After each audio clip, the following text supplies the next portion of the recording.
The story begins in a fortress where a person sits alone in his room, deeply disappointed by something. He thinks that the people of their territory are going to starve again, but the Duke is not bothering to take any measures to prevent it. Suddenly, he looks out of the window, finding a massive ball of fire approaching the fortress, which leaves him shocked. As he gazes at the widespread destruction in the city, with countless soldiers killing civilians after the attack, he realizes they are under attack by the Imperial Army. Remembering that this army is commanded by the Emperor Zerone, the person feels enraged at him. While more and more balls of fire start to fall upon the fortress, he notices a warrior standing above the roof of the castle and recognizes him as their duke. Shocked, he calls out to the duke, urging him to get away from there. A massive ball of fire strikes the roof, causing everything to be destroyed. Moments later, another fireball smashes through the person's window, burning him to death and marking the fall of the worthless territory of the empire. Right after his death, the person wakes up as a young man, finding himself in a room. He looks at his reflection in the mirror, becoming shocked, considering that he was supposed to die. He remembers this face belonging to the Duke when he was young, about 20 years ago. The person becomes surprised, realizing that he has regressed as Duke Aaron as a result of something completely unexpected happening to him. Aaron becomes shocked, locks himself up in a room, and stops eating and drinking while continuously cursing the Emperor for killing him. He keeps thinking about taking his revenge. After spending 3 days in a similar way, venting his frustration at those who led to his death, he finally makes the decision to use the second chance to the fullest. Shutting himself in a room again, he starts to investigate everything about the Duke to live like him and prevent the coming fall. Shortly thereafter, a sudden famine strikes the territory, and Aaron, despite having all the luxuries, refuses to eat. Crushing the bread with his hands, he considers that his people are unable to even have a piece of bread. Aaron becomes frustrated, remembering that the real Aaron never paid attention to his people, who were dying of hunger. Watching him crush the bread like that, Cheryl, his sister, becomes angry and stops him from doing that, remarking that it is very precious, and she got it after a lot of effort. Seeing her, Aaron quickly puts the bread back, stating that he was doing it because he can digest it better in crushed form. Asking if she has time, Aaron suggests going somewhere, making her confused. After some time, both of them go to visit the Knight Captain Rommel, who states that Aaron already ordered him to manage the food supply and asks why he called him with his armor on. In response, Aaron reveals that Emperor Zerone is going to kill them all, making both Rommel and Cheryl shocked and unable to believe it. Cheryl asks why he would do such a thing despite being their uncle and considering the promise he made with their late father. In response, Aaron states that it is not strange for the promise to be broken until they have the right to the throne, and reveals that Zerone is taking part in underground work to break the promise. Mentioning the dragon's blessing, Aaron states that it is time to use it, causing Cheryl to ask if they were not supposed to hide it till the end. In response, Aaron states that dying at the hands of the Emperor is not included in the end he talked about and suggests that they should begin. Cheryl starts thinking that her brother's words must have a reason behind them, and she activates a magic spell, causing a portal to appear in front of them. As she walks towards the portal, Rommel calls out to her, expressing his surprise at her ability to use magic. Turning around, she smiles, remarking that she might not have told him about her ability. Crossing through the portal, all three of them enter a frozen land and reach the end of a cliff. Cheryl states that it might not work since she has not tried it for a long time. She begins casting, and a huge ball of fire forms above them.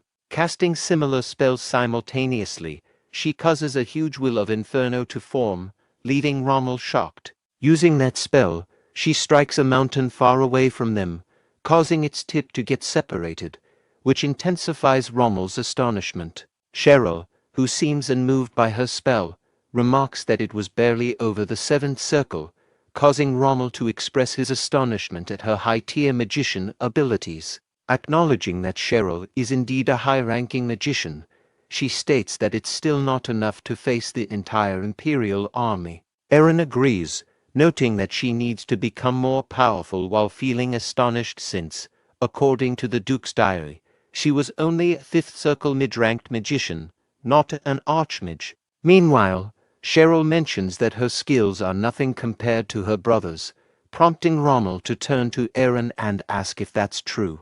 In response, Eren suggests that he should give it a try and draws his sword. Feeling a little nervous, he remembers that the previous day he was reading the diary of the Duke and came to know that he is a Grandmaster-ranked swordsman. Wondering if he really had such great power, Eren got up from the chair and walked towards the book rack. Considering that no one was powerful from the start, he took out a book on basic Imperial swordsmanship and started to learn the technique from it. Remembering that, Eren raises his sword in the air, charging it with overwhelming energy, and uses the technique of piercing wind, launching a powerful slash. As a result of such a powerful move, the mountain gets divided into two, followed by its complete destruction. Considering that, despite not going directly for that mountain, his attempt was successful, Eren stands confidently while Rommel is taken aback by his power. The next day, a dragon flies above the territory and suddenly senses the blessing it granted a human several millennia ago. Taking a flip in the air, the dragon rushes toward the territory, transforming into a bird, and then lands on the ground, assuming a human form. Looking at the capital in front of him, the dragon wonders if he should go and see the humans who received his blessing. A few days ago, when Eren regressed as the Duke, he read the diary of the Duke and learned that Uncle Zerone, with the help of the feudal lord, pressurized his father and usurped the throne. Soon after their father died, he and Cheryl had to leave the kingdom because they were chased away. The reason they were able to survive was because of the condition and oath that Uncle Zerone took with his father to protect them. In order to prevent them from coveting the throne for the rest of their lives, Zerone made Eren live as the Duke of the Brahn territory on the outskirts of the continent. This place was a small fortress built on barren land where even the crops could not grow, and was under continuous attack by monsters. With the blessing of the dragon that both he and his sister had at the time of their birth, both of them had Grandmaster-level abilities. Despite having the powers to resolve all the problems in the territory, Eren decided to keep a low profile and hide his powers in order to keep the oath that his father had made. Reading all that, Eren closed the diary, wondering if a promise to the dead was more important than the lives of the living. Meanwhile, in the territory plaza, a child who was badly hurt while playing a game receives treatment from a saintess, causing his hand to become completely fine without even hurting. She states that his parents must be worried.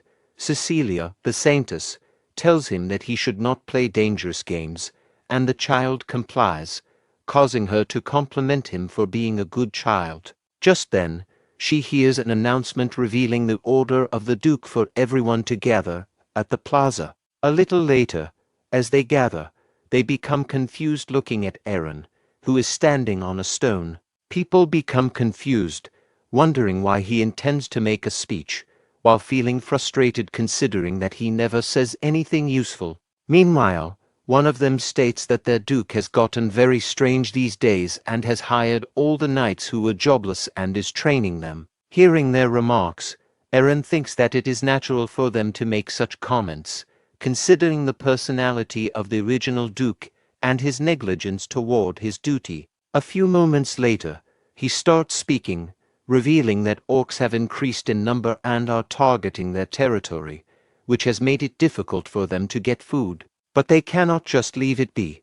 Hearing that, the people do not seem to be shocked, remarking that the orcs have been doing these things for a long time. Observing their indifference, Eren asks if they are ready to sit still and become a target for those creatures, or if they want to follow him to fight for survival. Hearing that, all of the people become shocked, considering it very strange for their Duke to show concern for them. Meanwhile, Eren goes on to declare that their territory is no longer protected and, from then on, they are going to be the invaders. While the people become perplexed, Eren explains that the orcs, who pile up all the grain in their warehouses, are even wealthier than humans, causing them to become shocked. Looking at their reaction, Eren realizes that they have finally taken the bait and smiles, encouraging them to plunder those monsters and become rich. In response, all of them get determined to defeat the orcs and become rich,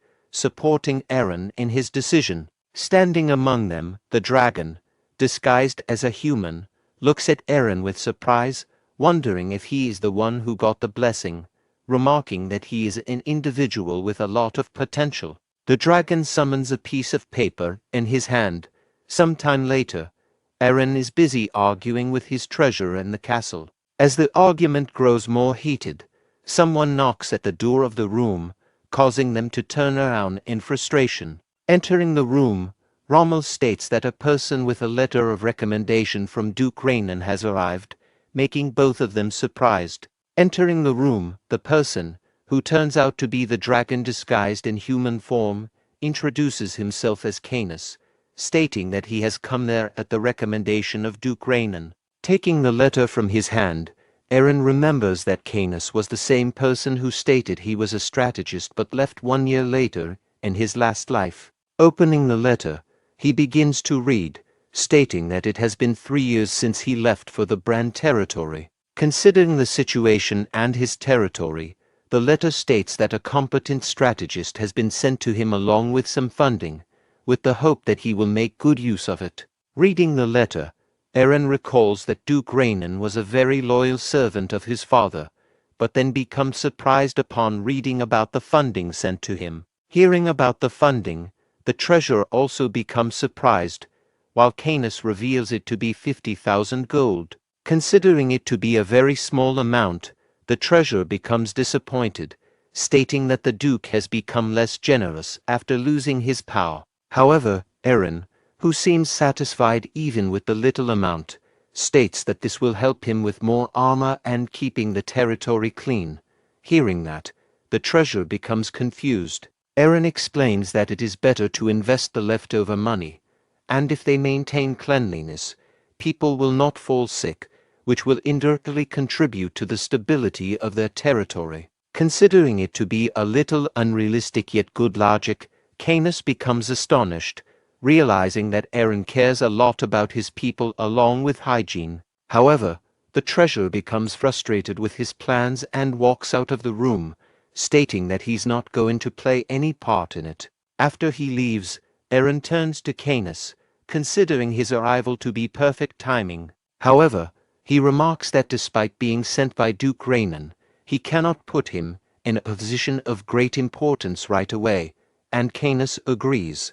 Eren states that he would like to see his capability as a strategist in the Orc campaign, asking if he can do that. Despite feeling frustrated at a human testing his capability, Canis states that strategy is his specialty, telling him to leave it to him. While Eren shares his wish to get along well, Eren then thinks to himself about taking a lot of benefit from Canis in the next 3 years. On the other hand, Canis also finds him to be a very interesting individual. While he is thinking, Eren shares his intention of making dungeons after the war is over, asking what Canis thinks about it.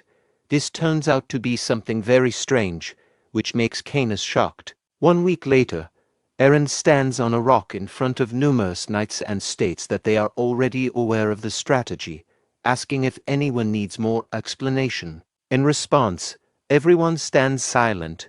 Observing this, Eren takes it as a sign that they have understood everything and orders them to depart right away. He declares that this day is going to be the day when they will destroy the orcs. In response, the entire army raises their weapons in determination, and the palace gates are opened with Eren leading the army as they depart for the mission. Standing in front of the Black Forest within his territory, Eren remembers an event that took away his castle and made it the hiding place for creatures. He recalls how those creatures cut off all their food supply lines, leading to starvation in their territory after a few years. Clenching his fist, he vows to get rid of the root of all these problems beforehand. While he's thinking, Rommel approaches him and states that they have found a group of kobold skirmishers, causing Eren to ask how many there were. In response, Rommel reveals that there were 5 groups, each comprising 6 members. Hearing that, Eren calls out to Cheryl, who looks out of the camp and sees Eren giving her a signal, which she understands. She states that she will be coming out. Taking her magic staff, she exits the camp and summons a fireball, launching it towards the forest. In the forest, the groups of kobold skirmishers, who are getting instructions from their group leader, are struck by these explosions and die. Realizing that the explosions were much greater than anticipated, Eren becomes anxious and turns to Cheryl, forbidding her from using such powerful attacks that would gather the attention of the Emperor. However, in response, she starts to tease him, causing him to think that he should not have brought her with him if he had known her intentions. Seeing his expression, Canis remarks that the truth has to come out sooner or later, and he cannot tell his troops to keep quiet just for fear of getting noticed. Understanding this, Eren turns to Canis and asks if he found the location. Canis agrees. One day before their dispatch, Canis had explained to him the strategy of bringing out all the monsters to a favorable location and then fighting them there. Hearing this, Eren became a little confused, but Canis explained that it would decrease the number of casualties for them. Canis revealed that the Orc tribe had 2,000 members while they only had 500, which would still lead to a great number of casualties no matter what. While everyone sat quietly, Canis went on to state that since they were going to be on the offensive, they needed to be more careful regarding the area they would be fighting. Canis explained that they would need 100 cavalrymen to lure the Orcs, which surprised Eren. He asked if they would be using the cavalrymen as bait, but Canis explained that their soldiers would be mobile, making it difficult for the monsters to catch them. On their way, the monsters would also be targeted by the other soldiers. He further stated that they would lure the rest of them to the bottom of the hill and surround them with shieldmen, forcing them to surrender. After hearing the entire plan quietly, Eren decided to go with it, finding it to be an impressive one. As a result of the massive explosion in the forest, the Orcs come out of their tribe, finding the countless dead bodies of kobold skirmishers. Picking those dead bodies up, they begin to walk back inside. Realizing that the monsters are on the move, Canis states that these are not normal Orcs and are likely preparing for battle as soon as they realize something is wrong. In that case, he suggests Eren capture them and use them as slaves. Hearing that, Eren turns on in surprise, while Canis explains that it is going to be beneficial for the dungeon development, which Eren had mentioned earlier. Hearing this, Eren remarks that it is a good idea but wonders if the Orcs are going to follow the orders of a human like him, considering that such creatures only follow the orders of dragons. In response, Canis states that Orcs are the type of creatures that follow the orders of anyone with overwhelming power, and he does not need to be a dragon for that. Stating that he will think about it later, Eren remarks that he does not want extra casualties to occur just because of his greed. To begin their plan, Eren calls out to Cheryl, instructing her to move to the woods with her troops, while Rommel is tasked with creating a formation with the shieldmen behind the hill. He then turns to Canis, telling him to stay at the top of the hill and wait, to which Canis complies. Eren, pulling out his sword, then commands the remaining troops and proceeds forward with them. Meanwhile, the leader of the Orcs, Kuruk, sits on a chair, feasting on meat, when another Orc approaches him, informing him of the arrival of humans. Hearing this, Kuruk, the Orc chief, becomes frustrated and asks where they are. His subordinate reveals that they are in the Black Forest. Chief Kuruk, remarking that the cowardly people hiding behind the castle walls have finally come out, declares that it will be the death of all of them. Going to the top of his castle, he tells the Orcs about the arrival of humans, commanding them to kill them all and raid the castle. He orders them to release the Minotaur, and they open the doors of the prison house, leading a gigantic Minotaur to emerge. Letting out a loud roar, the monster joins the army of Orcs, while Kuruk encourages them to kill the humans and commands them to leave the castle with his army. Flying above the hill, Canis, having transformed into a small bird again, suddenly hears a voice and finds the entire orc army proceeding forward at great speed. Watching this, he captures the image in his magic ball, anticipating the power of humans during this war. Meanwhile, Eren also proceeds forward with his army and finds the orcs coming toward him, prompting him to command his army to get into a charge formation. Raising his sword in the air, he commands his knights to charge. Pressing forward at great speed, both armies soon come face to face, leading to a dangerous clash between 100 soldiers and 2,000 orcs. Using his excellent swordsmanship, Eren leads his army and continues to kill the orcs, making a path for them to proceed forward. Realizing that there are still a large number of monsters surrounding them, Eren thinks they need to push a little more. Just then, a gigantic axe suddenly comes in his direction, causing him to lean backward and dodge it. Surprised, he looks at the massive Minotaur standing in front of him, roaring loudly, which forces him and all his soldiers to cover their ears, unable to bear the loud noise. However, considering that they cannot give up so easily, he turns back to his army, telling them not to stop and to keep moving forward, which confuses them. Leaving them, he starts to charge forward, raising his sword to kill the orcs coming toward him.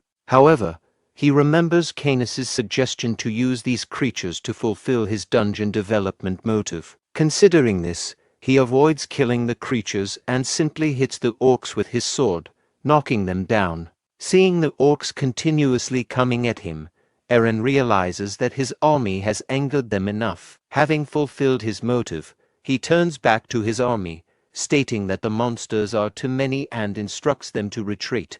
They start running away, which confuses the orcs. Realizing that the humans are fleeing after initiating the battle, the orcs start shouting, determined to catch them. Making its way through the orcs, the Minotaur comes forward and starts to follow them at great speed. Seeing the monster closing in, the knights become anxious and call out to Eren, stating that it is about to catch up to them. In response, Eren declares that he will deal with the monster himself, telling all of them to hurry up and run to the hill. With that, he turns again and moves toward the monster while all of his soldiers keep running towards the hill. As the Minotaur is about to launch an attack on him, Eren keeps proceeding forward, vowing not to lose a single one of his comrades. Charging forward at great speed, he launches a powerful attack on the Minotaur, causing it to crash to the ground, defeated in an instant. Afterward, he turns around to find all his soldiers looking at him in astonishment instead of following his command and running toward the hill.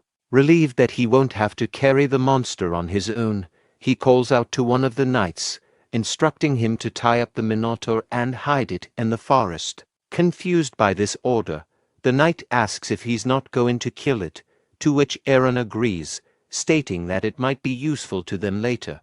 The knight complies. While they are tying up the Minotaur, one of them points in a certain direction, revealing that the orcs are coming after them again. Standing at a distance, Kuruk, who is leading the orcs, vows to defeat the humans instead of allowing them to escape the forest. Just then, the sky suddenly lightens up, causing them to look up and find countless balls of fire above their heads. These balls of fire lead to a massive explosion, killing many of the orcs. Realizing that Cheryl is shooting them recklessly instead of leaving some of them for his dungeon project, Eren has no choice but to retreat and go away. Watching him, Kuruk becomes enraged and commands the remaining monsters to catch him, vowing to avenge his fallen brother at the hands of those humans. Following the soldiers, Kuruk reaches the bottom of the hill, determined to catch them, when he suddenly collides with something and falls back. Confused, he looks up to find countless strong shields held by the knights, blocking their path, which shocks him. Appearing from behind the shields, Eren states that all the orcs have been surrounded. He presents them with a way to get out alive through a duel between two leaders, with the losing one becoming the slave of the other. In response, Kuruk states that he cannot trust humans, while feeling a little frightened at the thought of losing to them. Meanwhile, Eren declares that he will swear on his pride as a knight, telling Kuruk to do the same on his pride as an orc. However, Kuruk replies that humans do not have any pride in the first place, which enrages Eren. This causes him to forget the negotiation and call out to the soldiers holding shields. However, as the soldiers are about to crush all the orcs, Kuruk reluctantly accepts the challenge, telling Eren to remember his promise after the battle. In response, Eren walks inside the circle of shields as Kuruk suddenly rushes forward, launching an attack. However, Eren remains still, a smile on his face. As Kuruk's powerful strike lands, a cloud of dust spreads everywhere. But as the dust settles, Kuruk finds Eren standing beside him, unscathed, and becomes confused. He realizes that Eren successfully dodged the attack. Eren continues to dodge Kuruk's charging blows, realizing that the blessing of the dragon is helping him. His body moves instinctively before his brain can react. Frustrated by Eren's evasiveness, Kuruk begins cursing him, which only enrages Eren. Piercing his sword into the ground, Eren declares it's time to teach Kuruk a lesson, intending to fight bare-handed. Seeing this, Rommel is shocked, remarking that it's not wise for a swordsman to throw away his sword during a fight. But Eren reassures him, stating that he's just trying to teach the creature a lesson. Seeing Eren throw away his weapon, Kuruk does the same, deciding to confront him bare-handed. As they stand face to face, Rommel worries that Eren is at a great disadvantage without his sword. He knows that orcs are built several times stronger than a normal adult and that their nails are as tough as steel, against which Eren should be no match. As Kuruk comes towards him, Eren notices how slow his movements are. Wondering if they are really that slow, Eren effortlessly evades Kuruk's attack. When Kuruk tries to punch him, Eren wonders if he can take the hit, but easily dodges it, getting only slightly hurt.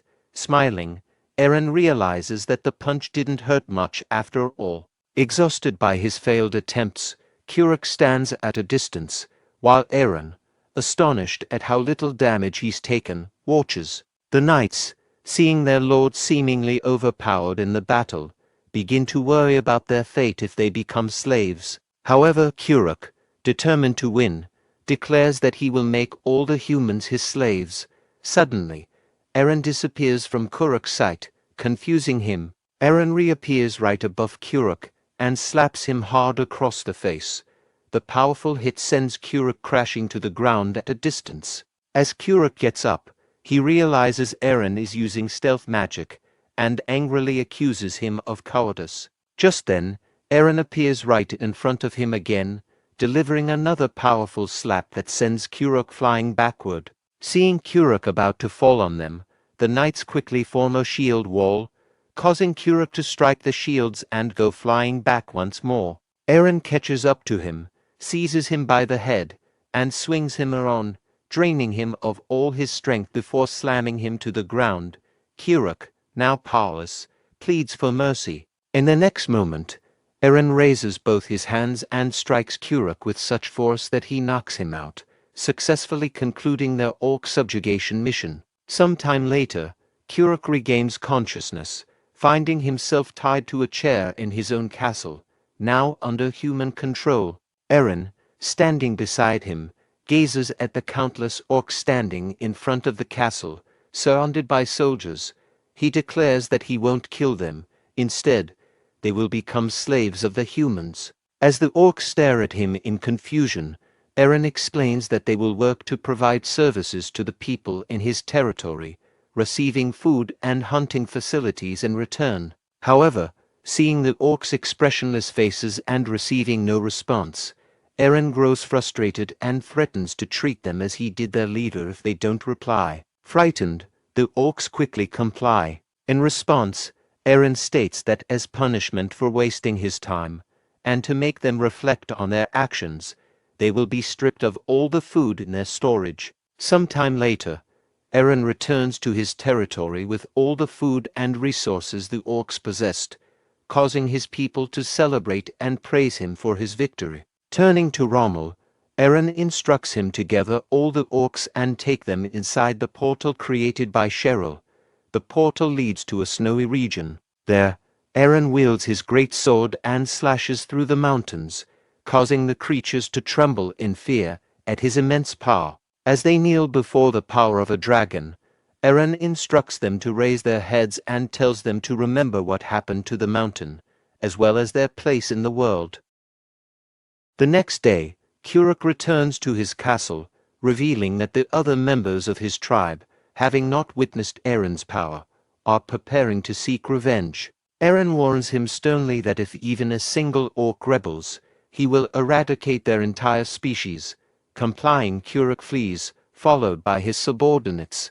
Canis enters, remarking on how impressive it is that Aaron has truly made the orcs his slaves. Aaron explains that the orcs seem to have mistaken him for a dragon, which made it easier to control them. Canis, smiling at first, then warns him that dragons never forget those who impersonate them, asking if Aaron is aware of that risk. Aaron calmly explains that he never claimed to be a dragon. The orcs misunderstood on their own, so he decided to go along with it. Canis laughs, realizing the creatures were merely terrified by Aaron's power. Aaron agrees, stating that his powers are indeed strong enough to be mistaken for those of a dragon, which leaves Canis confused. Telling him not to worry, Aaron instructs Canis to share the news with the others and informs him that they will have a meeting within the next hour. Canis complies and leaves, while Aaron remains on the roof, deep in thought. He reflects on the real Aaron's power to protect his people and questions if his promise to the king was that important. However, since he is not the true Aaron, he decides to avoid the noble ways that only appear promising and instead use the ways of a butler to protect his territory. Remembering Zerone, the cruel emperor, he resolves to prepare for the upcoming fight that will decide their destiny. Later, at the meeting with all the high-ranking officials of the territory, Aaron begins by stating that their success in dealing with the orcs was only possible because of Canis. Hearing this, Cheryl becomes sad and disappointed, feeling overlooked despite her significant efforts.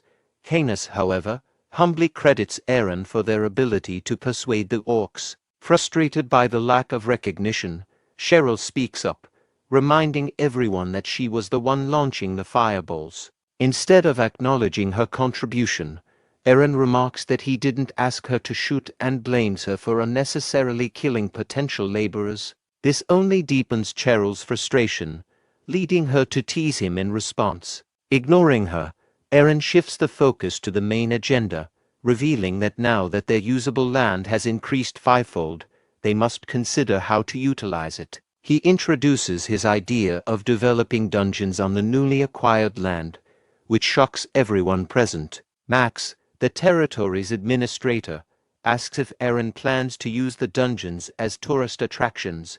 In response, Aaron turns to Canis, asking if the draft is ready. Canis nods, revealing that despite his busy schedule, he managed to complete the final draft. He then places the blueprint for the dungeon development project on the table. As the members examine the detailed document, they are astonished by Canis's work. Aston, after reviewing the entire document, begins to clap in appreciation but points out that the profit model is missing by 2%. Confused, Canis asks for clarification. Aaron then reveals that the missing element is the necessary viciousness to trap adventurers visiting the dungeons by throwing them into the pit of light and turning them into slaves. Shocked by Aaron's suggestion, Max argues that such a plan will ruin his reputation as royalty. Aaron counters, asserting that survival takes precedence over maintaining a good image. He argues that even royals, despite their status, would face dire consequences if they couldn't secure their basic needs, such as food. He emphasizes the necessity of ensuring everyone's survival over concerns about reputation. Hearing this, Canis laughs, noting that Aaron transcends conventional logic. He assures Aaron that he will incorporate this method into the plan. Max, feeling disappointed and considering it madness, grows concerned about the future of their territory if such a plan continues.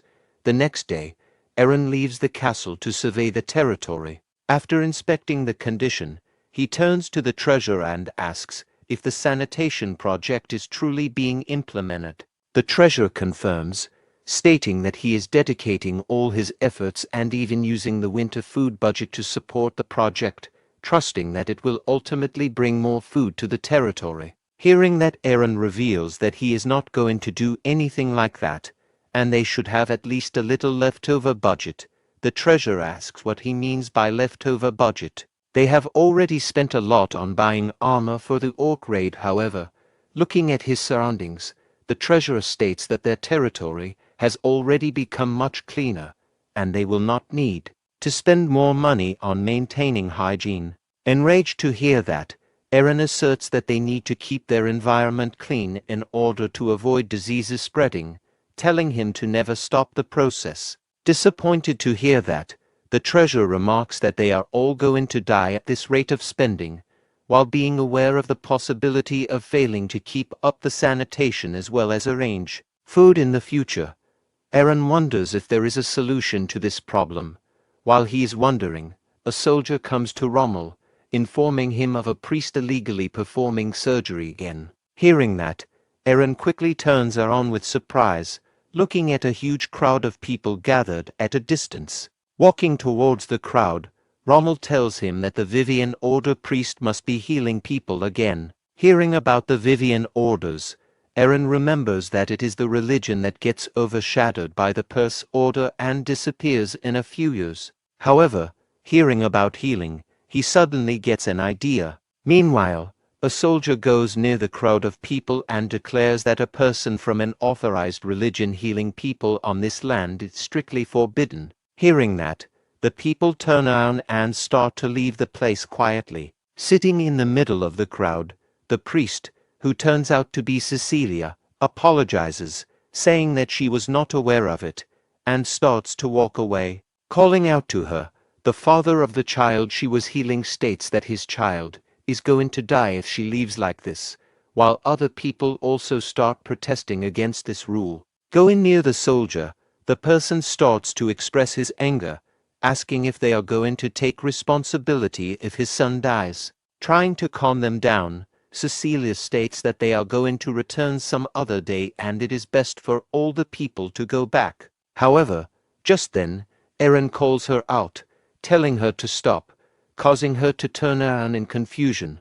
Walking towards them, Aaron states that they can continue healing, making them surprised. Remarking them to be good people helping his citizens, he says that he does not have any reason to kick them out and they can continue what they have been doing. Hearing that, all of the people start to celebrate, while Cecilia expresses her gratitude for such a decision.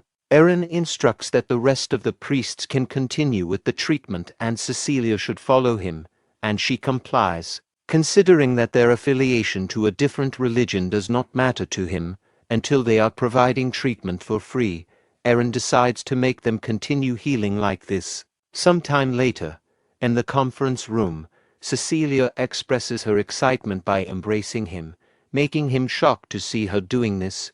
Saints should not do this. With her face beaming with happiness, Cecilia asks him if he was serious about his decision to build a temple on his land. In response, Aaron states that there is no reason for him not to do that, causing the treasurer to become frustrated. Losing his patience, he states that he cannot allow it since they have no remaining budget and if they raise a temple right now, they will have no emergency funds left over. Aaron states that they also have some additional funds hidden, telling him to use those. Frustrated to hear that, the treasurer states that this was the money the previous emperor left for them to use in difficult situations. However, Aaron simply replies that the situation is also dire, leaving no choice for him but to comply. Hearing all that, Cecilia begins to express her gratitude to him, but he interrupts her, telling her to think about thanking him after hearing his complete condition. Hearing that, she becomes a little confused while Aaron gives a smile, revealing that he has a condition for building a temple on his land. Aaron states that he has a condition for building the temple and reveals it to be the condition of holy water production. He mentions having heard about the possibility of creating holy water at the temple and asks Cecilia to promise to produce it and help develop the territory. Cecilia quickly agrees to the request, promising to produce the holy water. Eren specifies that she will have to produce it free of charge and in any quantity he desires, to which she also agrees. A few weeks later, Canis rushes to Eren with news that the orcs have seemingly discovered a hidden dungeon near the fortress they inhabit. Hearing that, Eren asks what kind of dungeon it is, and Canis reveals that Kuruk has described it as a useless, abandoned dungeon. Surprised by this information, Eren inquires whether the dungeon does not appear in ancient documents or if the owner's name is not listed anywhere in the agreement. Canis mentions that they couldn't find any reference to it and that after its owner disappeared, it has become a den for various monsters. Eren asks if Canis plans to develop the place, to which Canis responds that he doesn't see any way to bring in adventurers, no matter how he looks at it. Revealing his idea to be related to the elixir of eternal life, Eren states that they will spread a rumor that a cure-all potion exists in that dungeon. Asking if he is curious, Eren tells him to follow him and takes him to the temple, where different priests are busy healing the people. Looking at Cecilia, Canis becomes surprised, sensing the strong divine power surrounding her body, and wonders if such a thing could occur in this kind of place. Meanwhile, Cecilia turns around, finds them standing behind her, and quickly gets up and runs towards them, feeling the intensity of the light emanating from her body getting stronger as she comes near. Canis looks at everyone acting normally and wonders if they are unable to see that power. Meanwhile, Eren gets out of Cecilia's way, causing her to crash to the ground. She quickly gets up, feeling a little embarrassed. Feeling a bit awkward himself, Eren asks about how the construction is going and if there are any problems. In response, Cecilia states that they are about halfway done, causing him to ask if she can create the holy water in that case. Agreeing, she turns to the statue of the divine and starts praying, causing the water placed in front of the statue to start shining brightly. Observing this, Canis is astonished, realizing that this kind of divine power couldn't belong to a human and wonders about Cecilia's true identity. Meanwhile, Eren takes a small amount of the water and gives it to the treasurer, suggesting that it will have the best effect on him due to his old age and sensitivity. Taking the water from him, the treasurer states that a person can never be sustained by just drinking water unless it's the Empire's finest healing potion. However, as soon as he takes a sip, he starts feeling greatly refreshed and becomes as energetic as a young man, commenting that he feels 5 years younger than his age. The old man remarks that it seems to be precisely like the healing potion, astounded by its impact. Eren turns to Cecilia, who stands holding his arm and becomes startled, quickly moving away. Considering the effectiveness of the holy water to be extraordinary, Eren realizes how significant Cecilia is for their goals. He calls out to Canis, who steps forward to listen. Approaching him, Eren whispers if there will be any problems if they use this water to spread rumors about the elixir of eternal life. In response, Canis states that there isn't a single place on the entire continent where holy water is as effective as this, and it should suffice to fulfill their purpose. With the supply settled, Eren states that they should now prepare to conquer the dungeon, remarking that it is completely all right. Cecilia states that she wants to introduce him to someone, making him confused about who it is. Cecilia reveals it to be the Holy Knight Captain of the Vivian Order, causing Eren to express his surprise and ask if the Vivian Order also has warriors. She explains that, unlike other warriors, the knights belonging to the Holy Order specialize in defense. They cloak their bodies and divine power under masks, neutralizing their opponent's attacks with their defense power, which is considered to be equivalent to an entire castle. However, she feels a little sad, stating that she is the only remaining captain in the entire order. Eren comes closer and asks if that's why they decided to come to this territory. Just then, someone calls out to him from behind, prompting him to turn around and see a woman dressed as a knight, stating that a person like him cannot approach the saintess. Confused by this remark, Eren gazes at her silently while she mentions that she came to the territory because she heard a temple was to be built, but in reality, it's a very weak territory. She considers the territory to be in a very hopeless condition, prompting Cecilia to interrupt, addressing her as Lady Bianca and stating that she cannot behave this way towards the Lord. Meanwhile, Eren shares his confusion about her calling it a weak territory, to which Bianca responds that, unlike Cecilia, she will only show loyalty to those who are strong.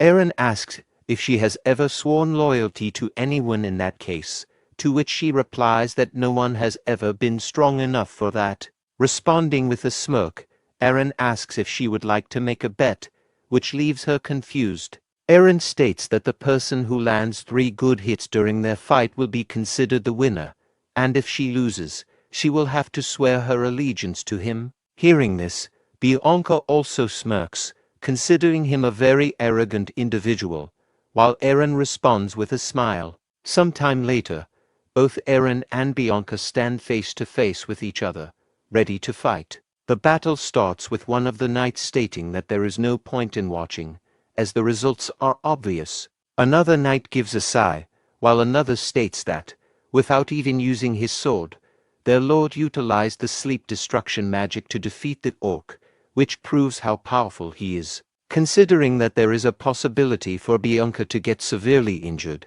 stating that there is nothing else they can do, one of them suggests calling the castle knight order captain. Meanwhile, Eren picks a twig from the ground, causing Bianca to get enraged, remarking that it was very arrogant to go against her with a mere twig. In response, Eren states that even the twig will be sad upon hearing those words from her, causing her anger to intensify.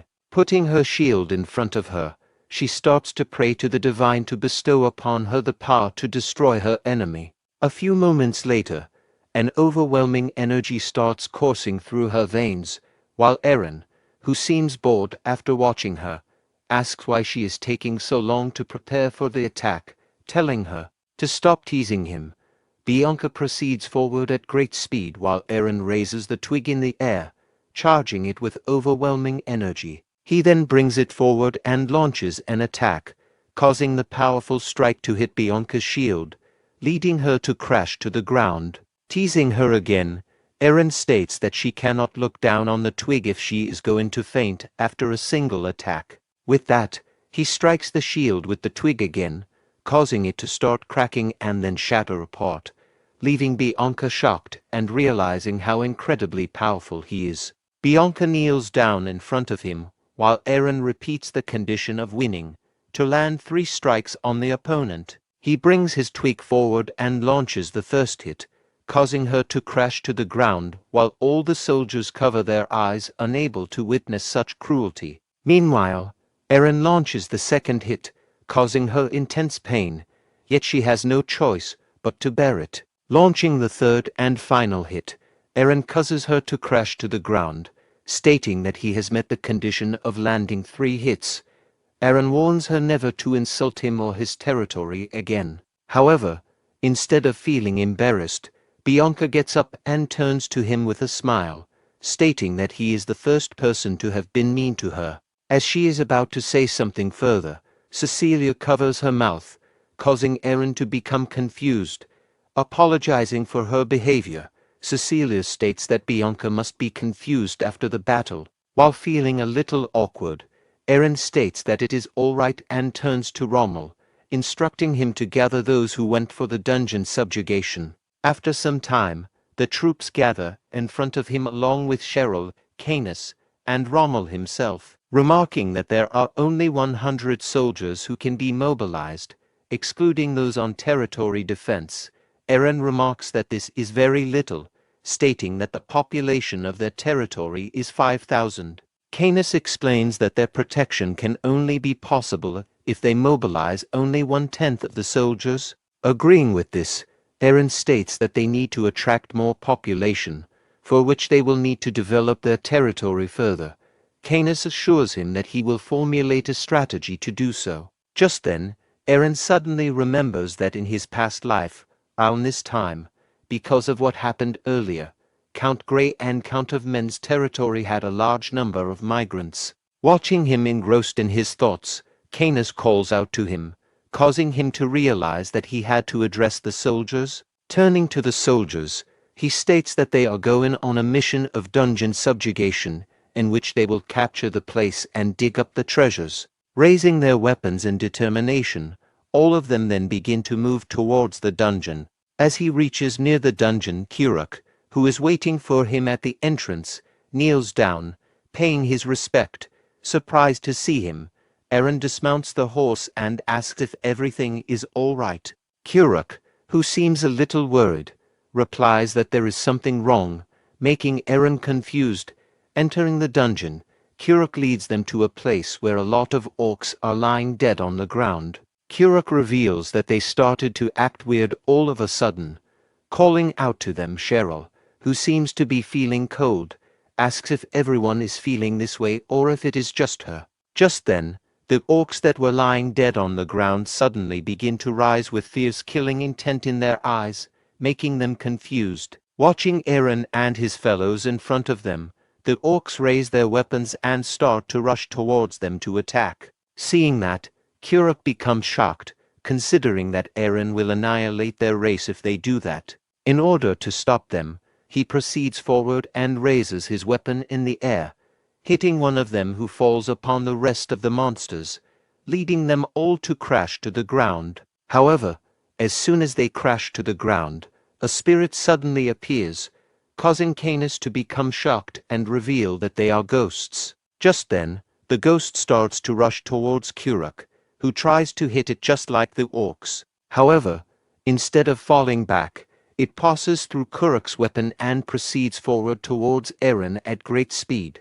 Watching that, Eren pulls out his sword and blocks the ghost with it, causing it to disperse. Then a lot of similar but smaller ghosts start to move around them, making them shocked as they watch the countless ghosts swarm them.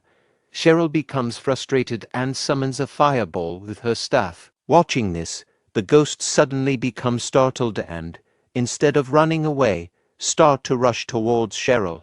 However, before they can get near her, Eren comes forward and slashes them with his sword while Cheryl uses her magic of fire spray simultaneously. As a result, the fireball she summoned begins to spew fire, burning all the spirits and causing them to disappear. Just then, Rommel calls out to Eren and Cheryl, and they turn around in confusion, finding him and Kuruk fighting with the ghosts. Rommel remarks that these creatures are impossible to cut through with a sword. Stating that he forgot to mention something, Canis reveals that since they are spirits, only magic can work against them. Hearing that, Rommel becomes frustrated, asking why he did not mention this earlier. Meanwhile, Cheryl brings her staff forward, telling everyone to stand still and causing numerous fireballs to emerge from it and strike the weapons of all their fellows. This causes their weapons to get imbued with magic powers, while the wooden weapon of Kuruk burns to ashes, making him shocked. Proceeding forward with their strong weapons, Rommel and Eren then start to deal with the ghosts, killing them one by one while spreading great destruction in the dungeon. Realizing that the humans have started to defeat them, the ghosts combine, letting out a huge scream that causes them to cover their ears. As a result of combining, they transform into a gigantic creature that is much more powerful than the rest. Proceeding forward, the creature is about to launch an attack when Eren suddenly appears and launches a powerful slash, causing the creature to disappear instantly. Walking towards the book rack at a distance, Canis remarks that these creatures were not there to fight but were protecting something. Going through the books, Cheryl suddenly finds something and calls out to Eren, telling him to take a look. Confused, he turns to her and finds a book in her hand titled Legacy of the Ancients. She reveals that during the era of the Demon Empire, a group of people called monks practiced something in this place. Reading further, she finds it to be a guide related to mental strength training and becomes astonished, while Eren becomes confused about its meaning. Cheryl explains that, unlike magicians who normally use magic, these people introduced a completely different idea called mental strength. Hearing about the mental strength training, Eren expresses his astonishment, remarking that this is the first time he has heard of such a technique. He recalls that in his past life, this method was known to increase the capacity for storing mana within the body, even with age. Turning to Canis, Eren inquires if he has heard of anything like this before. Canis explains that if Cheryl's description is accurate, it means even normal people can acquire magical abilities through mental strength training. Eren gets the idea of training all the troops and inhabitants of his territory to use magic through this technique. However, Canis argues that releasing such important information might not be beneficial, pointing to the destruction spread throughout the dungeon. He suggests that the method could be either orthodox or have significant side effects. Eren agrees and decides to keep this information to himself. Proceeding to the next floors of the dungeon, they continue exploring and gain valuable treasures. After completing the exploration, Eren turns to Kuruk, instructing him to take half of the treasure and leave the rest for everyone else. Canis then asks if he can take the gold. Confused, Eren asks what Canis plans to do with it. Canis explains that the dungeon's ordinary layout makes it difficult to create a sense of suspense for adventurers. Eren agrees and states that he wants additional funds to add more interesting features to the dungeon. After some time, the renovation process of the dungeon begins under Canis's supervision. After setting up the basics, Canis activates the powers of a dragon and spreads his energy throughout the dungeon. As a result, the scattered bones join together to form gigantic skeletons, and the spirits of the ghosts rise again, spreading throughout the place. To add the final touches, he adds something to the holy water in one of the compartments. After tasting it, he remarks that its taste is exquisite and that it increases lifespan by 1 year. With a smirk, he states that the only thing left is to attract customers driven mad by greed, and laughs loudly, his voice echoing throughout the entire dungeon. Some time later, a group of adventurers arrives at the gates of the Brahn territory. After getting their identities approved, they step inside, remarking on the heavy rain. The leader of the group notes that winter doesn't seem to be ending soon and observes that the soldiers have new armor. In response, a woman in the group suggests that they might have discovered a relic in their newly made dungeon, which has become a new source of income. The leader points to an extravagant guest house and asks if this is also a result of the money. The woman remarks that this indicates how warmly they are welcoming adventurers like them, and they will also contribute by spending as much as they can. The leader moves towards the guest house, opens the door and enters. The owner of the guest house recognizes him as Gerald and welcomes him. Gerald asks if the owner recently remodeled the entire building, and the owner reveals that it is all debt and explains that a new dungeon has recently opened. He suggests that they take the opportunity to enter it before everyone else. Remarking on the owner's ambition, Gerald looks on to ensure no one is listening, then gets closer and asks if he knows anything about the dungeon. The owner states that he has only heard about the dungeon's contents but will be the first to enter it. Hearing this, Gerald gives him 1 gold coin and instructs him to prepare some food and drinks for their group. The next morning, Eren sits in his room practicing mental strength techniques from the book he found. Despite the dragon's blessing within him, he seeks a technique he can control on his own, aware of the risks involved. While he is busy cultivating the energy, someone suddenly calls out to him, causing him to open his eyes and find Cecilia standing before him. Startled by her sudden appearance, Eren asks what she is doing there. Cecilia presents him with a plate of sandwiches, saying she brought it for him. Eren, surprised, accepts the plate, and Cecilia mentions that she will be leaving.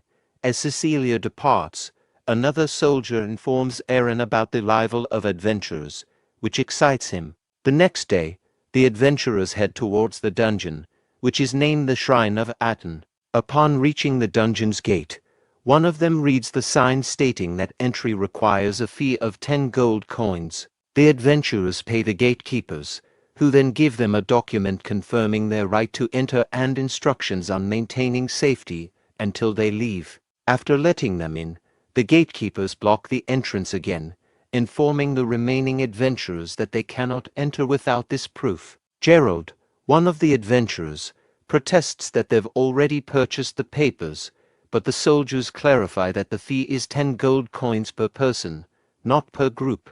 The adventurers are shocked, calling it a scam. The soldier responds that he will convey their concerns to the Lord, while noting that the elixir of eternal life within the dungeon might run out at any moment. With no other option, Gerald pays the fee for his entire group. Upon entering the dungeon, they encounter a person selling holy water, which he claims is necessary to defeat the creatures inside. Gerald, showing a bottle of holy water he already has, is told that the Vivian Church's holy water is superior. Annoyed but convinced, Gerald buys the holy water. As they proceed, they come across another board displaying a fee of 100 gold coins per person for an emergency dispatch request. The adventurers question this fee, but the seller explains that it is not unfair to pay for saving one's life with just 100 gold coins. Gerald asks what happens if they don't make a request, and the seller replies that they will not be charged. Considering the potential rewards of obtaining the elixir, the adventurers accept the conditions and enter the dungeon. Meanwhile, Aaron and Canis, watching the adventurers through a magic sphere, find the situation amusing. Aaron calls out to Kuruk, suggesting that the undead creatures might become boring due to the holy water, and instructs him to do something else. Meanwhile, on the second floor of the dungeon, the group of adventurers keeps diligently fighting against the undead monsters. After consuming the holy water they bought, Gerald feels relieved, remarking that it would have been very tough for them if they did not have this elixir.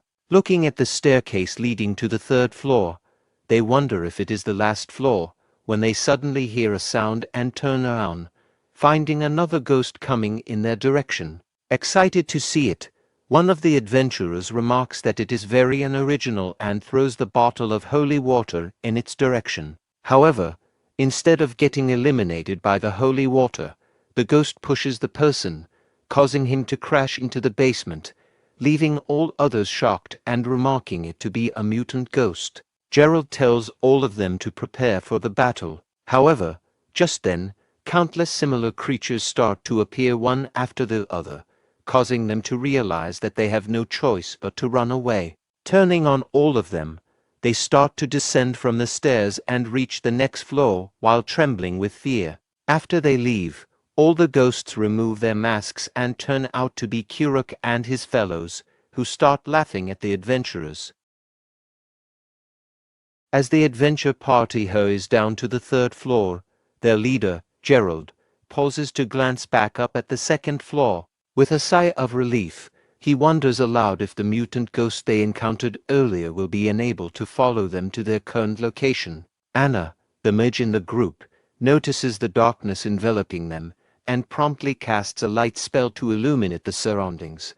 As the light reveals their environment, Gerald's anxiety grows. He realizes they are in a labyrinth, a setting notorious for being an ideal habitat for dangerous creatures like minotaurs. Gerald turns to the other party members who are attending to Athos, who was injured after being attacked by Kuruk from the second floor. Gerald inquires about Athos's condition, and the person checking on him shakes his head, indicating that Athos is not in a good state. Gerald decides that they should leave Athos behind for now and prioritize finding the spring of eternal life, which he believes to be less dangerous. The party then begins navigating the labyrinth on the third floor in search of the spring.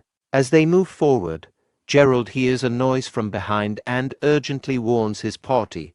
The party quickly turns around to see 3 spears flying towards them, but they manage to block the spears with relative ease.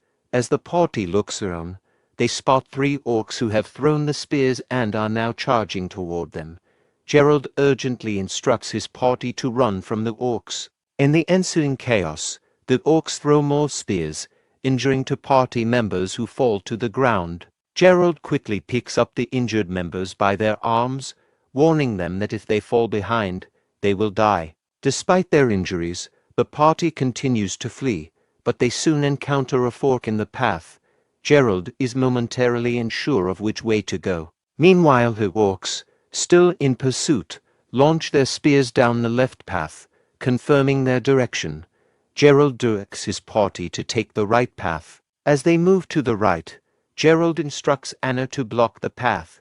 Anna casts a spell to create a wall of ice, successfully blocking the orcs' advance. The orcs begin attacking the ice wall, and Gerald commands Anna to reinforce the ice barrier by casting her spell once more. Following Gerald's instructions, Anna casts the world of ice spell again, reinforcing the ice wall and making it thicker and more durable. However, as they progress, the party members in the front are struck by arrows from skeletons, causing them to fall in pain. Anna responds by using her continual light spell, which causes the skeletons to vanish. Amid the chaos, one of the party members accidentally triggers a trap. The walls begin to collapse, and water starts flooding in, sweeping all the party members away. After some time, Gerald wakes Anna and points in a specific direction. Anna, upon seeing what Gerald is indicating, reacts with surprise and excitement, exclaiming that they have found the spring of eternal life. As the party members see the Minotaur standing in front of the spring of eternal life, Anna is shocked and urgently tells her party to run away. The party members turn to see the Minotaur wielding an axe and advancing toward them. Overwhelmed by fear, Gerald collapses to the ground, convinced they are doomed. In his moment of despair, a sample device he had pocketed falls to the ground. Gerald recalls that he was told pressing the 3 shiny stones on the device simultaneously would rescue him and his party, but he hesitates, thinking the cost of 100 gold per person is too high.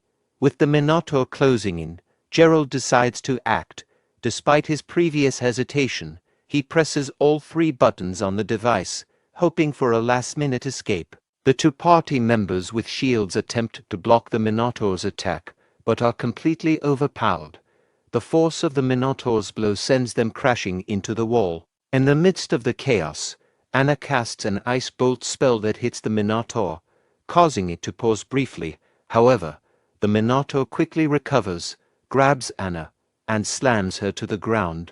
As Gerald continues to frantically press the buttons on the device, he shouts in desperation, "Why aren't they coming?" Meanwhile, the Minotaur raises its axe, preparing to attack Gerald. In a state of terror, Gerald closes his eyes, resigning himself to the thought that he is about to die. Just as Gerald is about to face the Minotaur's attack, a group of knights arrives and intervenes, blocking the Minotaur's strike. Frightened by the knights, the Minotaur flees, dropping its axe as it retreats. One of the knights approaches Gerald and asks if he is all right. Gerald, visibly shaken, questions if he looks okay. The knight reassures him that, despite the situation, he saved Gerald's life and the spring of eternal life. Gerald then stands up and fills a bottle with water from the spring. The knight inquires if they should leave now, and upon receiving Gerald's approval, the knights begin to escort Gerald and his party back toward the exit. Meanwhile, in a different part of the labyrinth, Kira comforts the Minotaur, who is crying and distressed by the recent events. When Gerald emerged from the dungeon, he exclaimed in relief that they had survived. However, his joy quickly turned to confusion when he saw priests waiting for him. Surprised, he asked why the priests were there. The priests, smiling, told him they were there to provide treatment and handed him a document to sign with his thumbprint. Gerald read the document carefully and found several conditions. Special treatment costs 300 gold per person. Liability disclaimer: they guarantee survival, but are not responsible for any after effects of the treatment. Payment terms: if payment is not made immediately after treatment, a 50% interest rate per month will be applied to the fees. Debt consequences: if he cannot pay the debt, his body will belong to Aaron, the Lord of Brahn territory, for 10 years. Gerald, calculating the financial implications, realized that with a 50% monthly interest rate on the 300 gold principal, he would need to pay an additional 150 gold per month until the debt was settled. This realization was cut short by the priests, who urgently reminded him that his comrades were dying and that he needed to act quickly. Flustered and seeing no other option, Gerald signed the document with his thumbprint. Later, Canis returned to the castle with a box full of gold coins and reported to Aaron that they had taken everything as instructed, including some useful slaves. Aaron praised everyone for their dedication and success, attributing their achievements to their unwavering loyalty. Seeing the gold coins, the old man Cain asked Aaron if it was a dream. Aaron assured him it was real and proposed taking advantage of their success by exploring a second dungeon. Canis and Cain agreed. Aaron recognized the profitability of this venture and used the funds to support the local people and build a town for adventurers. After a busy winter, Aaron and the people of Brahn territory established an adventurers' village named Aten. From the tower overlooking the new village, Aaron reflected that despite their progress, the village still lacked sufficient manpower and noted that they couldn't rely solely on orcs to populate it. Just then, a bird arrived with a letter attached to its leg. Aaron untied and opened it, discovering that a gold mine had been found on the border between Count Grey and Count Omen, with a high likelihood of ownership disputes. Aaron smiled, thinking that attracting more people would solve their manpower issues. Later, in the meeting room, Rommel, shocked, inquired about the territorial war. Aaron confirmed, explaining that the gold mine's discovery on the contested border was an opportunity they couldn't let Count Grey and Count Omen monopolize. Rommel pointed out that while the Count's boundary was technically part of Brahn territory, it had long been controlled by Count Grey and Count Omen. Aaron acknowledged this and saw the situation as an opportunity to assert his claim, especially since both counts were contesting ownership of the gold mine. Rommel expressed concern about the feasibility of going to war, noting that the combined forces of the two counts would significantly outnumber theirs. Aaron responded by emphasizing the importance of the gold mine, not just as a resource, but as a means to assert dominance. He reminded Rommel that the two counts were originally vassals of the Duke of Brahn, and now they were his vassals, implying that he had the right to reclaim and control what was his. Cheryl expressed concern that the conflict might draw the Emperor's attention, possibly leading him to intervene. Aaron reassured her that with a justifiable cause, the Emperor wouldn't interfere and might even prefer that Aaron lose the war against the counts. He acknowledged, however, that the real issue was their military strength. Turning to Cain, Aaron was surprised when Cain slammed his hand on the table and declared that they should eliminate the counts who were unlawfully claiming territories granted to them by the Emperor. Aaron, shocked by Cain's intense reaction, asked for clarification. Cain explained that his motivation was not the gold mine, but asserting their rightful claim. He insisted he would do anything, even sell his soul, to support Aaron's cause, urging him to focus on the war. Just then, a knight burst into the meeting room with an emergency report. Count Grey and Count Omen had met in front of the mountain where the gold mine was discovered. Aaron, recognizing the significance of the development, ordered Rommel to gather the knight order immediately. They would depart right away to take action. On the mountain, Count Grey and Count Omen were embroiled in a heated argument. Count Grey, furious, shouted that he had been managing the mountain for 10 years. Count Omen countered aggressively, claiming that the land had belonged to his ancestors long before that.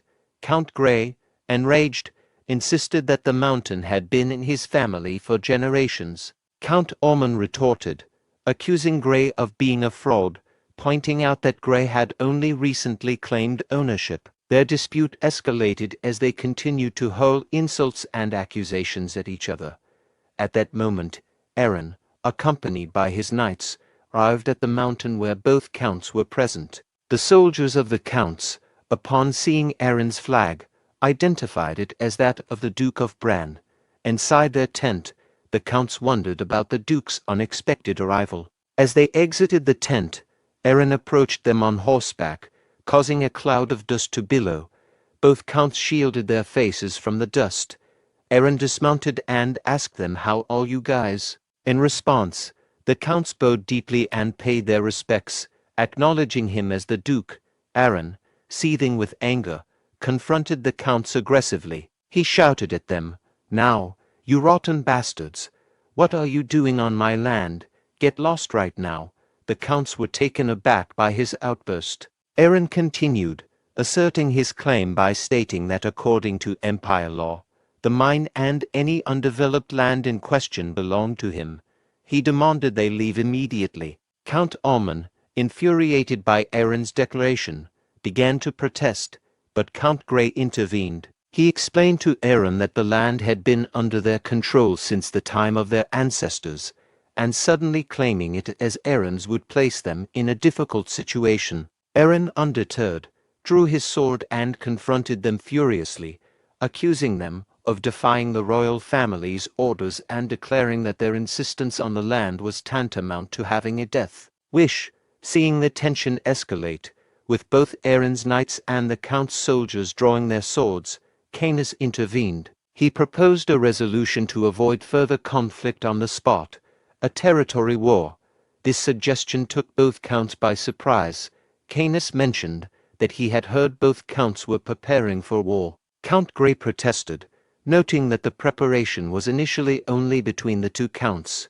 Aaron then proposed a solution where each side would mobilize 1,000 troops. He added that, given his perceived disadvantage, if he won, the counts would have to relinquish both of their cities. The counts exchanged nervous glances upon hearing the terms of Aaron's proposal. Count Grey asked for a moment to deliberate, and both counts retreated behind the tent. There, Count Grey acknowledged that Aaron's claim to the land was officially recognized by empire law, making it difficult for the royal family to side with them if Aaron invoked these laws. Count Oman agreed with this assessment. Count Grey then proposed a plan to address the situation.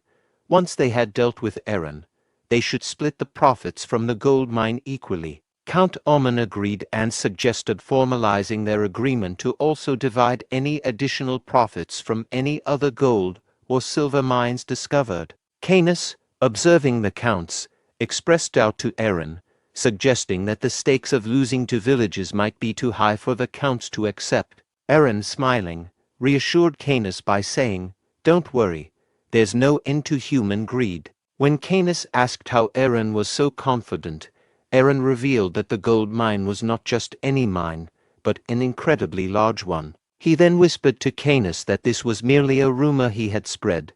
Canis, surprised, exclaimed, "No way." Aaron explained that his true goal was to secure the 2 villages, and the exaggerated claims about the gold mine were part of his strategy. A month earlier, Aaron received a letter informing him that there were no signs of conflict between Count Grey and Count Oman. Reflecting on the situation, Aaron thought to himself, "I think it was around this time. Even though I'm relying on decades-old memories, it seems the nobles have no intention of fighting. If they lack a reason, I can create one myself." Determined to stir up trouble, Aaron decided to take matters into his own hands. He wrote a letter and gave instructions to spread a specific rumor that a large gold deposit had been discovered within the mines controlled by both Count Grey and Count Oman. This would serve as the catalyst for the conflict he needed. In the present, Count Grey addressed Aaron, stating that they accepted his condition for the territorial war. However, he added that they had 2 conditions of their own. The first was that they would choose the location of the battle, which would take place where they currently were. Aaron could choose the timing of the conflict. Aaron then inquired about the second condition. Count Grey explained that if they won, they wanted the mountain containing their mine, along with both of their territories, to be excluded from the Bram dukedom. Additionally, this agreement would need to be formally written, signed, and notarized by the king himself. Aaron pretended to be shocked by the idea of being notarized by the king, just as Count Grey had predicted. Grey then quietly pointed out to Count Oman that his prediction was correct. Count Grey then made it clear that without notarization by the king, there would be no territorial war. Aaron appeared to consider this deeply and then agreed, stating that they would plan the battle for 1 month from now. He began signing the document. Seeing this, both counts believed they had outmaneuvered Aaron and that his agreement to their terms would seal his defeat. Aaron internally realizes that the knight is about to seek the king's permission to surrender their territory, a move that aligns perfectly with Aaron's own goals. As Aaron and the knight descend from the mountain, Canis voices a concern, acknowledging that while the plan is unfolding as Aaron intended, some challenges remain. When Aaron inquires about these issues, Canis points out two key problems. First, they only have about 500 troops, which is a relatively small force. Second, since the results of their actions will be reported directly to the king, it will be challenging for either Aaron or Lady Cheryl to influence the outcome significantly without drawing unwanted attention. Aaron acknowledges the situation, agreeing that the presence of orcs in their territory is already causing suspicion. He suggests that they might ask Lord Cain to hire mercenaries to bolster their forces. However, Canis points out another problem. There is no gold mine, and if Lord Cain, who is funding their war efforts, discovers this truth, he might do everything in his power to prevent the war from occurring. Aaron responds by considering that, while it could be difficult, they might still find a way to convince Lord Cain. He advises Canis to feign ignorance for the time being. Internally, Aaron hopes that Cheryl will successfully fulfill her part of the plan. As Aaron and his group approach the city gate from a distance, he notices a commotion there, which surprises him. At the gate, guards are brandishing their spears at a figure standing before them, telling the person that the Lord isn't present and to leave. The figure turns out to be an elf, who politely requests a meeting with the Lord.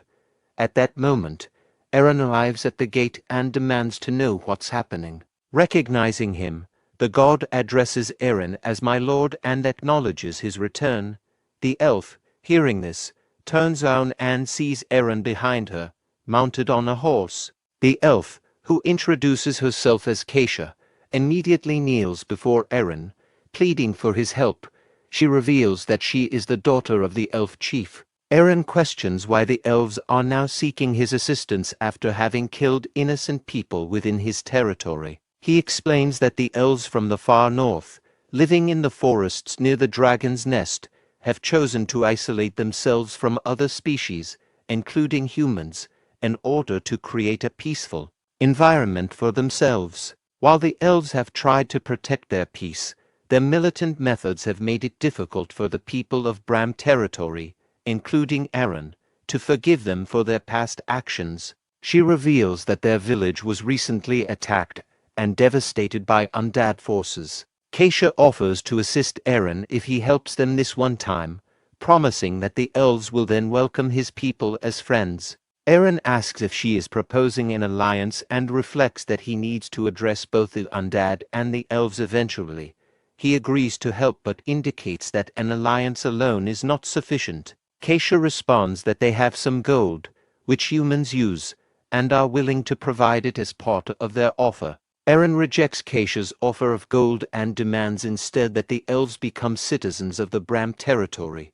Keisha is initially surprised by this request. Aaron then infers that if she has come alone, she must be in command of her people and presses her to accept his offer. Keisha responds that she lacks the authority to make such a decision. Seeing her hesitation, Aaron decides to withdraw his proposal, prompting Keisha to quickly agree to his terms.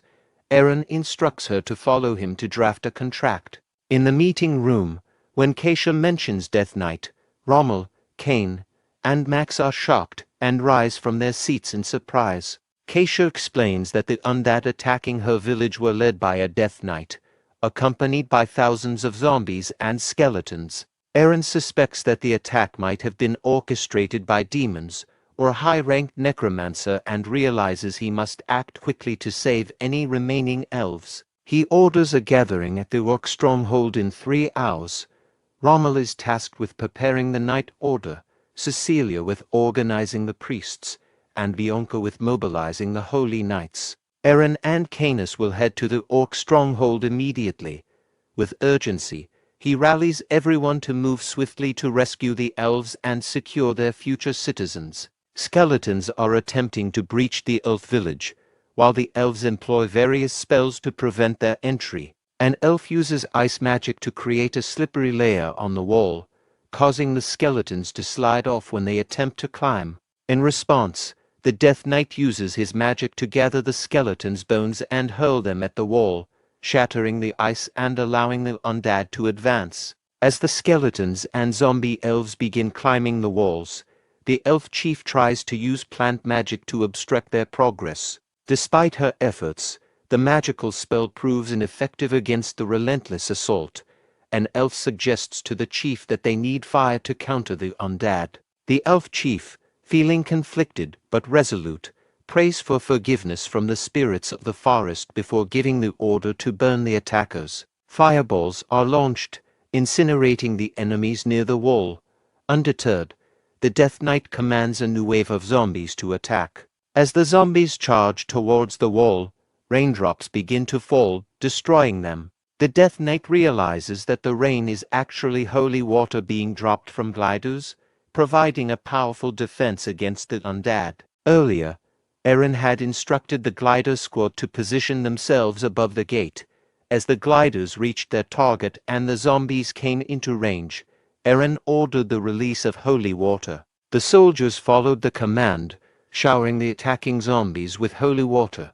Next, Eren directed the knights to charge toward the elf village using the shortest route available. The knights advanced swiftly, engaging and defeating any zombies obstructing their path. Noticing the advance of the Vivian Knight Order, the Death Knight casts another spell to raise additional zombies, which begin charging toward them. Bianca, the captain of the Vivian Knight Order, commands her knights to position themselves behind their shields and begins a prayer. O Vivian, grant me the power to decimate our enemies. In response to her prayer, a golden ray of light descends upon the Vivian Knights and envelops them. As the zombies approach and make contact with the light, they begin to vanish, unable to withstand its divine power. Meanwhile, Rommel advances toward the Death Knight, his sword infused with immense power. As Rommel's subordinate throws a bottle of holy water at the Death Knight, the distraction allows Rommel to close in. He swiftly rushes forward and slices the Death Knight in half. With the Death Knight defeated, the zombies and skeletons begin to tremble and falter. Seizing the moment, Rommel orders his knights to charge at full speed, capitalizing on the enemy's disarray. From a distance, Eren observes that they have successfully stopped all the undead from entering the elf village. With the immediate threat addressed, he turns to Canis and asks what their next step should be. Canis explains that the Death Knight was merely a field commander, and that they must eliminate the necromancer or demon controlling the undead. He notes that if it is a demon, Cecilia should be able to detect it. Eren turns to Cecilia, confirming her understanding. Cecilia responds that she has already located the source and indicates the direction they need to go. Eren notices dark energy emanating from the top of a distant hill, in the direction Cecilia indicated. Meanwhile, atop the hill, a flustered demon curses angrily about the destruction of her Death Knight, lamenting the difficulty of creating such a powerful puppet and expressing frustration at having to lead the army herself. As she begins casting a spell to reanimate the fallen, chanting, "Those who have fallen to the underworld, those who follow the will of death, follow my will once more," she is suddenly struck on the head and collapses. Dazed, the demon grabs her head and stands up, only to find a sword pointed at her neck, her surprise evident. Eren aggressively threatens her by pointing his sword and shouting about her interference with his future citizens. Reacting swiftly, she jumps back, prepares a spell, and marks Eren. In response, Eren skillfully uses his sword to cut through her spell, surprising her. Before she can counter, Eren stabs her, causing her to bleed. With her life at risk, Eren demands she choose between death or becoming his servant before her mana is depleted. The demon Eleanor realizes her mana is rapidly depleting and recognizes that Eren's power is extraordinary. When Eren doesn't get a response from her, He assumes she prefers death. Eleanor then asks for his name, and upon learning it's Aaron, she introduces herself as Succubus Eleanor. She agrees to become his subordinate. As she pledges her allegiance, a magic circle begins to glow on Aaron's sword. Meanwhile, the elves, seeing the undead retreat, start celebrating their victory over them. Canis searches for the elf chief, wondering about his absence. Just then, Aaron arrives with a woman on his horse and praises everyone for their efforts. Canis bows and inquires about the demon. Aaron responds that he couldn't kill her as she escaped, but reassures that she won't return soon. Cecilia, noticing the woman, questions her identity. Aaron explains that she was a hostage of the demon, and Cecilia, sensing a strong evil aura from her, suggests that they need to cleanse her. Aaron intervenes as Cecilia insists on cleansing Eleanor. Cecilia questions his reasoning, but Aaron requests that she hold off and promises to explain later.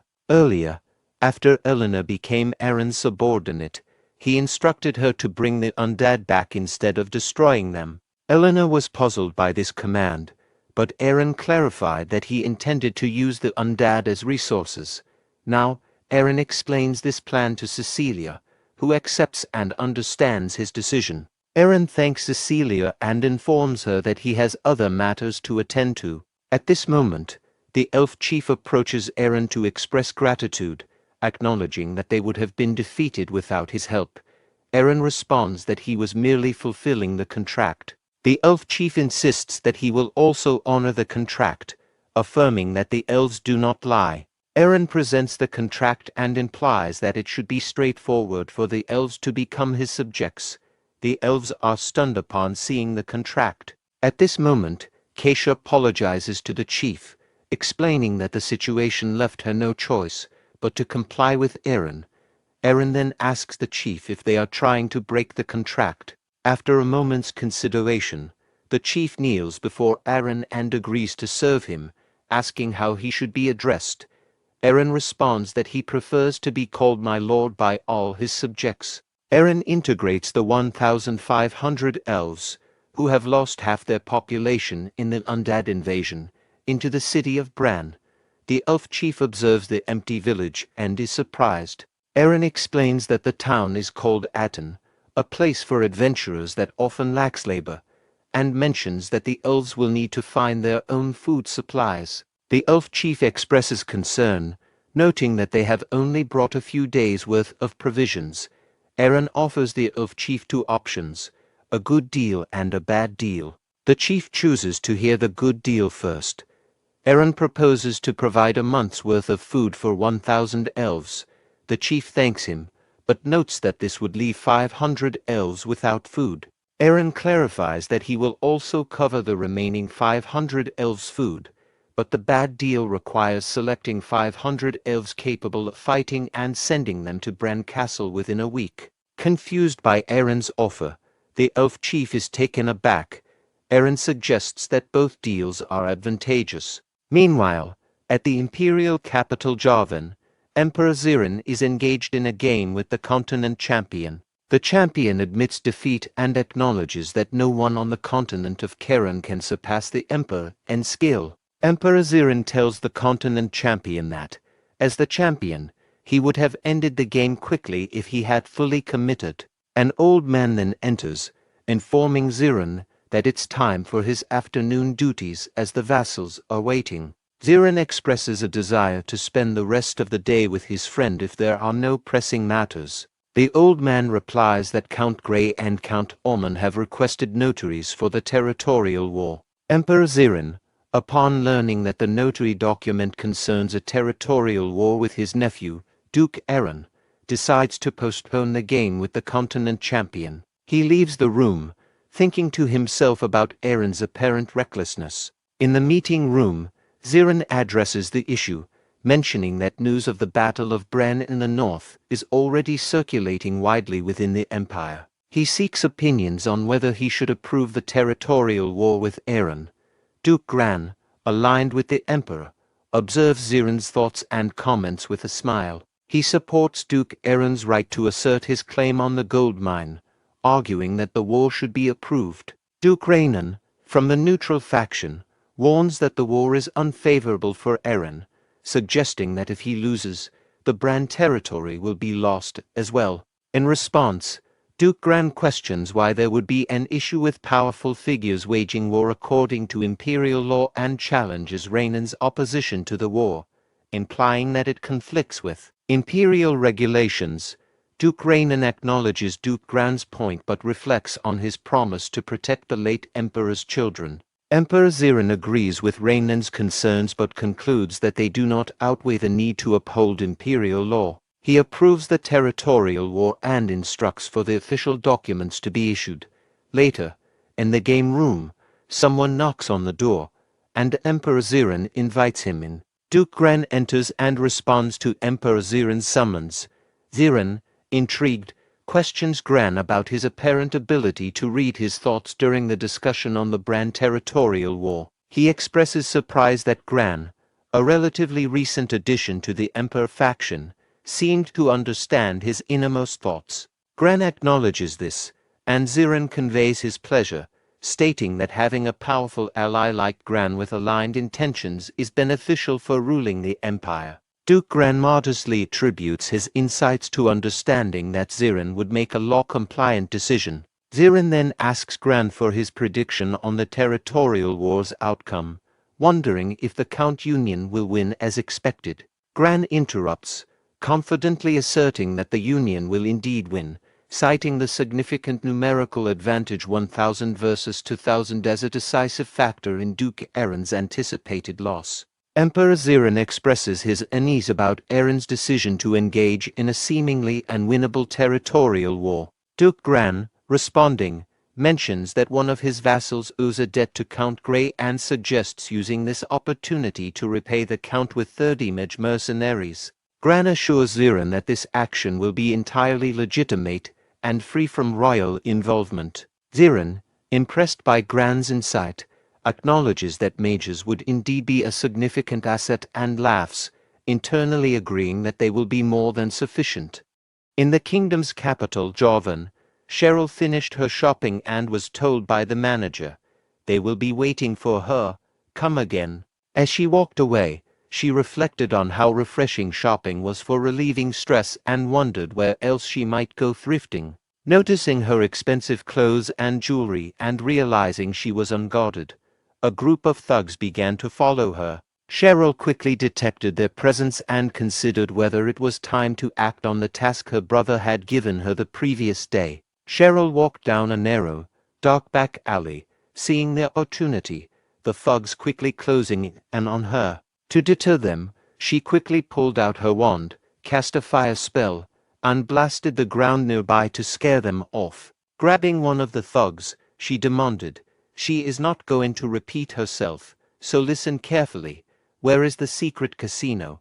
The thugs then led her to an old castle basement. When the thug opened the door, a bright light spilled out, and Cheryl shielded her eyes until she adjusted to the illumination inside. She discovered a bustling scene with a large crowd gathered, betting on either Counts or Eren. Cheryl examined the board and saw the announcement for the main event, Battle in Bran, featuring Duke Eren against the alliance of Count Grey and Count Harmon, with betting open for 25 days. Delighted, she declared that she found it. A dwarf then took the stage, introducing the casino and expressing gratitude to the visitors. His speech was abruptly interrupted by someone in the crowd shouting at him and giving him a ticket. Upon hearing the insult, the dwarf became enraged and summoned the guards, who swiftly apprehended the disruptive individual despite his protests. The dwarf then addressed the crowd, clarifying that the man was not being removed for insulting him, but for wasting the valuable time of the customers. He emphasized that the establishment values their customers' time as if it were gold. This statement calmed the crowd.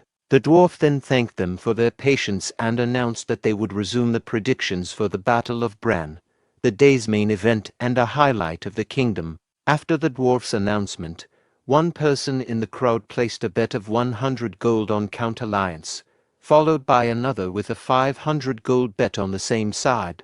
A third person then wagered an astonishing 100,000 gold on Counter-Alliance, and soon others joined in, quickly filling the Counter-Alliance bucket with their tickets. Amidst the flurry of bets, Cheryl raised her hand and shocked everyone by betting 3 million gold on Duke Aaron, a surprising choice given his low odds of winning. As she approached the dwarf, he addressed her, remarking that she might have misunderstood the situation, as they only accepted cash. He then inquired with curiosity and a hint of disbelief, if he may ask, how did she bring 3 million gold in here? Cheryl questioned the dwarf's skepticism, urging him to accept the money without further questions.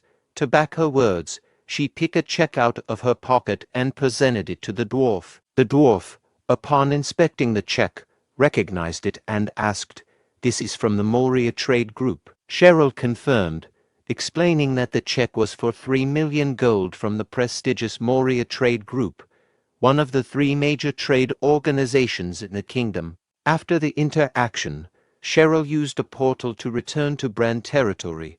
There, she was surprised to find Aaron waiting for her.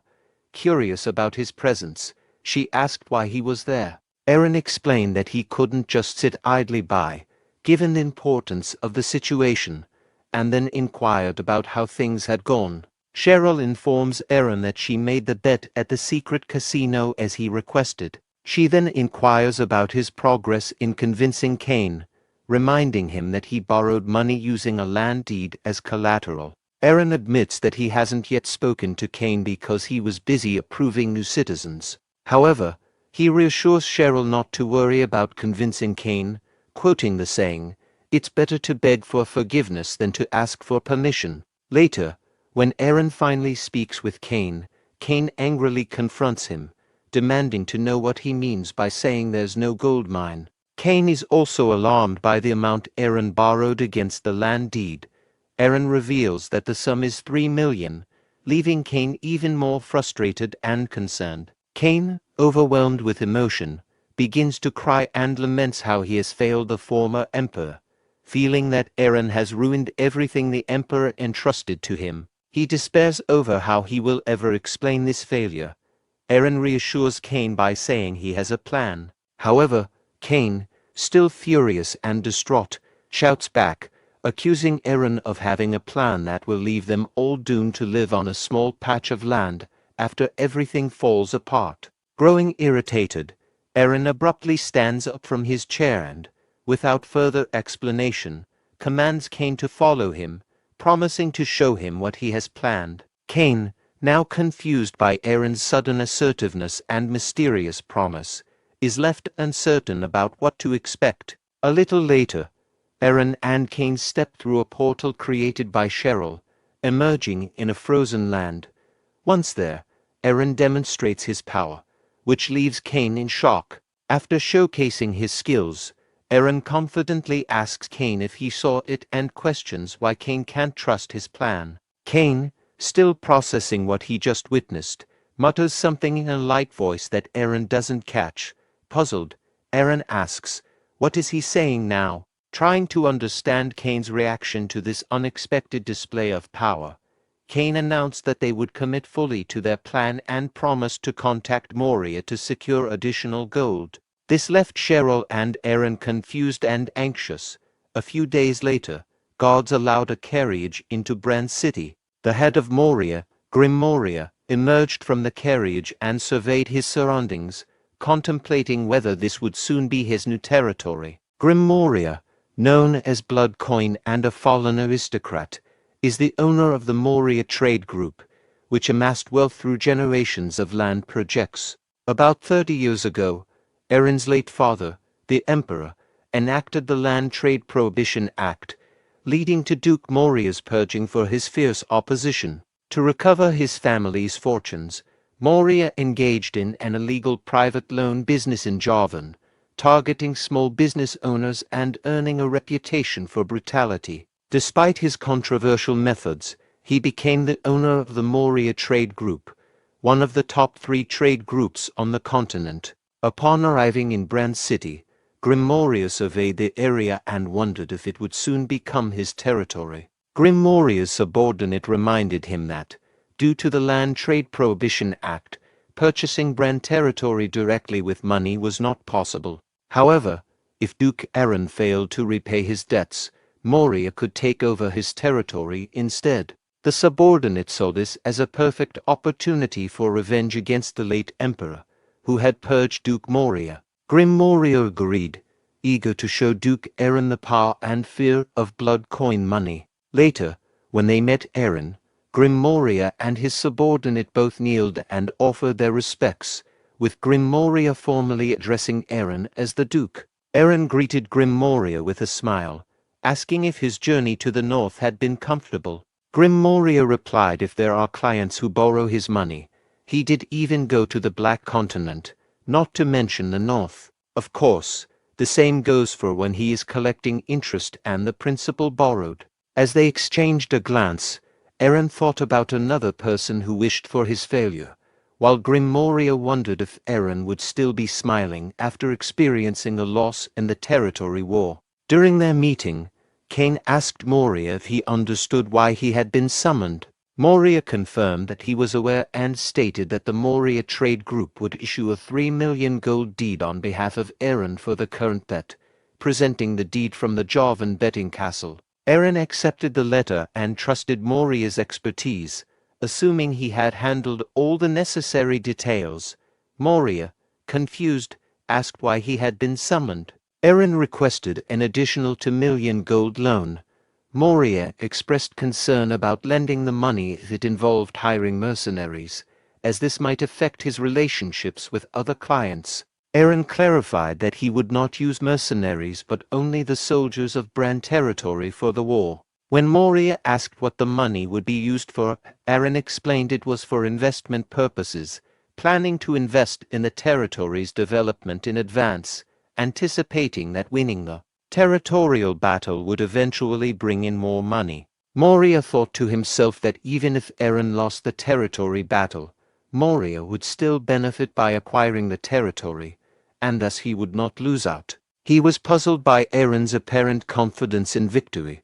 Grim Moria agreed to lend the money if Aaron provided a contract for investing in the territory. Aaron, smiling, agreed to draw up the contract. However, Cain, visibly angry, objected, warning that if Aaron lost the war, he would be burdened with debt. As the treasurer and chief butler, Cain could not approve such a contract. Aaron interrupted and stated that they just need to win. Grim Moria, thinking this was a chance to gain lordship and financially entrap Aaron, was frustrated by the situation. He wondered if there was anything he could do to make it work. Then he had an idea and offered an interest-free loan. Both Cain and Aaron were surprised by this proposal. Grim Moria clarified that he would lend the money without charging interest, alleviating some of the financial burden. He also revealed that he had bet on Aaron's victory, hinting at his support. As they were leaving, Grim Moria's subordinate questioned whether he had genuinely placed a bet on Duke Aaron's victory. Grim Moria told his subordinate that he never intended to bet on their victory. It was just a lie to get them to borrow his money. His subordinate smiled, admiring Grim Moria's quick thinking and resourcefulness, and commented on his adeptness as the owner of the Moria Trade Group. Grim Moria then speculated that Aaron and Cain likely believed he was supporting their side. Both of them laughed at this. Observing them from the window, Aaron asked the old man about the conversation, and Cain inquired for clarification. Aaron complimented Cain on his perfect acting, noting the impressive combination of an indefinite loan with 0 interest. Cain, slightly blushing, attributed the skill to his use of experience rather than acting. 20 days before the territory war, Rommel organized the elves into formation and commanded them to fire their arrows. However, the arrows fell short of their target. Observing this, Aaron criticized their weak performance, pointing out that they would be easily overwhelmed by a cavalry charge before even firing effectively. He then turned to Cain and asked if he had failed to pay for their food. Cain, frustrated, insisted that he had provided enough food for the elves. Their discussion was interrupted by Canis, who pointed out that the short bows the elves were using had a maximum range of less than 100 meters, whereas the range needed on the plains would exceed 200 meters. Eren noted that an ambush would be challenging on the open plain and expressed concern about taking the lead from a distance, especially with the whole empire watching. He was uneasy about getting directly involved. Canis suggested that while he hoped Eren wouldn't need to intervene, they might need to consider deploying Cheryl depending on the situation. He emphasized that battles involve unpredictable variables and managing these in advance would help them achieve a balanced 1,000 to 1,000 battle as planned. Eren asked Canis how they could control the variables in the situation. Canis responded that they couldn't leave the issue unresolved, since they were uncertain whether the arrows would reach their targets. To address this, he planned to improve the bows to manage the distance variable. However, he added that they needed materials and skilled weapons craftsmen who could produce the enhanced bows quickly. Eren expressed concern about the time constraint, asking if it was possible to assemble the necessary craftsmen and materials within less than 3 weeks.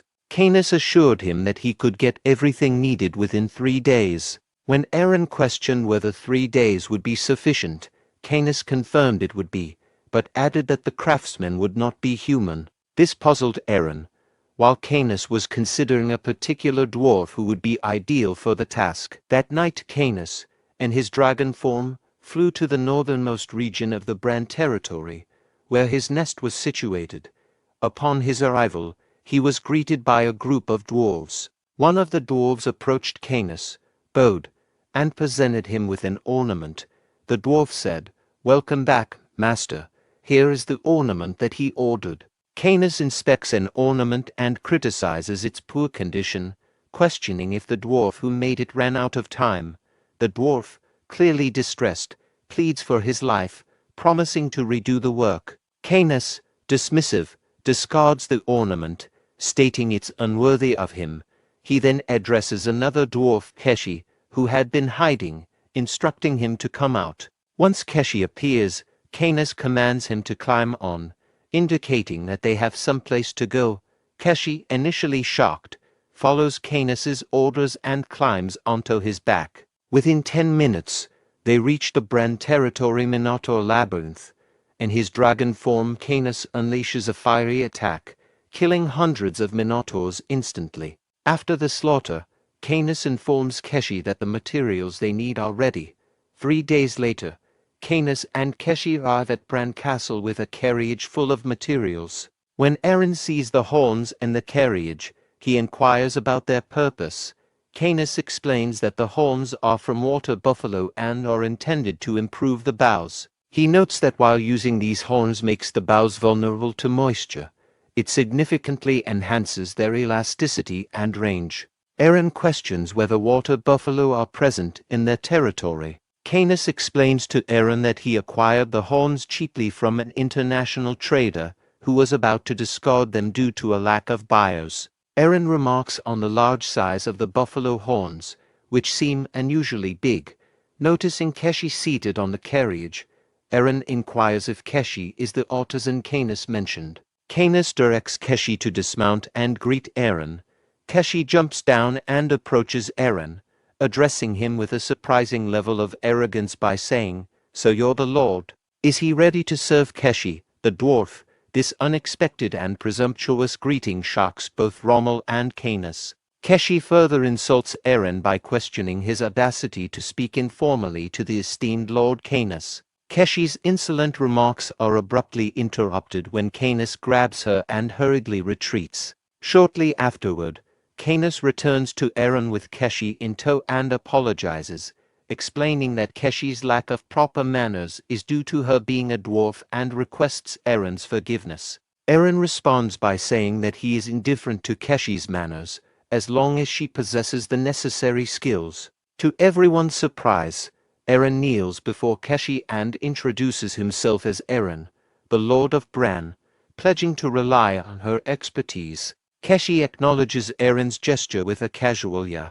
showing her acceptance of the situation. With 2 weeks remaining until the territorial war, Keshi, now granted full authority over weapons manufacturing by Erin, began working on improving bows. Her perfectionist approach and the citizens' frustration with her young, rude demeanor led to occasional conflicts. However, Erin's mediation helped ensure that the weapon upgrades continued relatively smoothly. 3 days before the war, as Canis inspected the battlefield, he reflected on the strategic challenges. He noted that the Emperor was closely observing the war and recognized that both the Lord and his sister were unable to reveal their full power. He realized that merely relying on improved bows wouldn't suffice to efficiently overcome forces twice their size.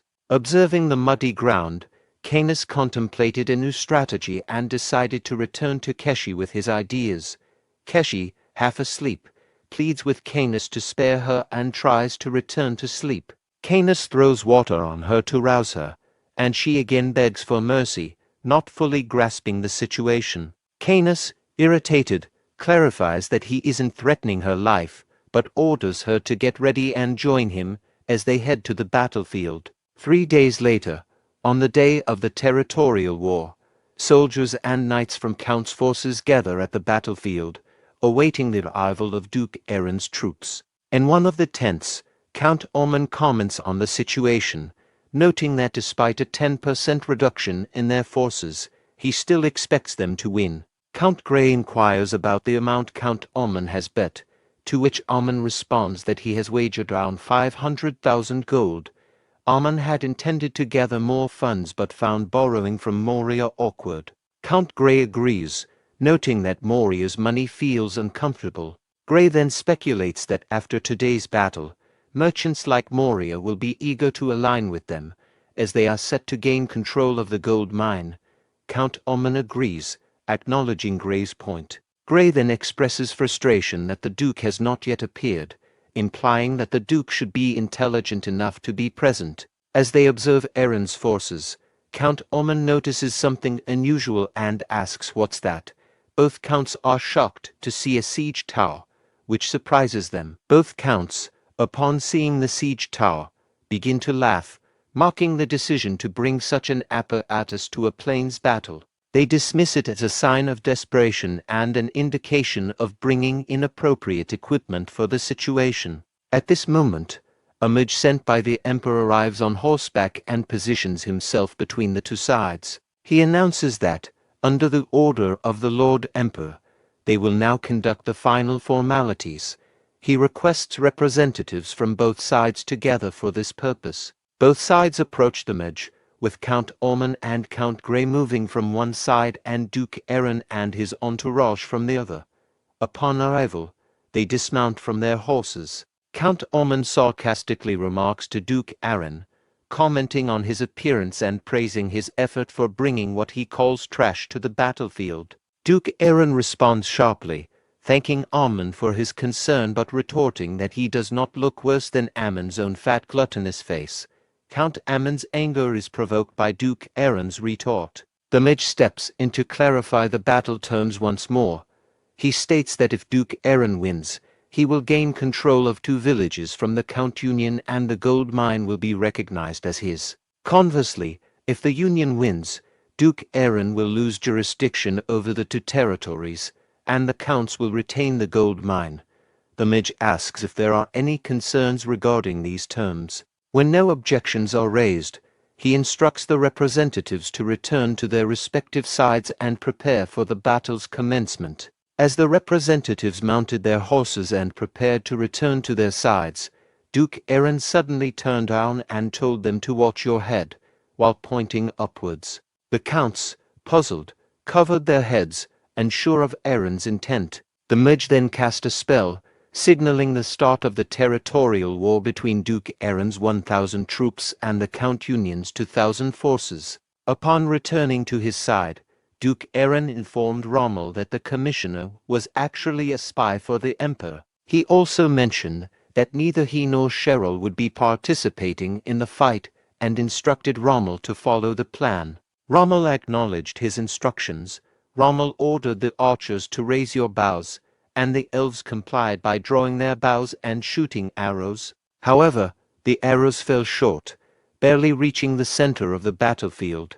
Count Oman, observing this, laughed and mocked Duke Aaron, commenting on the ineffectiveness of the arrows and expressing frustration with what he perceived as Aaron's antics. Oman then offered the cavalry captain 5,000 gold to end the battle before his tea cooled, with an additional 5,000 gold as a bonus if the task was completed promptly. The cavalry captain agreed, assuring Oman that they would finish the battle before his tea was cold. He then instructed his knights to drop their shields and complete the task as quickly as possible. Upon hearing the captain's orders, all the cavalry knights discarded their shields.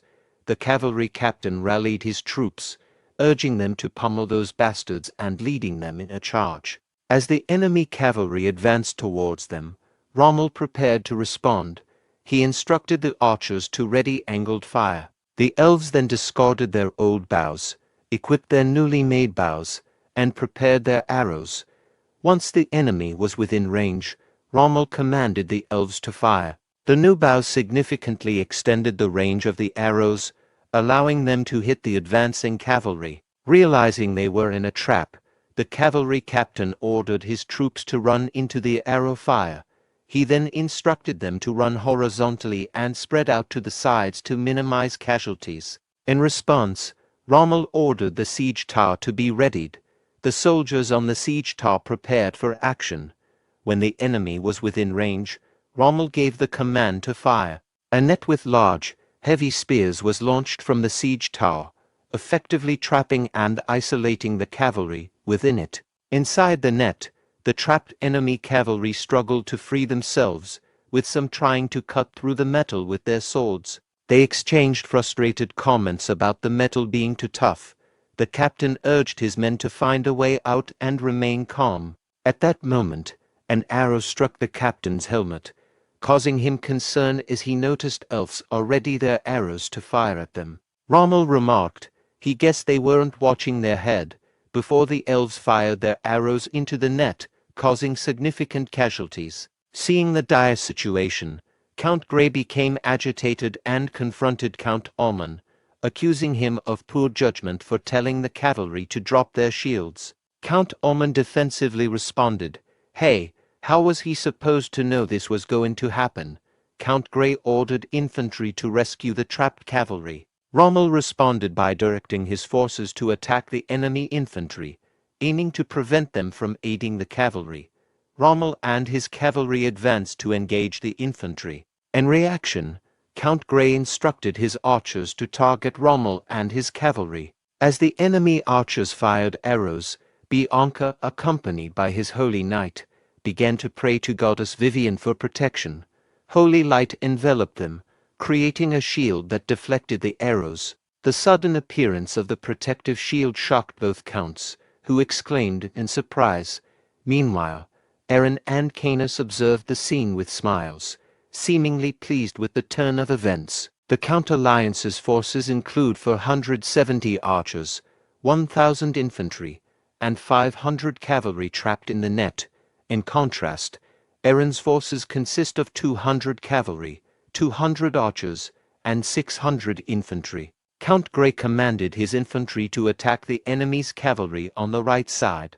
Rommel, surprised by this maneuver, quickly adjusted his strategy. He ordered half of his cavalry to follow him, while the rest dealt with the enemy cavalry. As the battle commenced, Rommel's cavalry engaged the 1,000 Count infantry. Rommel's unit inflicted significant damage, reducing the morale of the Count's infantry soldiers. The soldiers were visibly shaken as Rommel led his cavalry, creating a path through the chaos. An enemy cavalry knight managed to escape from the net and briefly felt relieved, but he was swiftly killed by Lady Bianca. As Rommel's forces continued to engage the infantry, Bianca's unit focused on the enemy cavalry. Both counts, seeing the situation deteriorate, urgently turned to the mercenary mages and demanded that they intervene. The mages began casting a spell and launched a magic projectile. Aaron and Canis were taken aback by the sight. The magic projectile was fired at Rommel's cavalry unit and struck them unexpectedly, causing surprise and likely disrupting their operations. Aaron, concerned by the magic attack, called out to Rommel. However, As the dust cleared, it was revealed that Rommel and his unit had survived thanks to the holy shield provided by Bianca. Eren breathed a sigh of relief when he saw that Rommel was unharmed, though the shield soon broke down. Realizing the danger, Rommel thought to himself that the situation was perilous. He instructed his cavalry to ignore the enemy infantry and prepare to escape. However, as they tried to turn around, they found themselves completely surrounded by the enemy infantry. The infantry soldiers declared, "They are not going anywhere.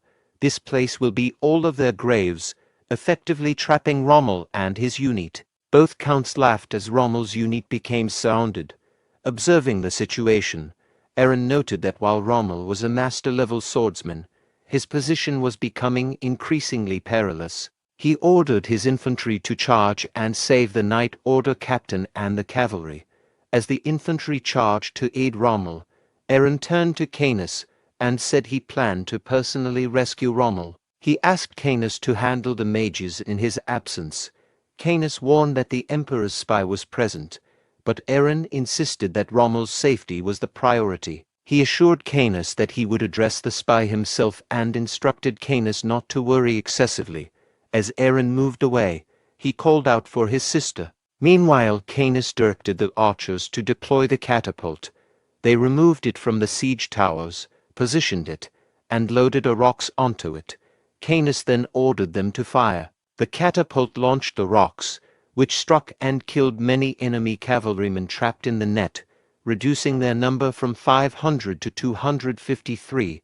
The attack further decreased the count to 197 cavalrymen. Seeing the impact, Count Grey instructed the mercenary mages to break the rocks. The mages responded by casting magic projectiles at the rock, shattering it into pieces. Seeing the effectiveness of the catapult attack, Count Grey laughed and mocked the effort as insignificant compared to magic. He then instructed the mages to target the catapult itself rather than the projectiles it was launching. One of the mages acknowledged that hitting the catapult was possible but would take some time. Count Grey agreed, deciding to prepare for a large-scale attack. Canis, observing the scene, reflected on the situation. He noted that the enemy had twice the number of troops and mages, and he was surprised by the complexity of the situation compared to his initial expectations. He wondered about the whereabouts and actions of the Lord, concerned about the evolving battle dynamics. Canis saw Eren and greeted him, noting the substantial mana energy around him and reflecting on how unusual it was for a human to possess such power. He speculated whether its Cheryl's illusionary magic was at play, as he had not immediately recognized human illusion magic while he was not in his true form. Canis then observed Eren emerging from the forest, dressed differently and wielding a dagger, and thought to himself that Eren seemed to be continually revealing new tricks. As Eren moved closer to the soldiers, he considered the need for caution despite the spy being at a distance. He began searching for an item and soon found a helmet. Putting it on, he thought to himself, "Here he comes, hang in there a little longer," as he prepared to assist Rommel in the battle. Canis commanded his soldiers to prepare the catapults, and they began loading them with rocks. While they were doing this, enemy mages launched a magic attack, destroying one of the catapults. In response, Canis ordered the soldiers to fire the remaining catapults at maximum range, aiming for the mages. The soldiers obeyed and launched the rocks. As the rocks flew through the air, Canis remarked, "Now this is what you call watch your head." Noticing that the rocks were about to fall short of their target, Canis cast a spell called Feather on the rocks, accelerating their speed and guiding them directly toward the enemy mages. A spy mage from the Emperor, witnessing Canis's spell, was surprised and thought, "Flight magic." When the rocks approached, Counts, shocked by the unexpected range, quickly ordered the mages to block the incoming projectiles. The mages responded by launching magic attacks to break the rocks. However, Canis cast protection magic on the rocks, shielding them from the mages' spells. As the magical attacks hit the rocks, smoke formed, but the rocks emerged unscathed and continued their descent. The mages attempted to dodge, but some were struck by the rocks. Witnessing the aftermath, Count Ormond, confused, asked, "What's happening?" An injured mage on the ground pointed towards the sky in response. Both counts quickly turned to the sky, and Count Grey exclaimed, "They're coming again." To think that Erin also had a mage. Just then, another attack struck the area where the mages were stationed. Count Grey, flustered by the situation, realized that Duke Erin had been hiding his last trump card and thought to himself, "It's come to this, an all-out war." Fueled by anger, he turned to the archers and commanded, "Stop getting hit and charge to the battlefront. Engage in hand-to-hand combat." The archers, hearing the order, rushed to the front lines. Then Count Grey turned to the mages and ordered, "Destroy the catapults. Keep the main camp safe." The leader of the mages, under pressure, expressed that they couldn't proceed without first destroying the catapults. Count Grey, frustrated, urged them to act immediately. The mage leader ordered the mages to target the boulders and defend the camp. The mages responded by using a water ball spell to block the rocks and telekinesis to throw them aside. Observing this, Canis thought the mages were using trivial tactics and smirked, suggesting a more formidable challenge. He then instructed the elves to prepare their fire arrows and shoot them as far as possible. The elves readied their bows and fire arrows, preparing to launch them. Canis ordered the elves to shoot their fire arrows, and they launched them into the air. As the arrows descended, Canis used flight magic to guide them towards the enemy camp. The mages, seeing the incoming arrows, quickly deployed a water ball spell for defense. However, the arrows maintained their speed and trajectory, soaring above the water ball, which puzzled both counts and the mage leader. In a surprising move, Canis then cast gravity reversal, causing the arrows to drop directly onto the mages. This unexpected shift led to the mages' deaths and resulted in the complete destruction of the count's mage forces. Erin, disguised as an enemy soldier, observed the battlefield and thought about how he had instructed to prevent magic use, yet the enemy mages were wiped out. He noted the impressive range of the reformed arrows and considered joining the fight himself. Meanwhile, Rommel's unit was encircled by enemies. Seeing a dust cloud signaling incoming reinforcements, Rommel grew anxious. During this moment, he narrowly avoided a spear attack by ducking. Determined to hold on until reinforcements arrived, Rommel fought fiercely against the advancing enemies and urged his unit to persevere, shouting, "Our allies are on their way. Let's endure till the end." Hearing the news boosted the morale of his unit, leading them to prepare for battle against the enemy. Meanwhile, Bianca saw that the cavalry captain was in danger. She instructed the cavalry squad to deal with the enemy cavalry and directed the members of the Crusader Order to follow her. She then moved towards Rommel to provide him with assistance. Overall, the battlefield situation was as follows.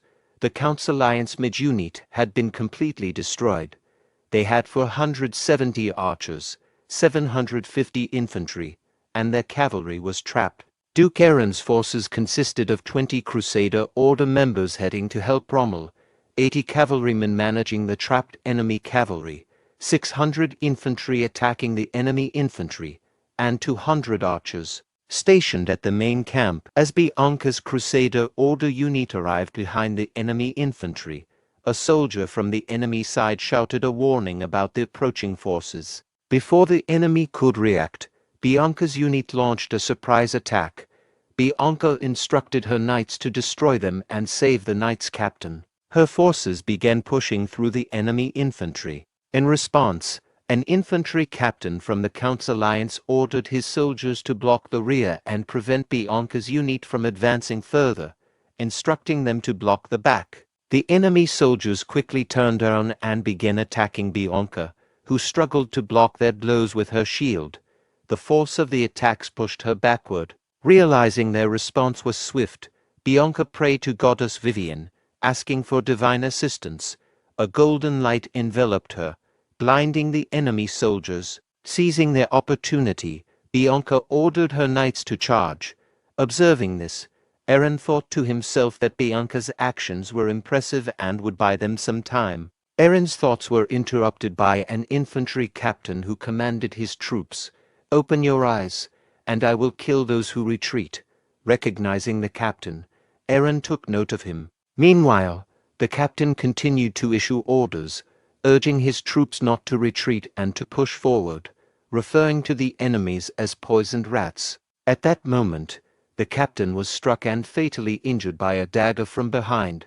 The captain, trembling in pain, turns around to see his attacker and finds Aaron standing there. Aaron declares, "He is the rat that came here to kill him." With that, the captain collapses and dies. Aaron then surveys the area and spots two more captains. Determined to save Rommel, he decides to eliminate the enemy's key leaders.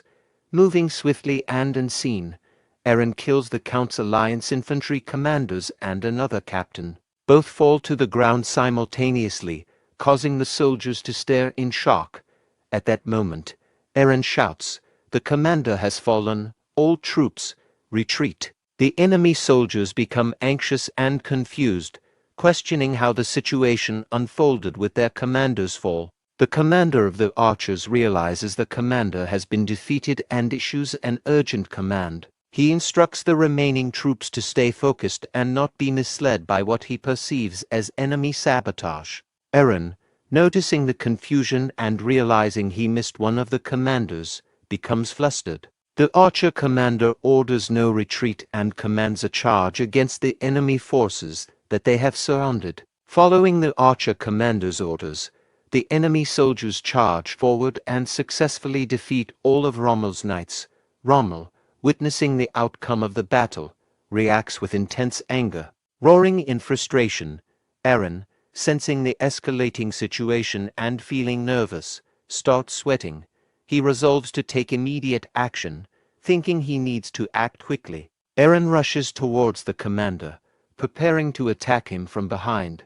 He is determined to eliminate the last remaining commander and mentally prepares for the kill. As Aaron is about to strike, his attack is unexpectedly blocked by the commander's soldiers. The commander reveals that the situation was a trap set specifically for Aaron, indicating he had planned this contingency in advance. Contrary to what the commander anticipated, Aaron begins to laugh. This reaction surprises the commander, hinting at a twist or a deeper strategy on Aaron's part. Aaron, questioning the need to plan ahead, swiftly retracts his dagger, using it to eliminate the soldiers blocking his path to the commander. As the commander realizes he is about to be defeated, he issues a desperate final command to his troops to charge and kill his allies. Despite the commander's order, Aaron beheads him, ensuring his death. After dispatching the commander, Aaron calls out Rommel's name with evident worry, suggesting he is concerned about Rommel's safety or involvement in the unfolding events. Rommel, exhausted, is under threat from enemy soldiers poised to kill him with spear attacks. Just in time, Bianca's unit arrives and intervenes, saving Rommel from imminent death. Aaron's infantry arrives on the scene. Their commander seizes the opportunity created by the enemy's loss of their commander, instructing his troops to kill all remaining enemy soldiers. The enemy soldiers, now leaderless and in disarray, are easily defeated by Aaron's infantry.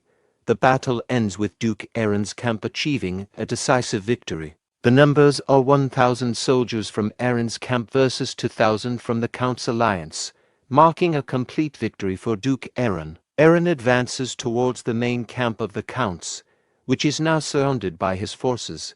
He observes the anxious expressions on the faces of both Counts. Aaron comments on the nervousness of the Counts, taunting them by recalling his earlier warning about being cautious. Count Ormond, bewildered by Aaron's ability to maneuver through the chaos of arrows and boulders, tries to draw his sword. He demands to know what kind of sorcery Aaron is using. Before Count Ormond can act further, Aaron's knights quickly position their swords at Ammon's neck, instilling fear and causing him to tremble. Aaron, drawing his sword, confronts Count Ormond, indignantly rejecting the suggestion that his success is due to sorcery. He accuses Ormond, a mere count's vassal, of insulting him and declares his intention to kill Amun to restore the proper hierarchical order of the territory. As Eren attempts to strike Count Amun, a mage sent by the Emperor intervenes, grabbing Eren's hand and urging him to reconsider. The mage questions the value of killing a vassal, suggesting it may not be beneficial. Eren, furious, demands the mage release him, emphasizing that being insulted as a member of the royal family is equivalent to insulting the emperor himself. In response to the threat, Count Amun kneels before Eren and pleads for his life, admitting his wrongdoing and begging for mercy.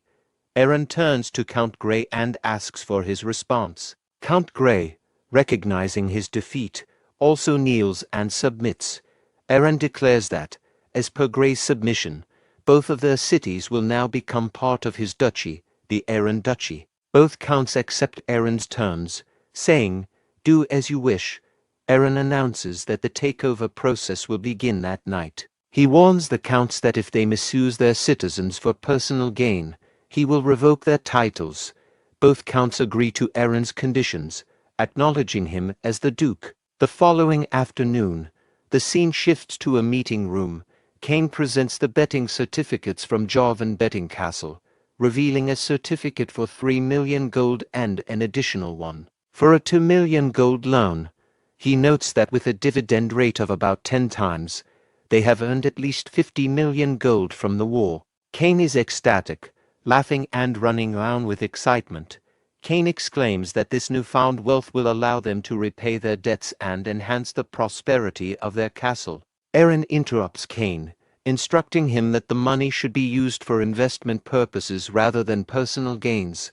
Cain is taken aback and angry, questioning Eren's decision. He struggles to believe that Eren is suggesting using the money for investment rather than immediate financial relief and improvement. Eren explains that while the funds from the war are significant, the primary objective was to gain manpower and expand their territory. With the acquisition of 2 cities from each of the defeated territories and an additional city from clearing the orcs and the Black Forest, their territory, Brahn, has effectively doubled in size. Eren emphasizes the importance of using the funds to stabilize and secure the newly acquired territories first. He plans to use the money for this purpose before gradually pursuing further expansion. Eren declares his intention to become known as the loser of the North, a statement that shocks everyone present at the meeting. Cheryl reacts with concern, questioning Eren's declaration. She fears that branding themselves as the loser of the North would expose their power and potentially make them a target. Eren elaborates on his reasoning behind his plan. He explains that, following the war, both the Emperor and the feudal lords loyal to him will closely monitor their actions. Eren argues that if they attempt to conceal their power, the Emperor might destroy them before they can fully strengthen themselves. Eren proposes a strategy of outwardly appearing loyal to the Emperor and his followers, giving them what they want as a form of tactical submission. This approach, he believes, will buy them time to build strength. However, Eren vows that once they are ready, they will decisively outmaneuver their adversaries, taking everything and leaving only the bare essentials. At this critical moment, Max bursts into the room, announcing the arrival of the owner of the Moria Trade Group. Eren concludes the meeting, instructing everyone except Cain to continue with their duties. Grim Moria enters the meeting room and presents a certificate, demanding repayment of 5 million gold, as stipulated by the terms of their contract due to Eren's victory in the war. Eren turns to Cain and asks if they have the funds available for repayment. Cain reveals that they are currently so financially strained that they do not even have enough money for basic necessities, let alone the 5 million gold required. Grim Moria insists on the repayment, emphasizing the contractual obligation of the Eren Duchy to pay the specified amount. Cain approaches Grim Moria and examines the contract. He points out a clause in the contract that specifies the repayment will be interest-free indefinitely. Grim Moria is taken aback and confused by this clause. He questions the validity of the claim. Cain aggressively accuses Grim Moria of threatening Eren, citing the contract's terms. He emphasizes that the contract specifies no interest and questions Grim Moria's attempt to demand repayment. Cain turns to Eren and asks how he dealt with such matters when he was in the capital, suggesting that Eren should address the situation similarly. Eren brandishes his sword, pointing it at Grim Moria's neck. He suggests that, under normal circumstances, Grim Moria would face death for his sin of misspeaking. However, he offers an alternative way for Grim Moria to save himself. Grim Moria, confused and apprehensive, asks about this alternative way. Eren drives his sword into the table in front of Grim Moria, demanding that Grim Moria swear an oath. He refers to Grim Moria as Blood Coin and instructs him to swear upon the sword. Grim Moria asks for clarification, indicating his concern and confusion over the oath he's being asked to take. Eren demands that Grim Moria swear to become one of his retainers and dedicate his life to the Brand territory, effectively binding him to Eren's service and loyalty. A boat carrying a letter arrives at the location of Crown Prince Philip on the Western continent. Philip empties the letter and reads it, discovering that Eren has won the territory war. As Philip reads the letter, 3 soldiers attempt to attack him. Philip swiftly turns and dispatches them with a single thrust of his sword. After dealing with the attackers, Philip places the flag of the Empire. He reflects on the situation, thinking about returning to the Empire and anticipating that future events will become increasingly interesting. Emperor Zerone confronts Crown Prince Philip in the meeting room, questioning his decision to return from his task of conquering the Western continent upon learning of Eren's victory. The Emperor is perplexed by Philip's apparent concern over Eren, a distant royal family member. During the conversation, Emperor Zerone is playing a game of chess and removes one of Philip's pieces, tossing it to him. He emphasizes his point by noting Philip's strong reaction to Eren's success. Philip, while picking up and breaking the chess piece with his magic power, downplays the significance of Eren's victory. He claims to be merely slightly interested, though his internal thoughts reveal a deeper personal interest, particularly in relation to the throne he is destined to ascend. Philip reflects privately on his ambition and how Eren's success might impact his own future and prospects for the throne. Eren is rapidly reviewing and authorizing a large volume of documents, demonstrating his efficiency and thoroughness in handling administrative duties. Canis, observing Eren, notes how skilled and efficient he has become, likening his expertise to that of a seasoned butler who has managed documents for a long time. While working, Eren reflects on his current speed compared to his past life as a butler. He considers that he used to handle documents even faster back then and contemplates how much more he could have managed previously. Rommel bursts into the room, shouting "My lord," and disturbing Eren's concentration. Eren, taken aback by Rommel's forceful entry, angrily reminds him to knock before entering. Rommel informs Eren about protests occurring in the territories of Count Grey and Count Omen. Eren speculates that the protests are not genuinely initiated by the citizens, but are likely orchestrated by the counts themselves. He smiles, suggesting that he will take action to meet their expectations. A knight storms into Count Amon's room, holding an important document. Count Omen, currently in the middle of a meal, questions the urgency of the knight's intrusion. The knight reveals that the document is a declaration of war, indicating a significant and immediate escalation in the conflict. Count Omen, astonished by the knight's announcement of a declaration of war, reacts angrily and incredulously, questioning the validity of the declaration. In the meeting room, Cain is surprised and asks Eren for the reason behind the declaration of war. Eren explains that the declaration is based on charges of treason. He accuses Count Omen of orchestrating a protest by disguising his soldiers as civilians and breaking his oath by not surrendering his territory after losing the battle. Rommel expresses concern that the declaration of war might be premature and reckless, given that the Count's regular forces are significantly larger than Eren's. Eren admits that the declaration was indeed reckless, showing an awareness of the risks involved in his decision. Cheryl asks Eren why he declared war despite the risks. Eren explains that the declaration aligns with what the Emperor would expect and is grounded in truth. This revelation shocks everyone present. Cheryl is stunned and questions if Eren has already received the Emperor's approval for the territory transfer. Eren confirms that he did receive the Emperor's approval, noting that the Emperor believed he was simply reveling in his victory. Canis praises Eren's forward-thinking strategy and offers to provide a battle strategy.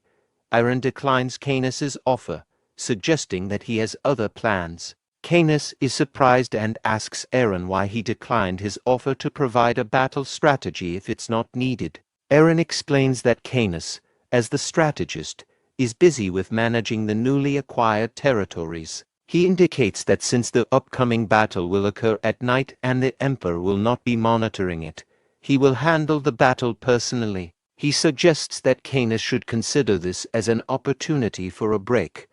Eren and his forces approach Count Ammon's castle as night falls.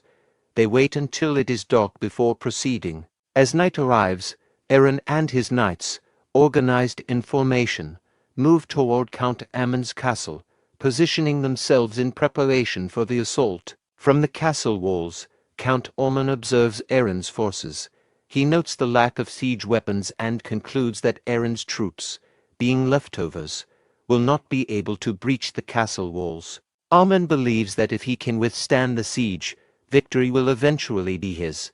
Ammon publicly questions Eren's motives, accusing him of declaring war out of greed for territorial expansion. He challenges Eren's actions as unjust. Eren responds by accusing Count Ammon of treason, citing evidence of Ammon's involvement in protests and betrayal. Despite this, Eren offers Ammon a chance to avoid further bloodshed.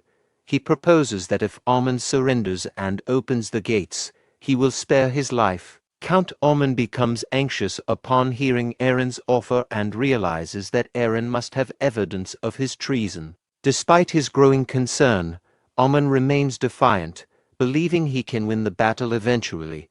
He challenges Eren, daring him to break into the castle if he's confident. Eren responds with anger, condemning Ammon for his arrogance and promising that the battle will be severe for his transgressions. He then calls for his sister, Cheryl. Cheryl, standing beside Eren, is asked to assist. She casts the spell Flame Shower to attack the castle. However, the castle's defenses are effective, as the attack is blocked by a magical shield surrounding the castle. Count Ammon mocks the Cheryl, confidently stating that the magic shields created by the Ivory Tower wizards are too strong to be penetrated by what he deems low-level magic. Cheryl, infuriated by Ammon's insult, retorts angrily, calling him a bald head in frustration. Cheryl, determined to prove Ammon wrong, casts another spell by swinging her wand through the air and striking the ground. Cheryl's spell conjures a powerful wave of water that crashes against the castle, but it is once again deflected by the castle's protective magic shield. Count Ammon, witnessing this, laughs and questions the nature of the magic involved, making a remark about the need to quench thirst before beginning. Cheryl responds to Count Ammon by summoning a multiple number of massive worms from the ground. These worms begin to assault the castle. The worms' attack causes significant damage to the castle, leading to the collapse of the castle walls. As the walls begin to fall, Count Ammon narrowly escapes by jumping away from the collapsing gate wall. Count Ammon, stunned by the destruction, expresses his disbelief and confusion about the situation. Eren seizes the opportunity presented by the fallen wall and commands his knights to advance and capture Count Ammon. The cavalry, having received the order, advances with the goal of capturing Count Ammon. From his position on the wall, Count Ammon commands the archers to shoot arrows to prevent the enemy from advancing. The archers' arrows strike the leading cavalry knights, causing them to fall. Observing the success of the archers' attack, Count Ammon laughs and instructs them to keep shooting. Rommel, noting the progress of their assault, urges his fellow knights to charge into the castle. During the chaos, one of Count Ammon's archers becomes anxious and ceases firing, trembling in fear. Count Ammon, infuriated by the archer's hesitation, approaches him and delivers a forceful kick to his stomach, sending him crashing to the ground. Count Ormond, enraged, yells at the archer, demanding an explanation for why he ceased firing despite explicit instructions. The other archers are startled by the outburst. Count Ormond warns them harshly, threatening to kill them himself if they display similar incompetence. Eren, observing Count Ammon's behavior, decides to intervene, thinking of the future loyalty of the soldiers. As he moves to act, Cheryl halts him, leaving Eren puzzled. Cheryl informs Eren that their agreement covered only the flame shower, and that an extra 100,000 gold is required for the use of the mud worms. Eren protests, arguing that Cheryl's use of the mud worms was a personal decision made out of anger, and should not be subject to additional payment. While Eren is speaking with Cheryl, he detects an arrow aimed at him and catches it effortlessly. Observing the archers, Eren comments on their audacity or recklessness. Eren agrees to the additional payment for the mud worms, instructing Cheryl to record the amount in the ledger. After agreeing to the payment, Eren begins to sprint towards the wall. Count Ormond commands the archers to shoot at Eren, believing that capturing him will ensure their victory. The archers are astonished as Eren deftly evades their arrows, using his speed to continue his approach towards the wall. Eren reflects internally, recognizing the need to swiftly capture Count Ormond to reduce casualties on both sides and conclude the conflict. Eren used the wall to propel himself onto the top of the castle wall where Count Ormond and the archers are positioned, surprising everyone. Eren attempts to strike Count Ormond, but Ormond manages to evade the attack. Noting Eren's furious expression, Count Ormond becomes visibly nervous and instructs the archers to engage Eren. The archers charge at Eren to impede him, but Eren swiftly defeats them with ease. Observing the chaos, Count Ormond flees the scene, eliminating his own archers who obstruct his escape. Eren, infuriated by Count Ammon's disregard for his own men, reflects on Ammon's inability to safeguard his troops and his callous attitude towards their lives. Count Ormond forces his way toward the stairs, eliminating anyone who obstructs him, while reflecting on Eren's unexpected strength. Eren unexpectedly appears in front of Ormond, blocking his access to the stairs. Eren offers Ormond a chance to surrender, promising that his family and soldiers will be spared if he complies. Ormond inquires about his own fate under Eren's terms. Eren coldly informs Ormond that he will be killed regardless of his surrender. Ormond, searching for an escape route, finds that his own soldiers are obstructing his way. Ormond attempts to clear a path by attacking his own soldiers, but one soldier retaliates by using a spear to injure Ammon's sword hand. This injury causes Ormond to drop his sword and collapse in pain. Count Ammon's soldiers urge him to surrender. Ormond, frustrated and realizing escape is impossible, appeals to Eren for mercy, offering to become his vassal and pledge loyalty. Before Ormond can finish his plea, Eren executes him, stating he has no use for a vassal who disregards his own people. Eren declares Ammon's death and announces victory, signaling the end of the battle. Eren claims all of Ammon's lands, except for a small fortress, as part of his domain, Brahn. Count Gayle, upon learning of Ammon's death, decides to surrender and cede half of his estates to Eren to ensure his own safety. With the Duchy of Brahn restored, Eren begins strategizing to expand his territory and consolidate power, aiming to become the dominant ruler in the north and prepare for a significant future conflict with the Emperor. In the imperial capital Javan, Emperor Zerone, visibly agitated, questions whether Eren has secured another victory. Duke Gran confirms that the reports of Eren's victory are accurate. Emperor Zerone angrily recalls Duke Gran's previous assessment, where he had predicted that Eren lacked the forces necessary to endure multiple battles. Duke Gran explains that Eren's victory was aided by the intervention of a mysterious wizard, admitting he underestimated the wizard's power. However, he downplays the significance of Eren's win, suggesting that reclaiming a single duchy won't impact the overall strength of the empire. Duke Gran then shifts focus, expressing concern not about the extent of Aaron's influence but about his underlying intentions and future plans. Emperor Zerone inquires about the specific intentions Duke Gran is concerned about regarding Aaron. Duke Gran clarifies that while the restoration of the Brand Duchy is expected, the real issue lies in whether Duke Aaron will remain loyal to the Empire or choose to defy it. Emperor Zerone recalls that Duke Aaron vowed to stay secluded within the Brand Duchy, and warns that if Aaron violates this oath, the entire empire will not tolerate his betrayal. Duke Gran raises the concern that if Aaron chooses to expand the Brand Duchy, the empire may lack legitimate reasons or legal grounds to intervene. This realization alarms Emperor Zerone, as he reflects internally on the imperial order, which is founded on the principle of free war among vassals. He recalls that this law was established before he ascended to the throne to secure the nobles' support. Concerned about the situation, Emperor Zerone is called by Crown Prince Philip, who offers to investigate Duke Aaron's true intentions and assess the condition of the Brand Duchy. After some consideration, Emperor Zerone agrees to Philip's request, suggesting that Philip use the opportunity to congratulate the duchy on its recent victory as a cover for his visit. Philip acknowledges the emperor's approval and promises to prepare for the trip. He privately reflects on his anticipation to see Aaron's development since their past sparring matches. In the Brand Duchy, a public notice is displayed on the town's notice board.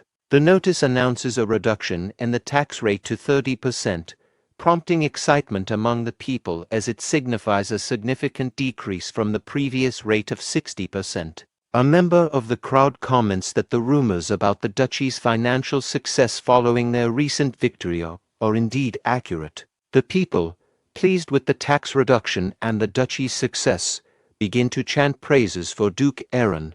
Aaron observes the positive public reaction from a distance and reflects that implementing the tax reduction policy earlier would have been beneficial.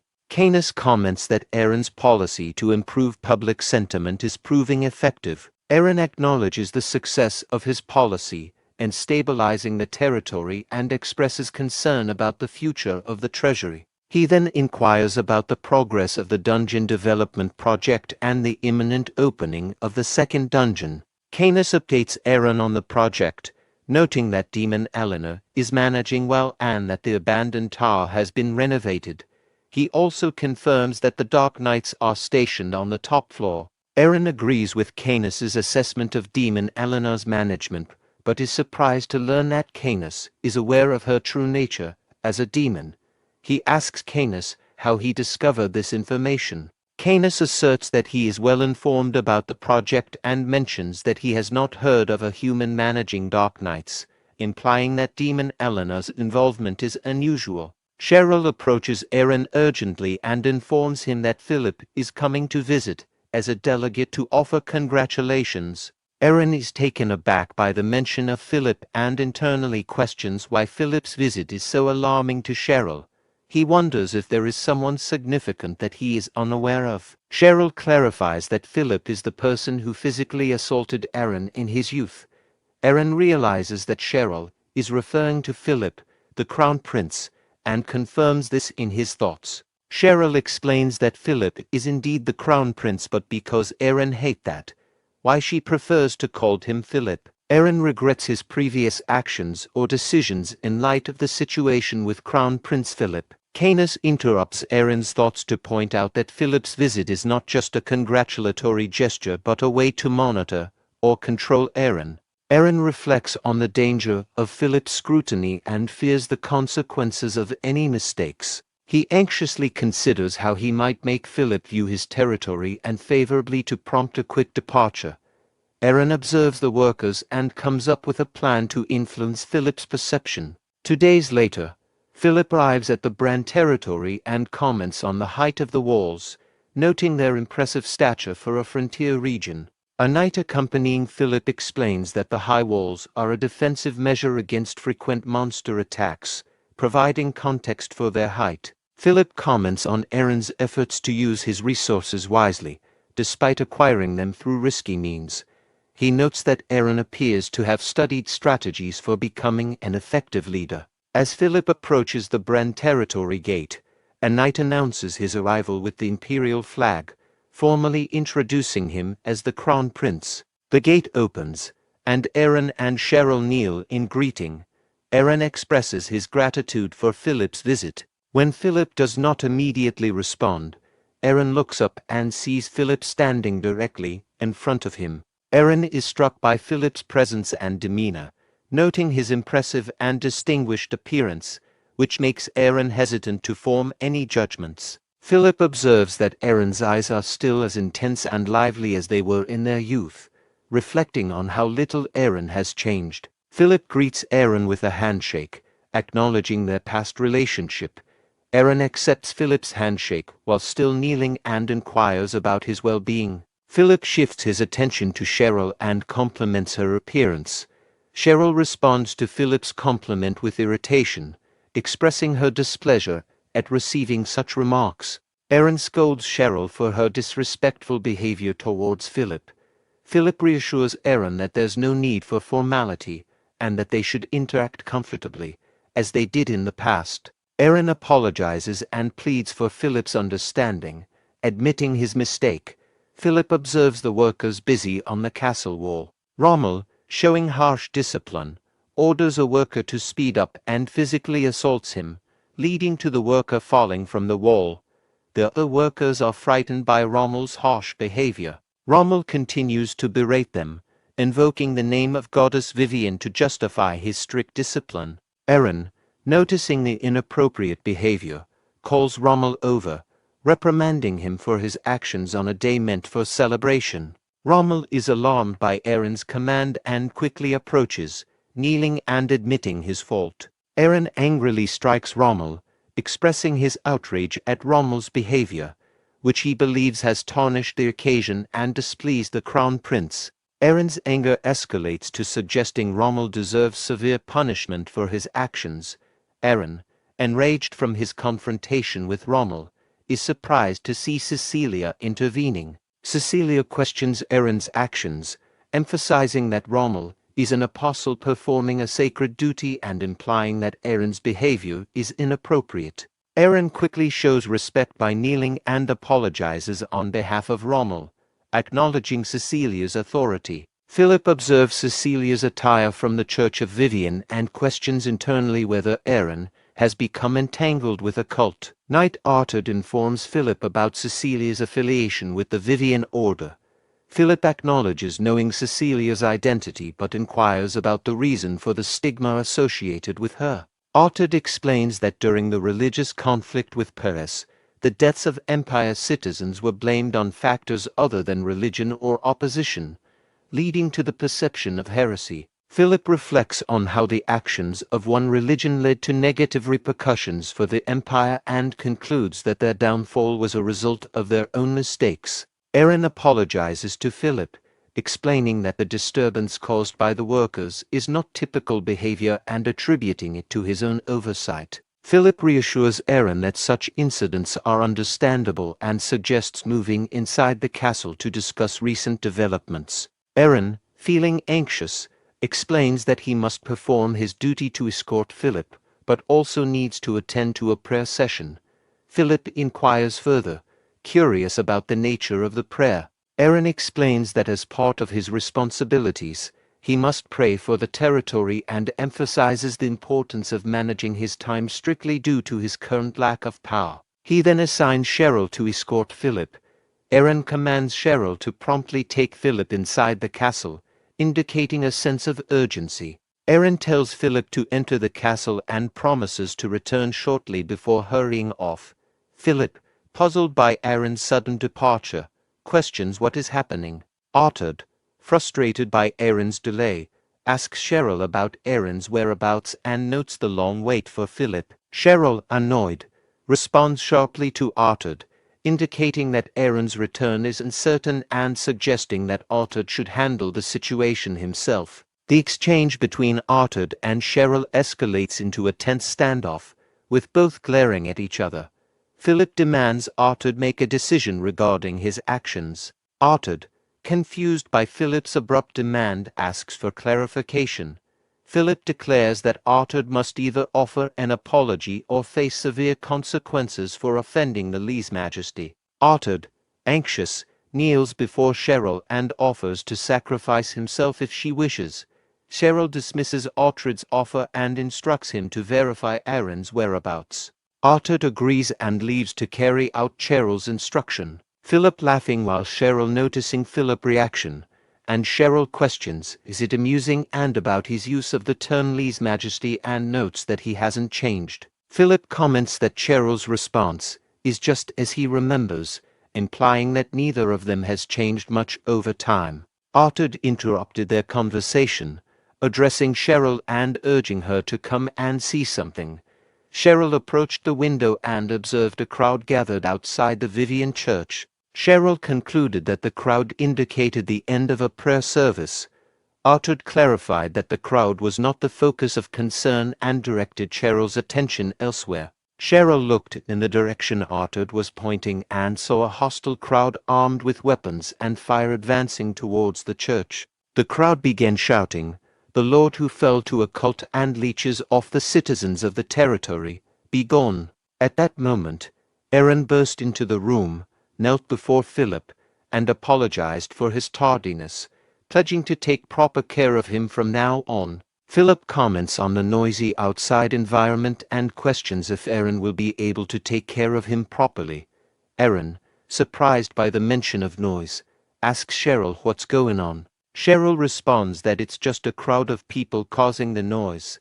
Aaron reacts by suggesting they handle the situation by eliminating the crowd. He instructs Cheryl to direct the others to deal with the crowd, dig holes, and then bury the bodies, but to burn them instead of burying them because digging is too troublesome. Cheryl starts to leave the room but turns back to ask Aaron if she is allowed to kill one person too, showing a sinister smile. Aaron smiles back and agrees with Cheryl's request to kill someone, but advises her to do it discreetly. Philip, observing the situation, reflects on Aaron's troubling transformation into a cruel and merciless figure, given his history of engaging in ruthless battles and worshipping a cult responsible for a massacre.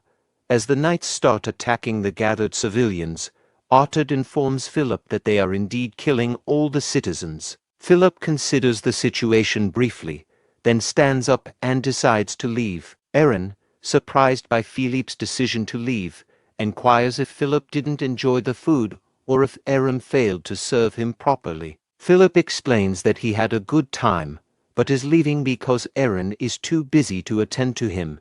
He tells Aaron not to see him off and that he will see him next time. Aaron attempts to persuade Philip to stay, but Philip continues to leave the room. Philip, while leaving, smiles and thinks that the situation will resolve itself soon, implying it will self-destruct without external interference. Aaron, observing Philip's departure, smiles and reflects that the mission was a success. Rommel stands still among the bodies of the civilians he has killed. Aaron approaches Rommel from behind, startling him, and then moves to the bodies of the civilians. Aaron comments, "The corrupt Lord has come," addressing the situation. One of the civilians, who has regained consciousness, attacks Aaron and accuses him of being a corrupt lord. Rommel intervenes by punching the revived civilian in the face and tells him to regain control.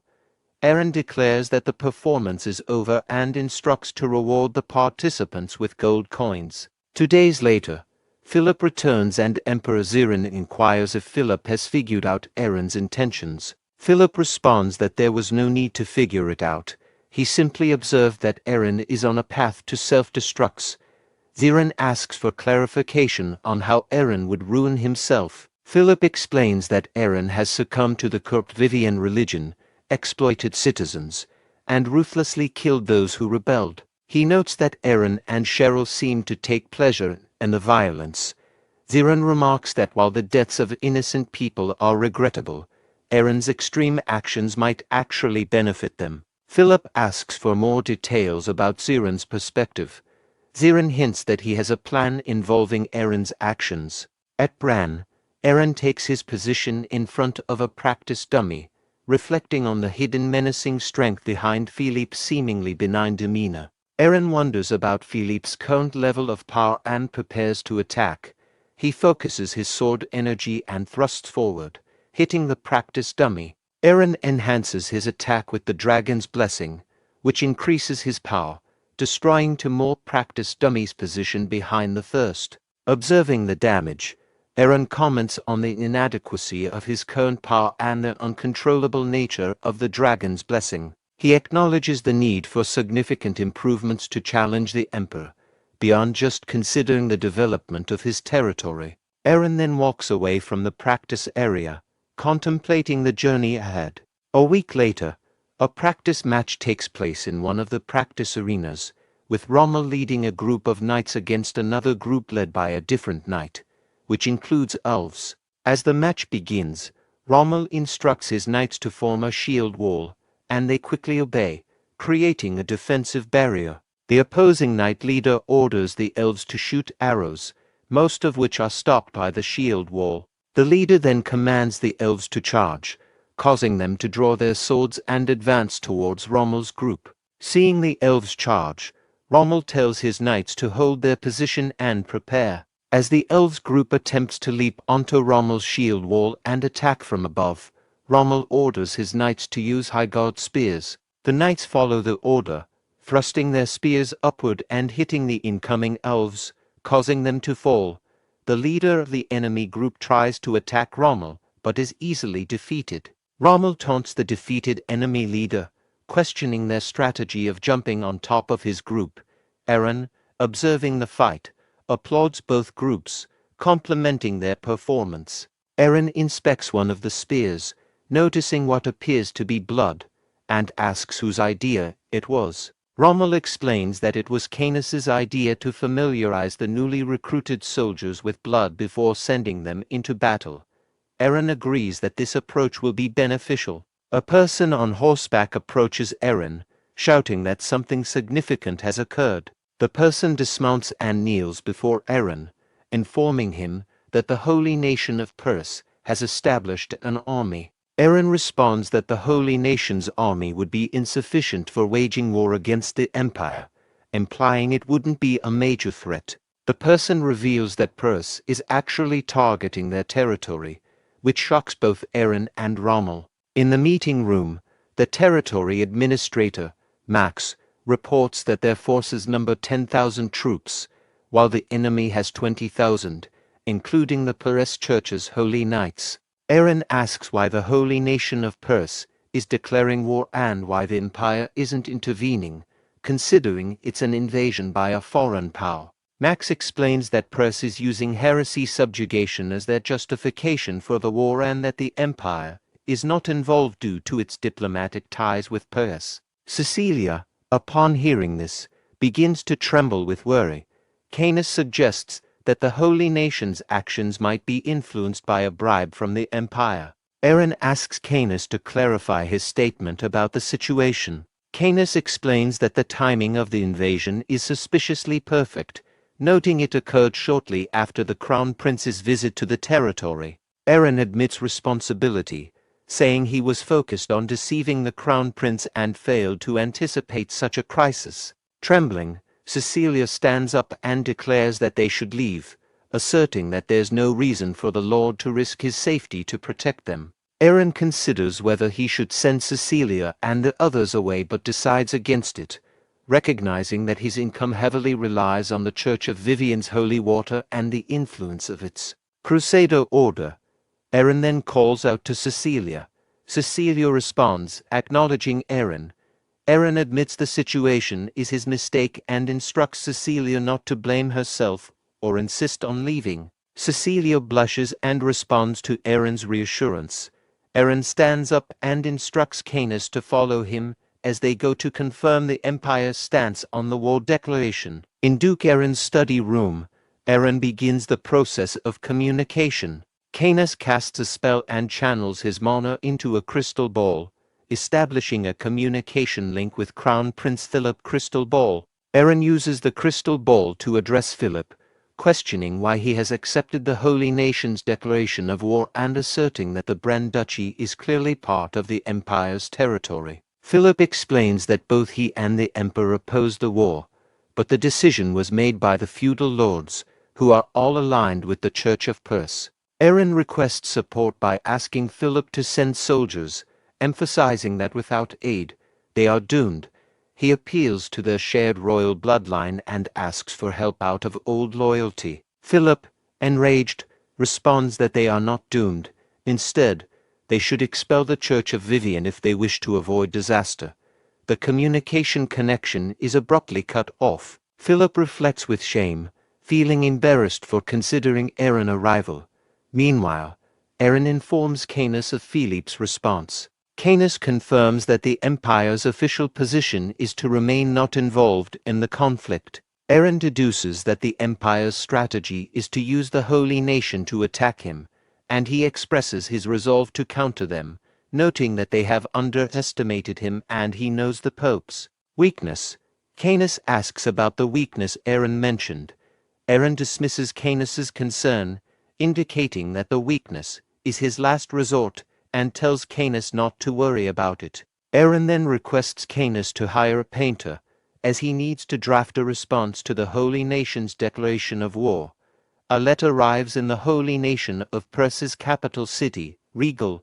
Archbishop Abel, seeing the painting on the letter, becomes furious, criticizing Duke Aaron for using the Holy Nation's declaration of war as a provocation. Another priest suggests that Aaron has lost his mind due to heresy influence, impairing his judgment. Archbishop Abel asserts that regardless of the Empire's involvement, the territory was already slated for purification. He insists that, given the territory's perceived wickedness, they cannot delay further and orders an immediate report to His Holiness and mobilization of the Crusader order to advance on the territory. Pope Ignaz of the Holy Nation of Perse immediately orders a large-scale purification of the Brahn territory. The purification force assembled includes 500 knights from the Crusader order and about 20,000 soldiers from other orders, totaling around one-fifth of Perse's military strength. In the meeting room at Brahn Castle, Canis begins to explain the war strategy.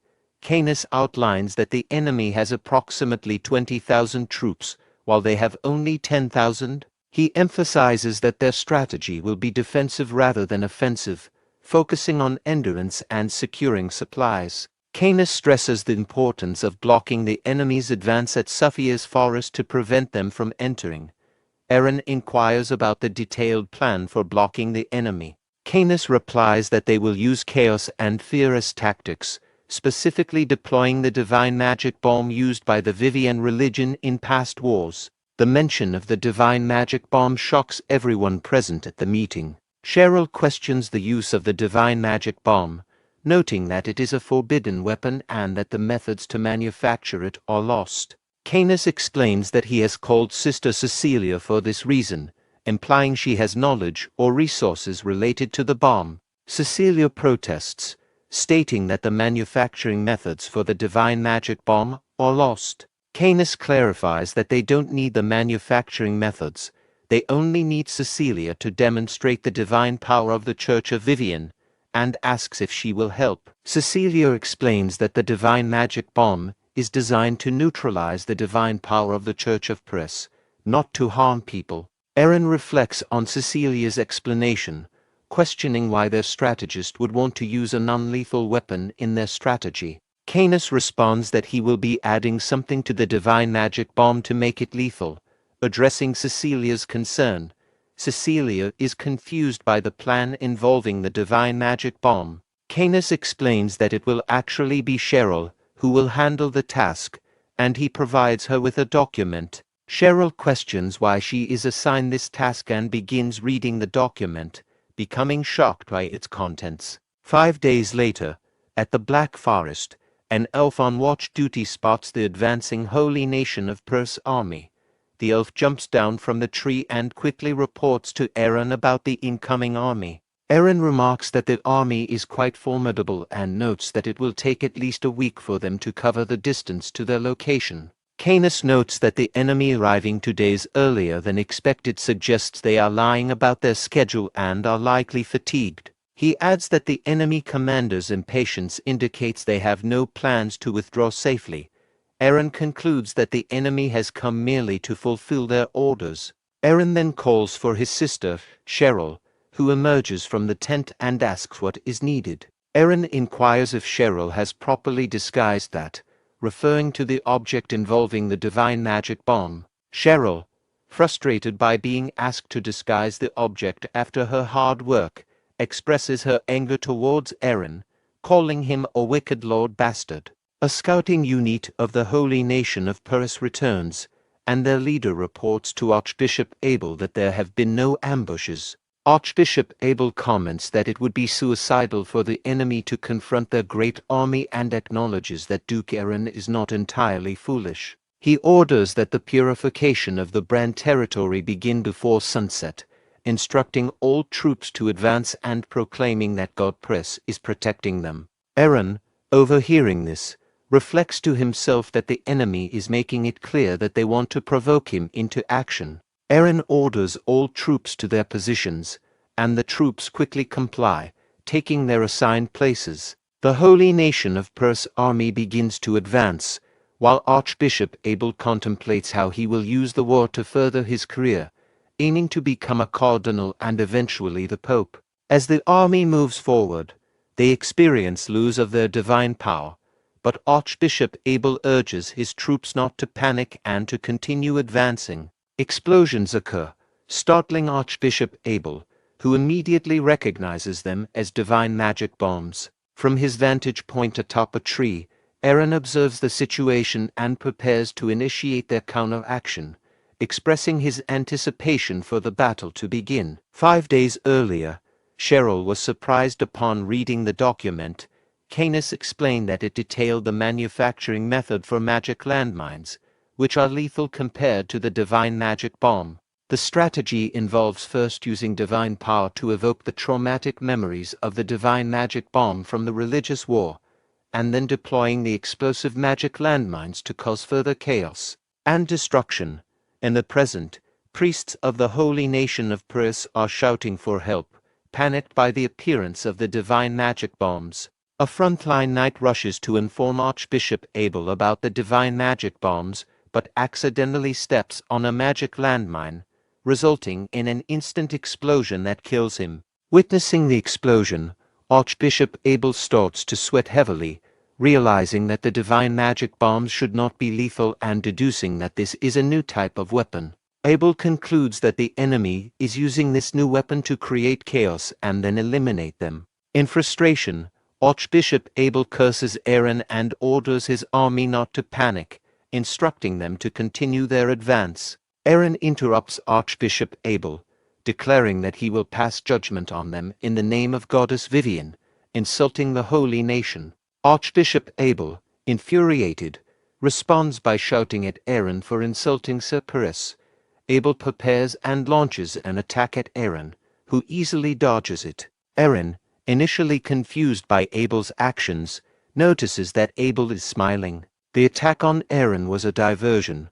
The real threat is a massive fist descending from above, which Aaron narrowly avoids by jumping down from the tree. Archbishop Abel begins laughing, seemingly unfazed by the chaos and the deaths of his soldiers. Aaron, observing Abel's reaction, thinks to himself that Abel's laughter is inappropriate and decides to take further action. Aaron commands the knight order to charge and eliminate Abel, calling him a cultist. The knights who had been hiding start to advance towards Archbishop Abel. Angered by being called a cultist, Abel shouts back, indignantly defending his position as a disciple of Sir Pervious, and declaring his intention to purify Aaron and his forces. Before Abel can rush into battle, one of his knights intervenes, advising him to retreat instead. Archbishop Abel, enraged by the knight's suggestion to retreat, attacks him with his wand, accusing him of abandoning the fight against those who insulted Sir Pervious. The knight, after being struck, seizes the archbishop's wand and insists that if ordered, he will lead the crusader order to fight until the end. However, He warns that if they fail, all Parisians on the expedition will be killed by the cultists. The knight pleads with Abel to order a retreat for the safety of his men. Flustered by the situation, Archbishop Abel reluctantly commands all soldiers to retreat and instructs the Crusader order to prepare a divine shield, as divine power can still be utilized. Soldiers begin blowing whistles to signal their retreat. As the enemy retreats, Rommel's cavalry unit arrives and, seeing the retreat, becomes angry and starts to chase them.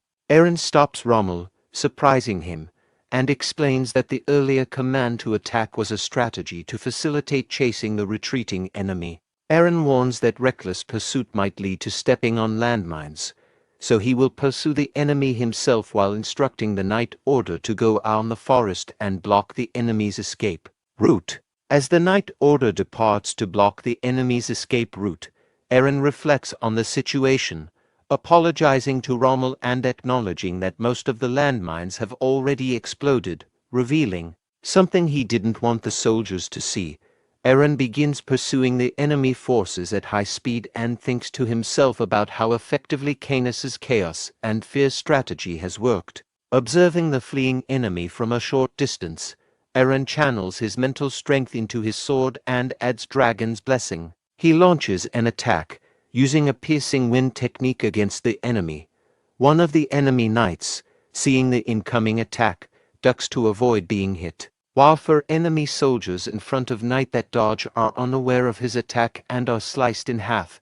The knight who dodged the attack is left kneeling in fear and is also killed by Aaron. Aaron reflects on the effectiveness of his attack, noting that while not perfect, he has managed to control Dragon's Blessing with mental strength.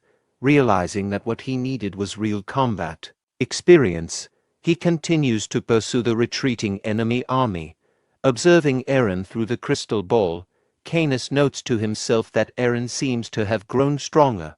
When Aaron sliced through the iceberg and unintentionally released the vast power within him, it became clear that he had yet to fully comprehend and control the force. The Dragon's Blessing, an immense and overwhelming energy residing in his body, required extensive training and discipline. Aaron faced numerous battles with monsters and participated in a territorial war. During these conflicts, he deliberately limited himself, using only the fraction of power he could manage to keep under control. His focus was on suppressing the Dragon's Blessing, rather than unleashing its full potential, due to the risk of losing control. However, after his encounter with Philip, Aaron had an important realization.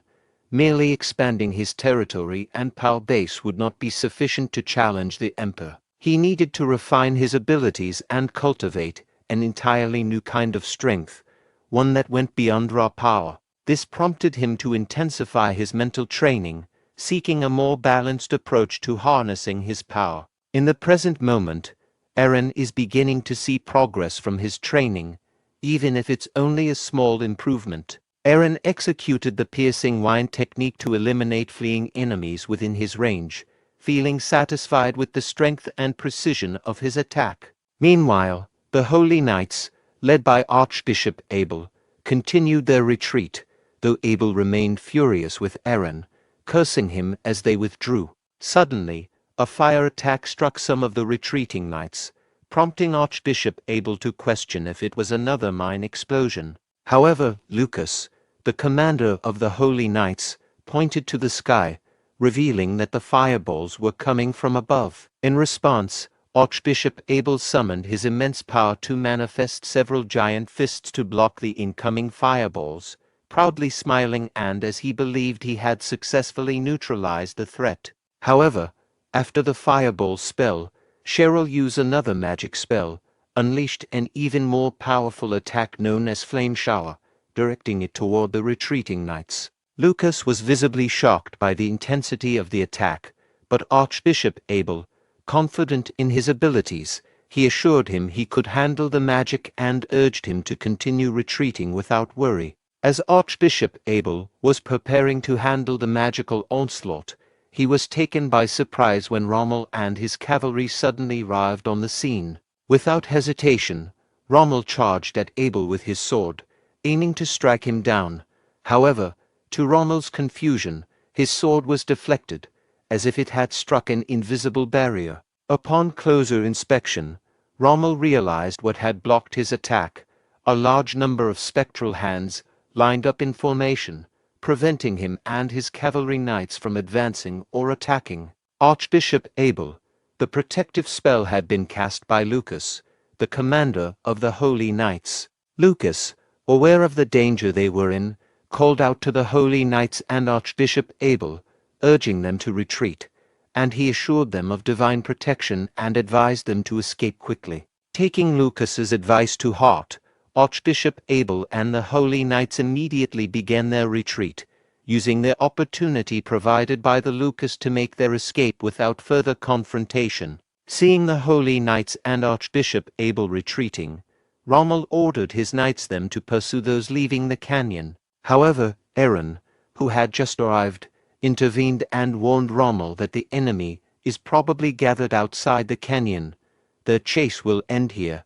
Aaron reflected on the situation, realizing that the divine protection of Pervious, the god of protection, was likely at play. He noted how a single holy knight, Lucas, had managed to halt their advance with the divine barrier, which rendered Cheryl's magic ineffective and deflected their attacks. Recognizing the formidable nature of the divine barrier, Aaron decided to act. He drew on his sword aura and directed it towards Lucas's barrier, aiming to test and potentially breach the powerful defense. As the dust settled, it became evident that Lucas's divine barrier remained intact despite Aaron's earlier attempt with his sword aura. Lucas declared that the impenetrable wall demonstrates the power of God Pervious. Aaron, frustrated by the failure of his sword aura, considered alternative approaches. He questioned whether this could penetrate the wall if the sword aura couldn't. He rushed toward the barrier, applying mental strength to his sword attack. However, he quickly realized that even with added mental force, the attack of his sword was deflected by the barrier. Determined to find a solution, Aaron discarded his sword and removed the armor from his arm. Lucas asked Aaron what he was doing, confused by his actions. Aaron then swung his bare fists at the divine barrier. The sheer force of his punch, combined with his determination, managed to break through the barrier and push Lucas backward. Aaron, having successfully breached the divine barrier with his bare fists, smiled and remarked on the wall's impenetrability. He then ordered his knights to capture Lucas. As the knights advanced to apprehend Lucas, his expression grew dark with despair. Realizing the dire situation, he wondered if this was the end. In a desperate move, he pulled a dagger from his pocket and attempted to take his own life, while pledged his loyalty to God Pervious. However, Aaron swiftly intervened, rushing to Lucas and striking the dagger from his hand, causing it to fall. He then seized Lucas by the neck and he warned him that this was just the beginning. The Blanche Fortress is one of the two castles in the Holy Nation that borders the Empire. In peacetime, it functions as a bridge for missionary activities in the eastern regions. However, during wartime, it becomes a strategic outpost and a critical route for advancing into the east. The Pope plans to expel Aaron's besieging forces from the outpost by deploying a substantial force of 50,000 auxiliary troops to undertake the purification of the Brahn territory. This battle comes after the loss of Lucas, the commander of the Holy Knights, and Archbishop Abel, who has become isolated within the Blanche Fortress and is now solely focused on his own safety. The impending arrival of reinforcements from the Pope is seen as a divine intervention by Archbishop Abel. Standing before a statue of Pervious, Abel vowed to avenge both himself and Lucas. He was filled with determination and smiled as he read the letter from God Pervious commanding him to seek revenge. The auxiliary troops from the Holy Nation are expected to arrive in 5 days. Upon learning that the Holy Nation's auxiliary troops were on the move, Aaron took immediate action to capture the Blanche Fortress as swiftly as possible. Despite deploying every available strategy, including various types of arrows and siege weapons, none proved effective against the Pervious Church's divine barrier. Aaron observed that the barrier remained unbroken, prompting him to conclude that conventional methods were insufficient. He noted that even sword auras failed to penetrate the defense. In the midst of his frustration, Canis remarked on the situation, acknowledging the formidable power of Press's divine authority, specifically referring to it as Press's hand. Eren noted the ineffectiveness of their current siege methods, stating that the arrows were being deflected and the boulders, the only projectiles that could penetrate, were being intercepted. He then inquired about the divine magic bomb, asking if Cecilia had provided any updates. Canis responded that Cecilia had reported they lacked the necessary manufacturing methods to create the magic bomb. Even if they could produce it, completing the bomb before the enemy reinforcements arrived would be impossible. Eren then asked about Cheryl's status. Canis explained that Cheryl was currently resting to recover the mana she had expended during the previous battle and in making magic landmines. He estimated that she would need 3 to 4 days to fully recuperate. Eren expressed concern about their dire situation, realizing they couldn't rely on divine magic bombs or Cheryl's magic in the immediate future. He wondered if there was any way to bypass the divine barrier. Canis stating that, aside from waiting for Cheryl to recover, they had no other options. He hoped Cheryl's powerful magic would eventually be able to destroy Perez's hands. With the Holy Nation's auxiliary troops arriving in for days, Eren, left with no alternative but to depend on Cheryl, continued leading repeated but ineffective attacks, resulting in a fruitless war of attrition. That night, Canis commented on the strength of Press's hands, noting that it was more formidable than anticipated. He expressed doubt about relying solely on Cheryl's recovery. Eren, puzzled, asked Canis to elaborate. Canis noting that even if she miraculously recovered, there was no guarantee her magic would be effective against Perse's hands. He proposed an alternative plan, predicting the enemy's reinforcements' marching route. Canis pointed to 2 locations on the map and explained that the enemy would either mobilize all their troops to eliminate Eren's forces or bypass Blanche Fortress to advance directly into Brahn territory. The challenge, however, was the distribution of food and the large number of enemy troops. If they took a detour to avoid confronting the enemy directly, their own rear would become vulnerable to threats. Consequently, Canis believed the enemy would use their full strength to force Eren's forces out. Eren asked Canis for the alternative plan if they couldn't capture the Blanche Fortress in time. Canis suggested a rapid retreat into the Supia forest and preparing for a siege on Brahn Castle. Eren was taken aback by the idea of a siege, realizing the gravity of the situation. He thought that if the main castle was targeted, all his efforts would be in vain and the damages could be catastrophic. He worried that not only would overthrowing the emperor become impossible, but he might also fail to protect the citizens of the territory. Overwhelmed by the thought of failing to protect the people, Eren began to tremble, questioning how he would be any different from Duke Eren, whom he presumably despised for similar failures. This realization deeply troubled him. Eren, enraged and frustrated, slammed his hand on the table and reflected on his situation with despair. He chastised himself for letting a few victories inflate his confidence, feeling that he had acted recklessly and not with the prudence expected of someone in his position. He was distressed by the thought of his hasty decisions leading to potential disaster. Seeing Eren's turmoil, Canis reassured him, saying that even if they were besieged, it didn't necessarily mean losing the war. He believed that with the Duke's and Cheryl's power, they could withstand the siege. Canis acknowledged that while there would be damage and some loss of citizens, they could endure the situation and potentially negotiate an end to the war afterward. Eren, furious at the suggestion of sacrificing citizens, grabbed Canis by the collar, and he questioned the idea of sacrificing their citizens. He shouted in anger, asserting that losing their citizens would render everything meaningless. Eren's intense outrage shocked Canis, who thought that while some sacrifices are typical in war, Eren seemed more upset than expected. Rommel then intervened, advising Eren to channel his anger towards the Holy Nation rather than directing it at his own subordinates.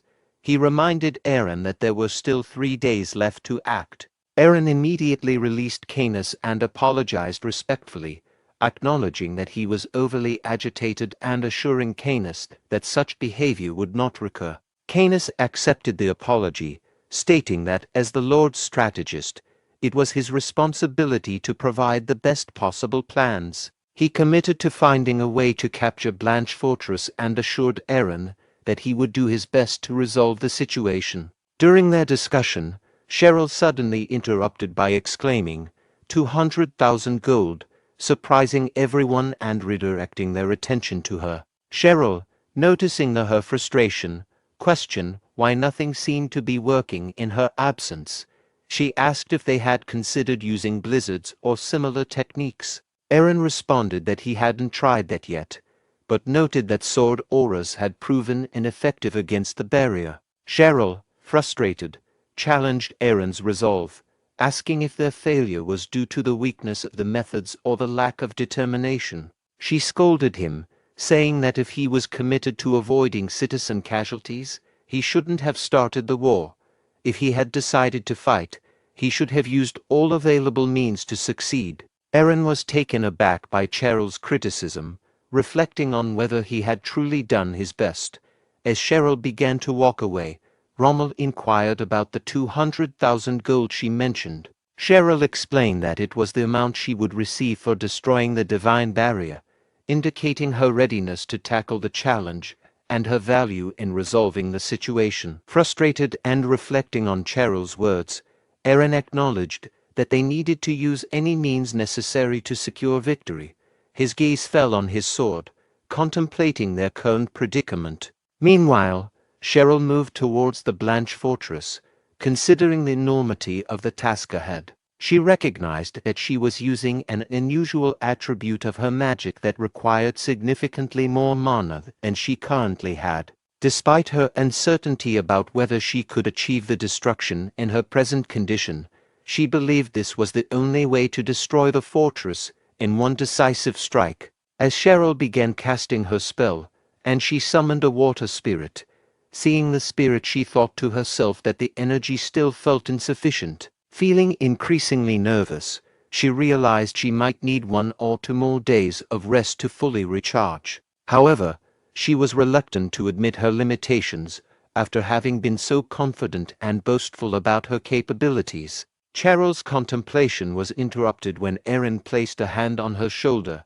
and asked what she was thinking about. Cheryl, brushing off his concern, replied she wasn't thinking about anything and then instructed him to have his soldiers on standby. She emphasized that the real action would begin after she destroyed the fortress, reminding Aaron about her 200,000 gold reward. Aaron, smiling, agreed to the 200,000 gold and turned to Rommel, ordering him to get the soldiers on standby. As Cheryl approached the Blanche fortress, soldiers on the castle wall spotted her and immediately reported her presence to Archbishop Abel, saying that someone had arrived at the battlefront. Archbishop Abel, while praying, asked for a detailed report. The soldier reported an unidentified person about 30 meters away, who did not seem to be from the Holy Nation. Annoyed, Archbishop Abel instructed his subordinate to seek God Press's grace, and they all began to pray. They activated Press's authority, creating the divine barrier known as Press's hand in front of the castle. Meanwhile, Cheryl inserted her wand into the ground, uncertain if her spell would have sufficient power but resolved to proceed. She started casting a spell and unleashed a tidal wave attack aimed at the castle. Seeing the magic spell, the soldiers quickly reported the attack to Archbishop Abel. Despite the report, Abel remained confident, believing that no power could surpass God Press's authority. When Cheryl's tidal wave hit Press's hand, it only caused a minor tremor to the castle wall. Abel stood resolute, assured that they had successfully blocked the attack. However, Cheryl announced she wasn't finished yet, and proceeded to cast another spell. She summoned numerous mudworms and directed them to assault the castle, continuing her assault despite the previous failure. Upon seeing the huge mudworms, Archbishop Abel felt a pang of nervousness. The mudworms began to collide with Press's hand, causing the castle wall to tremble significantly. Trying to regain his composure, Abel questioned if this was truly magic, but remained confident that it would be ineffective against Perseus' authority. He prayed for God Perseus to bring down his iron hammer, initially with no effect. However, after a more desperate plea, the spell activated. Abel smiled as the iron hammer spell struck the mud worms, destroying some and surprising Cheryl. Not resting on his laurels, Abel cast the iron hammer spell again to further obliterate the mud worms, leaving Cheryl shocked at the effectiveness of Perseus' power. At that moment, Aaron arrived on the scene, bypassing Cheryl and launching his piercing wind attack towards the castle. Upon seeing Aaron's attack, Archbishop Abel recognized it as sword energy and deemed it dangerous. However, Aaron's control over his piercing wind attack was inadequate. The attack only grazed the tip of Perseus' hand, cutting through the fingers and continuing upward. Relieved that it missed a direct hit, Abel thought they were fortunate. As Aaron launched a second piercing wind attack, it struck the center of Perseus' hand but failed to cut through. Determined, Aaron resolved to try again. He lifted his sword and launched a third piercing wind attack, but once more, he poorly controlled it. The attack veered off course and moved towards the sky instead of hitting Perseus' hand. Shocked and frustrated by his repeated failures, Aaron collapsed to the ground. Seeing Aaron from the castle wall, Archbishop Abel smiled condescendingly, thinking it audacious for a mere human to believe he could overcome God Perseus' hands. From a distance, Canis observed the conflict and reflected on the blessings he had provided to the humans. He realized that these blessings might not be sufficient to surpass divine power. Considering the gravity of the situation, he contemplated stepping into the forbidden domain to aid Aaron. Canis recalled that, long ago, when humans worshipped dragons, the gods were displeased with this shift in worship. The gods felt that dragons were excessively interfering in human lives and prohibited such practices. When their commands were ignored, they delivered divine punishment, an act that was later referred to as the forbidden domain among dragons. At dawn, while Archbishop Abel was sleeping in the castle, a bat controlled by Canis watched over him. Canis used his power to induce a nightmare for the sleeping archbishop. In the nightmare, Abel saw Lucas severely injured. Shocked, Abel asked Lucas if he was okay. Lucas, raising his sword, pleaded for rescue and then swung his weapon at Abel, aiming to decapitate him. The nightmare abruptly ended, and Abel awoke, disoriented, and immediately checked his surroundings.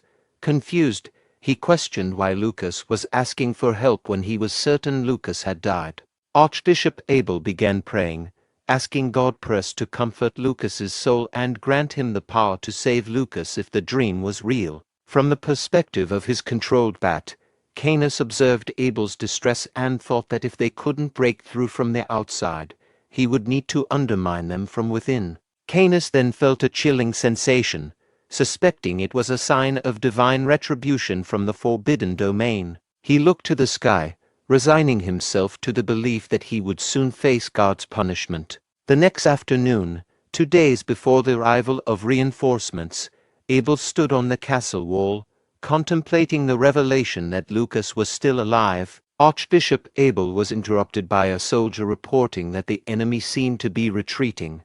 Abel questioned whether the retreat was real. At that moment, Aaron approached the castle, which surprised Abel.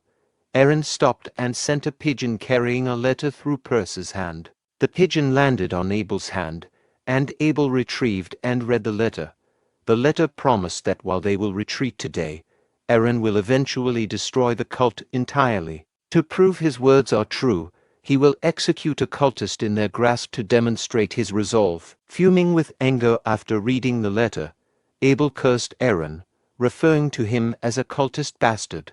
Archbishop Abel noticed 3 catapults in the distance and observed that Lucas and several knights were tied to the stones of the catapults. He realized that his nightmare had not been a dream. Meanwhile Lucas, bound and facing the catapults, shouted at Canis and the soldiers, condemning them and claiming that God Perseus would judge them. Canis instructed a soldier to prepare and cut the rope of the catapult. However, Lucas yelled for them to stop. Abel, growing anxious, understood that this was the execution Aaron had mentioned in the letter. As the soldier raised his axe to cut the rope, Lucas pleaded with Archbishop Abel to save him. Meanwhile, Canis ordered the soldiers to fire the catapults. He cut the rope, and the stones, along with Lucas and the other holy knights tied to them, were launched towards the castle. Canis, observing the scene with a smile, thought to himself that this kind of spectacle was only possible while in human form. He found the situation enjoyable and was determined to continue despite the impending divine punishment. As the catapults were fired, Aaron, Cheryl, and Rommel prepared to launch their attack, ready to act when the opportunity. During early morning mission planning, Canis instructed them to follow his directives precisely without raising objections due to the limited time available. He asked if everyone was ready, and they responded with serious attention, indicating their readiness to comply with his plans. After giving his initial instructions, Canis began to explain the mission details them. At the same time, as the catapult stones were nearing the castle, Cheryl remembered Canis's earlier order to summon fire spirits once the catapults were in use. Recognizing that the moment had arrived, she cast the spell to summon a fire spirit and directed it towards the ongoing stones. The fire spirit concealed itself behind the rock, remaining unnoticed by the enemy. As the stone carrying Lucas approached Pervious' hand, Archbishop Abel panicked, fearing that a direct hit would fulfill his nightmare. He quickly ordered his subordinates to deactivate the divine barrier, Pervious' hand, and to stop their prayers. With the divine barrier removed, the stone and the concealed fire spirit moved unhindered into the castle, reaching their targets without obstruction. Cheryl activated the fire spirit, causing it to expand its enormous hands, that first destroyed the stone it had been hiding behind. The spirit then began attacking the castle wall, leaving Archbishop Abel shocked by the unexpected assault. Meanwhile, Aaron remembered Canis's instruction from their earlier meeting to charge into the castle without hesitation once the initial attack began. Acting on this, Aaron quickly discarded his heavy armor and sword and sped towards the castle on his horse. Archbishop Abel, observing the situation and realizing that the castle walls were in imminent danger of destruction, urgently instructed his subordinates to resume their prayers. Their goal was to invoke the hand of Pervious, he believed to provide protection to the castle walls. Additionally, he sent a subordinate to check on Lucas's condition. At the same time, Cheryl took action by summoning the spirit of Inferno and directing it toward the castle wall.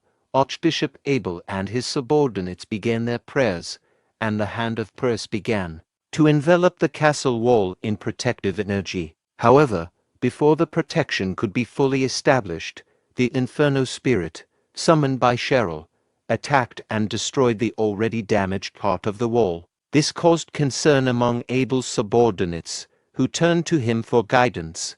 Abel reassured them, saying that as long as the hand of Pervious was active, the enemy would be unable to breach the castle walls. Archbishop Abel was taken aback when he saw Aaron entering the castle on horseback, surprised by how quickly Aaron had arrived. Aaron, pointing directly at Abel, proclaimed that he had come to personally claim Abel's head. In response, Abel laughed and dismissed Aaron's threat, noting that Aaron had only managed to damage the wall and lacked the means to challenge him effectively. Abel then commanded his soldiers to first reinforce the castle wall and then to deal with Aaron, whom he referred to as a crazed heretic disrespecting the name of Lord Pervious. As the holy knights charged to attack Aaron, he noted their focus on protecting the castle wall. He moved toward the knight guarding the damaged wall. When the knight raised his shield to block Aaron's punch, the force of the strike sent him crashing into the wall, leaving him unconscious. Aaron then took the knight's shield and positioned himself in front of the destroyed section of the wall, declaring his intent to prevent anyone from approaching it. He turned to Rommel, asking for confirmation on the difficulty of breaching the wall, to which Rommel agreed. Following Rommel, other soldiers from Aaron's forces entered the castle through the gap in the wall. Archbishop Abel, witnessing this turn of events, was left in shock, while Aaron smiled triumphantly at the unfolding situation. Archbishop Abel commanded the Holy Knights to purify the heretics and eliminate all enemies in the name of their God. On the opposing side, Aaron rallied his soldiers, urging them to fight back and secure the castle. Both armies charged at each other, with the Holy Knights shouting, "Purify the heretics!" Meanwhile, Rommel, the commander of Aaron's forces, ordered, "Take their enemy weapons and fight back." In the heat of battle, as Aaron's vice commander rushed into the fray against the advancing Holy Knights, Rommel suddenly grabbed him from behind. Pulling him close, he sought reassurance by asking if he could trust him. The vice commander gave an uncertain confirmation. Rommel then handed him his own wooden shield, leaving the vice commander puzzled. Without warning, Rommel hurled him toward the Holy Knights, startling the vice commander. As he hurtled toward them, he instinctively shielded himself with both wooden shields. Upon impact, he collided with the knights, sending a few flying backward from the force. As the other knights rushed in, ready to strike with their maces, the vice commander, still disoriented from his crash landing, quickly shielded himself and blocked their first blow. He shouted in frustration about being told to trust while preparing for what was coming next. However, the Holy Knights raised their maces again, and this time the shields shattered under their powerful strikes. The vice commander's face darkened as he prepared to face the deadly blow, thinking he was about to die without any defense. At that critical moment, Rommel arrived and swung his wooden stick, managing to deflect two of the knights' maces. However, when he tried to deflect the third mace strike, Rommel's stick broke, and the mace continued its deadly path toward the vice commander. In terror, he shielded his head and exclaimed that he wasn't married yet. Just then, a wooden stick struck the attacking knight, knocking him off balance and sending him to the ground. The vice commander turned and saw Lady Bianca standing there, having thrown the stick to save him. Blushing, he stammered his gratitude to Bianca for saving his life. His speech was interrupted when Rommel shouted for him to get down and urgently pushed him out of his position. As they moved, a massive Perez's hand crashed into the spot where he had been standing, shattering the ground beneath. The attack was launched by Archbishop Abel, who stood on the castle wall, visibly frustrated that his strike had missed.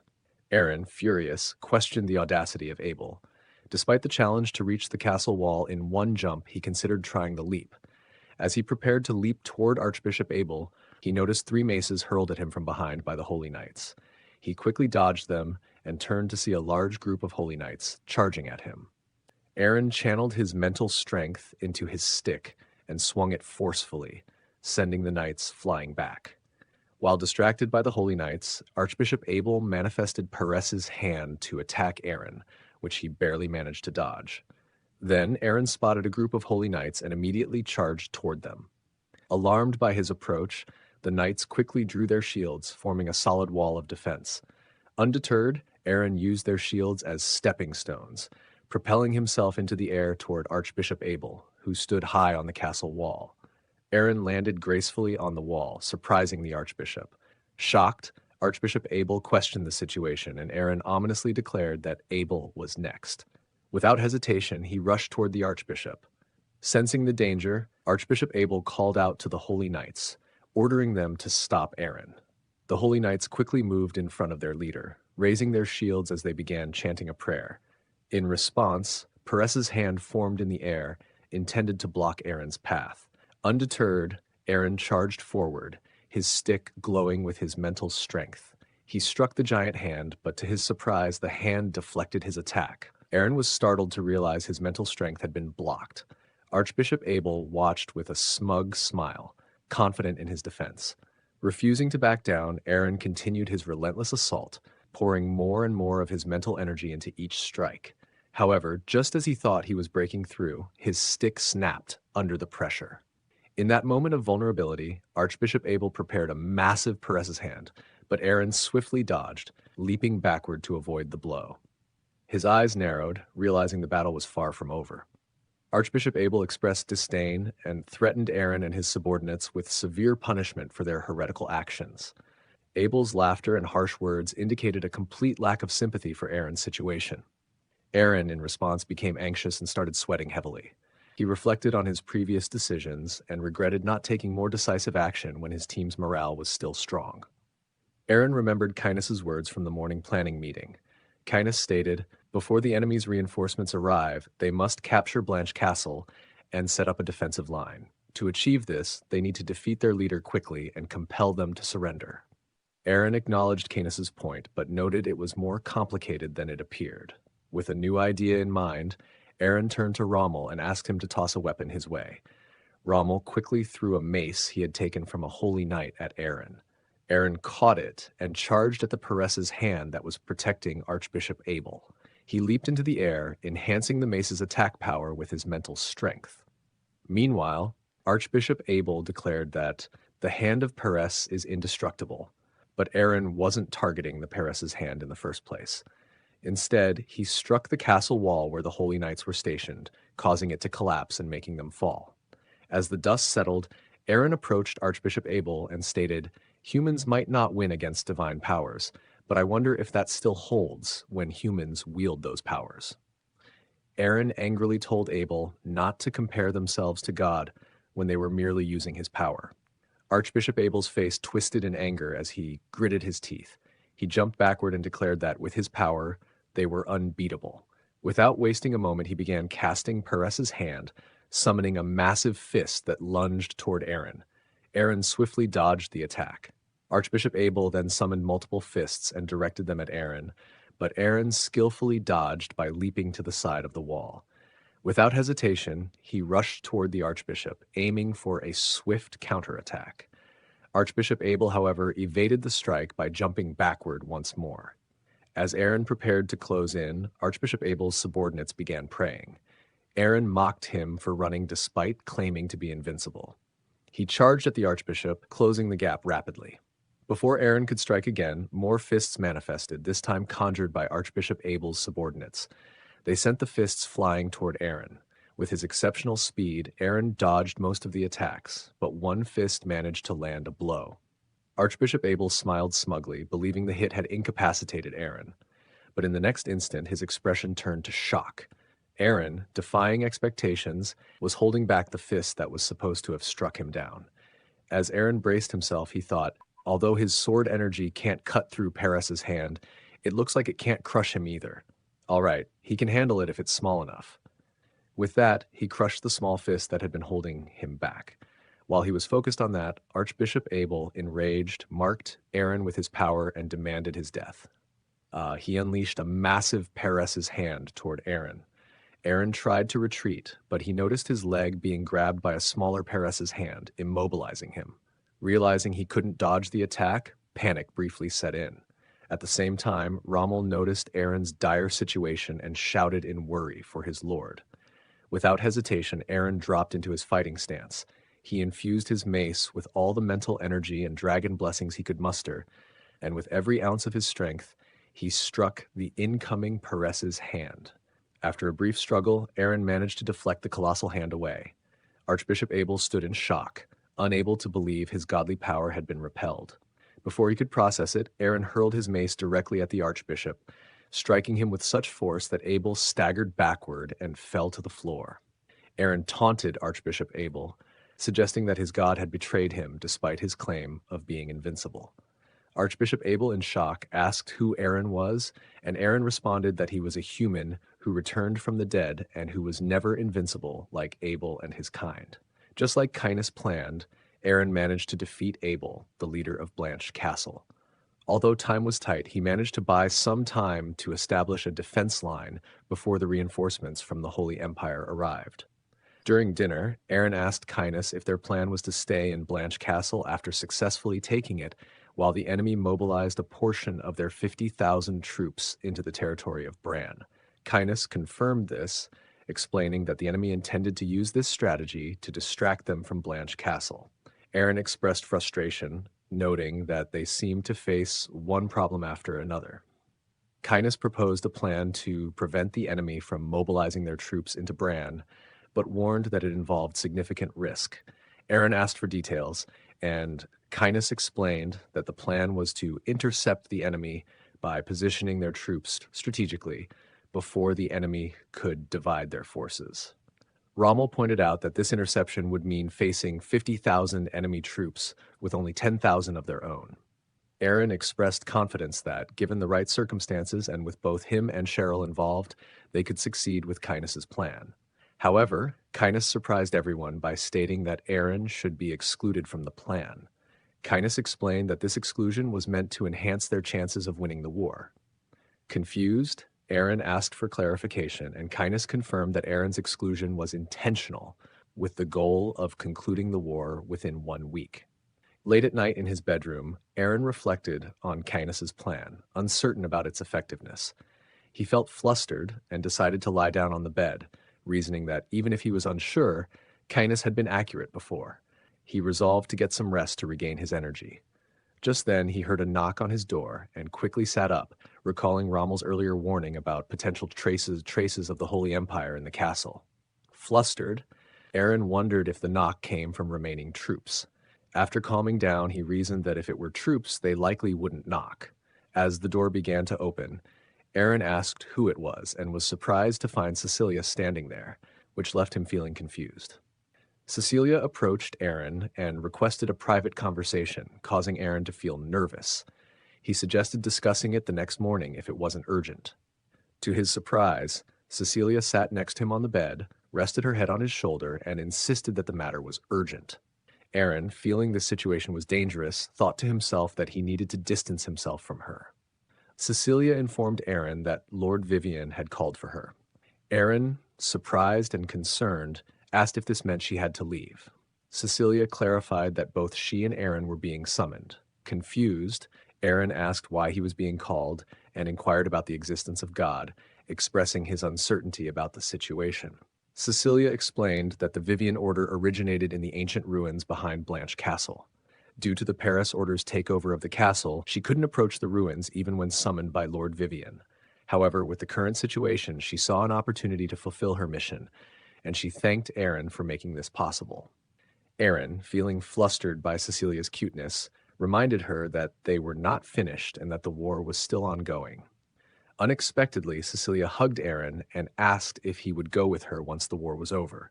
After a pause, Aaron agreed to Cecilia's request, saying they could discuss it further once the war was over and if Blanche Castle remained under their control. He added that he preferred some distance between them and thought to himself about avoiding close contact with her.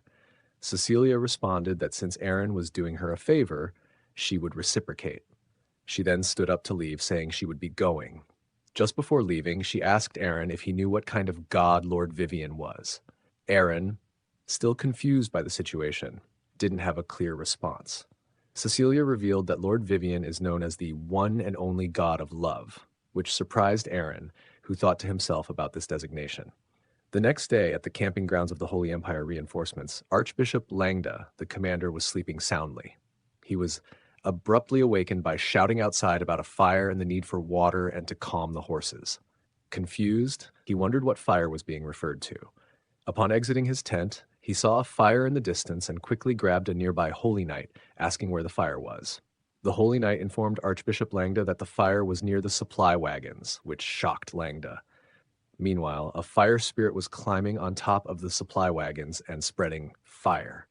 A Holy Knight arrived with a bucket of water and threw it at the fire spirit, shouting, "Begone, demon!" The fire spirit jumped back to avoid the water, but it was hit on the arm, causing its flames to dim. A fire spirit, enraged, attacked a Holy Knight, transforming him into flames and burning him to death. The fire spirit also destroyed all the supply wagons. Archbishop Langda arrived, noticing the burning wagons, and realized the rations had been lost. Just then, a watchguard warned of a sneak attack, prompting Langda to see Rommel and Lady Bianca leading a cavalry assault on their camp. After a period of chaos and fighting with the disorganized Holy Knights, Rommel spotted the approaching cavalry. The cavalry captain of the Holy Knights identified them as the Crusader Order and commanded his knights to ensure none of Rommel's forces escaped. In response, Rommel ordered a retreat for his own men. As both the Crusader Order and Rommel's knights pulled back, Archbishop Langda observed from a distance and expressed his anger toward Duke Aaron, blaming him for the attack on the servants of Lord Paris. Kynas, observing the situation through his magic crystal ball, reflected on the nature of war. He noted that while strategy and counter-strategies are important, people are crucial to fighting wars. With the enemy's food supplies destroyed, he predicted that their strength would wane. He concluded that if they could endure for one more week, their chances of success would improve significantly. In this battle, both Canis and Archbishop Langda made critical errors. Canis believed that destroying the enemy's food supplies would weaken them, but instead it ignited their faith in their god, which fueled their determination and allowed them to overlook their immediate need for food. Consequently, they advanced against Aaron's troops sooner than expected. Archbishop Langda, on the other hand, relied heavily on his numerical advantage and employed a strategy of pushing forward with brute force. This approach backfired as he faced unexpected and troubling news, revealing that his overconfidence in his numbers had failed to account for other strategic factors. Archbishop Langda was shocked to learn from a holy knight that the enemy had captured Aventra Castle and cut off all their supply routes. Confused, Langda inquired how this could have happened if he believed all enemy troops were at Blanche Castle. The knight revealed that Duke Aaron was the one who had taken over Aventra Castle. Before the Holy Nation's reinforcements arrived at Blanche Castle, Canis divided his forces into two squads, the Interceptor Squad and the Special Operations Squad.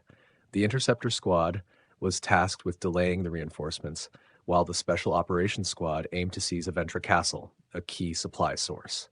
Though the Special Operations Squad, led by Aaron, successfully captured Aventra Castle and cut off the enemy's food supplies, the Interceptor Squad struggled and suffered significant losses in their effort to slow the enemy's advance. Despite their best efforts, the Interceptor Squad managed to delay the Holy Nation soldiers for a few days. Faced with these setbacks and the ongoing shortage of supplies, Archbishop Langda decided to continue the assault on Blanche Castle, while urgently requesting additional supplies from the Holy Nation. However, Canis intercepted these emergency supplies. With his troops in dire condition and facing inevitable defeat, Archbishop Langda was left with no viable options. He ultimately chose to surrender Blanche Castle in exchange for food. Upon receiving the news at the imperial capital, Jarvan, Duke Gran, hurried to Emperor Zerone's chambers, addressing him with urgency. Emperor Zerone, annoyed by the interruption during his personal time, was informed by Duke Gran that Duke Aaron had captured both Blanche Castle and Aventra Castle. Zerone, enraged by the failure to defend these key locations despite having ample troops, demanded to know if there was more to the report. Duke Gran revealed that the Pope had requested the Emperor's intervention to mediate the dispute. The Pope, unable to surrender to the heretics and seeking to end the conflict, asked Emperor Zerone to step in and halt the war. This request for mediation shocked Emperor Zerone. Emperor Zerone, infuriated by the unexpected turn of events and the failure to manage Duke Aaron, expressed his frustration at the situation. He felt betrayed and angered by the defeat and the Pope's request for mediation. Meanwhile, Duke Aaron was equally enraged upon learning of the Emperor's involvement in mediating the conflict. He slammed the table in frustration. Canis, recognizing the severity of their situation and the significant losses they had incurred, advised Aaron that it would be prudent to engage in negotiations rather than continuing the war. He emphasized the risks of antagonizing the Emperor and suggested they focus on making the negotiations as favorable as possible. Aaron, initially unwilling to calm down, eventually considered Canis's advice and began thinking of strategies to benefit from the forthcoming negotiations. A week later, at the conference hall of Aventra Castle, Duke Aaron and Pope Ignace met to discuss the terms of the mediation. Pope Ignace, reflecting on the situation, considered how he would feel if the Emperor intervened in a war they were already winning. Despite his frustration, Ignace recognized that having the Emperor mediate was preferable to outright surrender, as it preserved the pride of the Paris Order and acknowledged that the Emperor had originally sanctioned the war. During the negotiation, Pope Ignace informed Duke Aaron that Lord Paris had decided to show him mercy. Aaron questioned the nature of this mercy. Ignace explained that Lord Paris had instructed him to halt the war with Aaron. He indicated that continuing the conflict would have inevitably led to the complete destruction of the Brahn territory. Aaron, observing Pope Ignace's attempt to act tough now that a fight was no longer imminent, thought to himself that he had his own plans. He asked Canis if he had ever seen the Pope on the battlefield, to which Canis responded that he had not. Archbishop Langda, who was standing behind Pope Ignace, interjected, rebuking Aaron for showing disrespect to the Pope, who he claimed was akin to a king. Aaron retorted by pointing out Langda's audacity in speaking after having begged them for food. Although Langda was enraged by Aaron's comment, he chose not to respond, acknowledging that Aaron's statement was, in fact, accurate. Aaron addressed Pope Ignace with contempt, accusing him of misunderstanding the battlefield situation and misleadingly speaking of mercy. He made it clear that Duke Aaron and his forces were the ones who had shown mercy to the starving enemies, not the Paris order. Aaron demanded that Ignace stop playing games and pay close attention to their requests if he wanted the return of the prisoners of war. Pope Ignace, amused by Aaron's bluntness, acknowledged his reputation for militancy and agreed to listen to the requests. Aaron then demanded the capital of the Holy Nation, Regal, located in the central continent. Pope Ignace, visibly nervous and sweating, questioned in his mind whether Aaron was insane for making such a bold demand. Aaron, unfazed, taunted the Pope, asking if something was wrong. At that moment, Emperor Zerone arrived at Aventra Castle with his knights. Pope Ignace, standing up in a mix of anger and disbelief, confronted Aaron, accusing him of being disrespectful. Aaron, in response, ordered Cainus to either put all prisoners to work in slave camps or sell them to slave traders.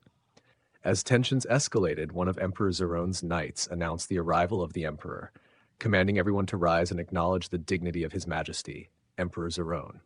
Aaron stood up and faced Emperor Zerone as the emperor remarked that Aaron seemed sharper than their last encounter. Surprised, Aaron, along with Cainus and Rommel, bowed deeply and greeted Zerone as the dignified ruler of the empire. Emperor Zerone then instructed Aaron to raise his head. As Aaron complied, one of Zerone's knights stepped forward and smashed the table with a sword strike. Zerone explained that the table posed a potential threat to his safety, implying that it was dangerous to have something hidden from view, and reassured Aaron not to be concerned about the incident. Aaron, maintaining his composure, commented to Emperor Zerone that he was relieved to hear they shared similar thoughts about the table's safety. Emperor Zerone, now that everyone was assembled, suggested they have a candid discussion and inquired about the nature of their conversation, noting that he had overheard from the corridor. Pope Ignace confirmed to the emperor that Aaron had requested the capital of the Holy Nation as compensation. Aaron then casually mentioned that his comments were in response to the Pope and others breaking their own rules by producing children, even implying that the Pope had a granddaughter. This revelation bewildered Emperor Zerone, while Pope Ignace and the attending archbishops were visibly shocked by the unexpected claim. Aaron internally prepared for the real negotiations to begin, knowing that the dynamics of the discussion had just shifted dramatically. Aaron, considering the long-term implications, predicted that rumors about Pope Ignace would eventually lead to his downfall, with Archbishop Langda likely succeeding him as Pope. Pope Ignace, drenched in sweat and rattled, wondered how Aaron had uncovered such sensitive information. Meanwhile, Emperor Zerone, perceiving the Pope's reaction and the gravity of the situation, concluded that the claim must be true. Acknowledging their precarious position, Zerone decided to address Aaron's demands pragmatically to minimize further damage. Emperor Zerone turned to Aaron and suggested they set aside the current discussion for later. He urged Aaron to clearly state his demands, emphasizing that they were gathered for negotiation. Aaron addressed Emperor Zerone, asserting that the influence of a religion led by someone who undermines the honor of the empire could harm their great nation.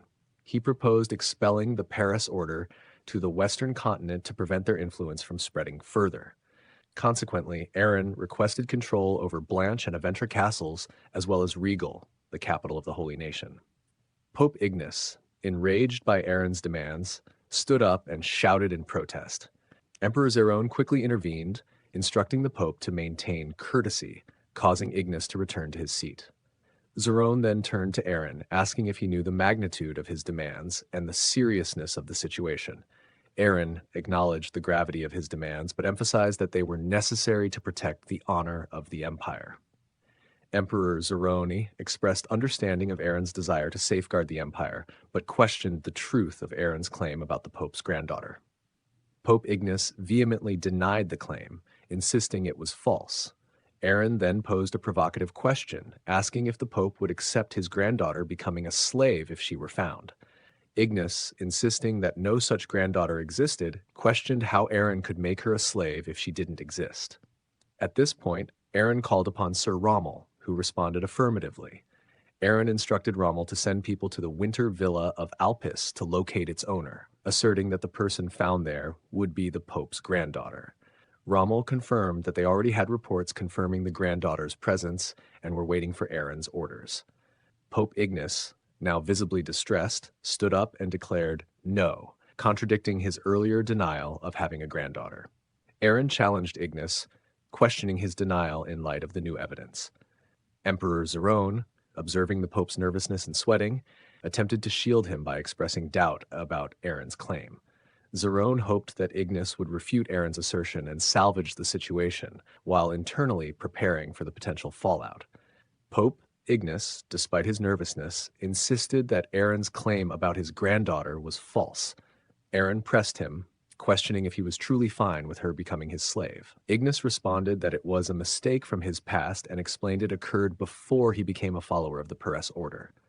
Emperor Zerone, frustrated with Ignis's handling of the situation, saw the need to resolve the matter pragmatically. Ultimately, due to Zerone's intervention, Aaron's demands were partially met.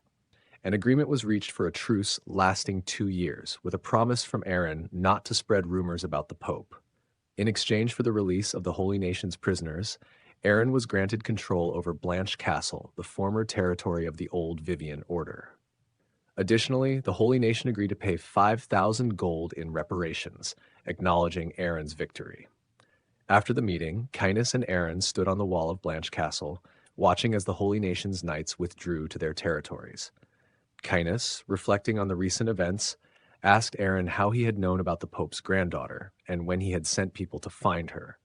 Aaron, with a hint of mystery, responded that he was unsure exactly when he had sent people. He suggested that if Cainus was curious, he should ask Rommel. Cainus was taken aback by Aaron's enigmatic response, realizing there were aspects of the situation he wasn't fully aware of. In the port city of Alpis, a large contingent of Holy Nation knights moved through the streets, attracting the attention of a young girl standing outside. Noticing the impressive display of knights, she looked on with confusion. A knight approached her and asked if she was Lady Alice, and she confirmed after a brief moment of confusion. The knight signaled to the others, parting the ranks to reveal Pope Ignis, who hurried to Alice's side. He urgently asked Alice if she was okay and if a stranger had spoken to her earlier. Alice was surprised to see her grandfather and questioned why he was there, despite restrictions. Pope Ignis, visibly distressed, pressed Alice about whether anyone had tried to harm her. When she assured him that no one had, he became agitated and cursed Duke Aaron, vowing that Lord Paris would punish him for his actions. At Blanche Castle, Aaron and Cecilia prepared to depart on horseback. Aaron, checking on Cecilia, asked if she was okay. As they were about to leave, Rommel inquired if it was wise for just the two of them to go. Aaron confidently reassured him that they were merely heading up the mountains and nothing should go wrong. Cecilia, addressing Lady Bianca, instructed her to search for followers of the Order of Vivian who had been oppressed by the Order of Paris within the castle walls.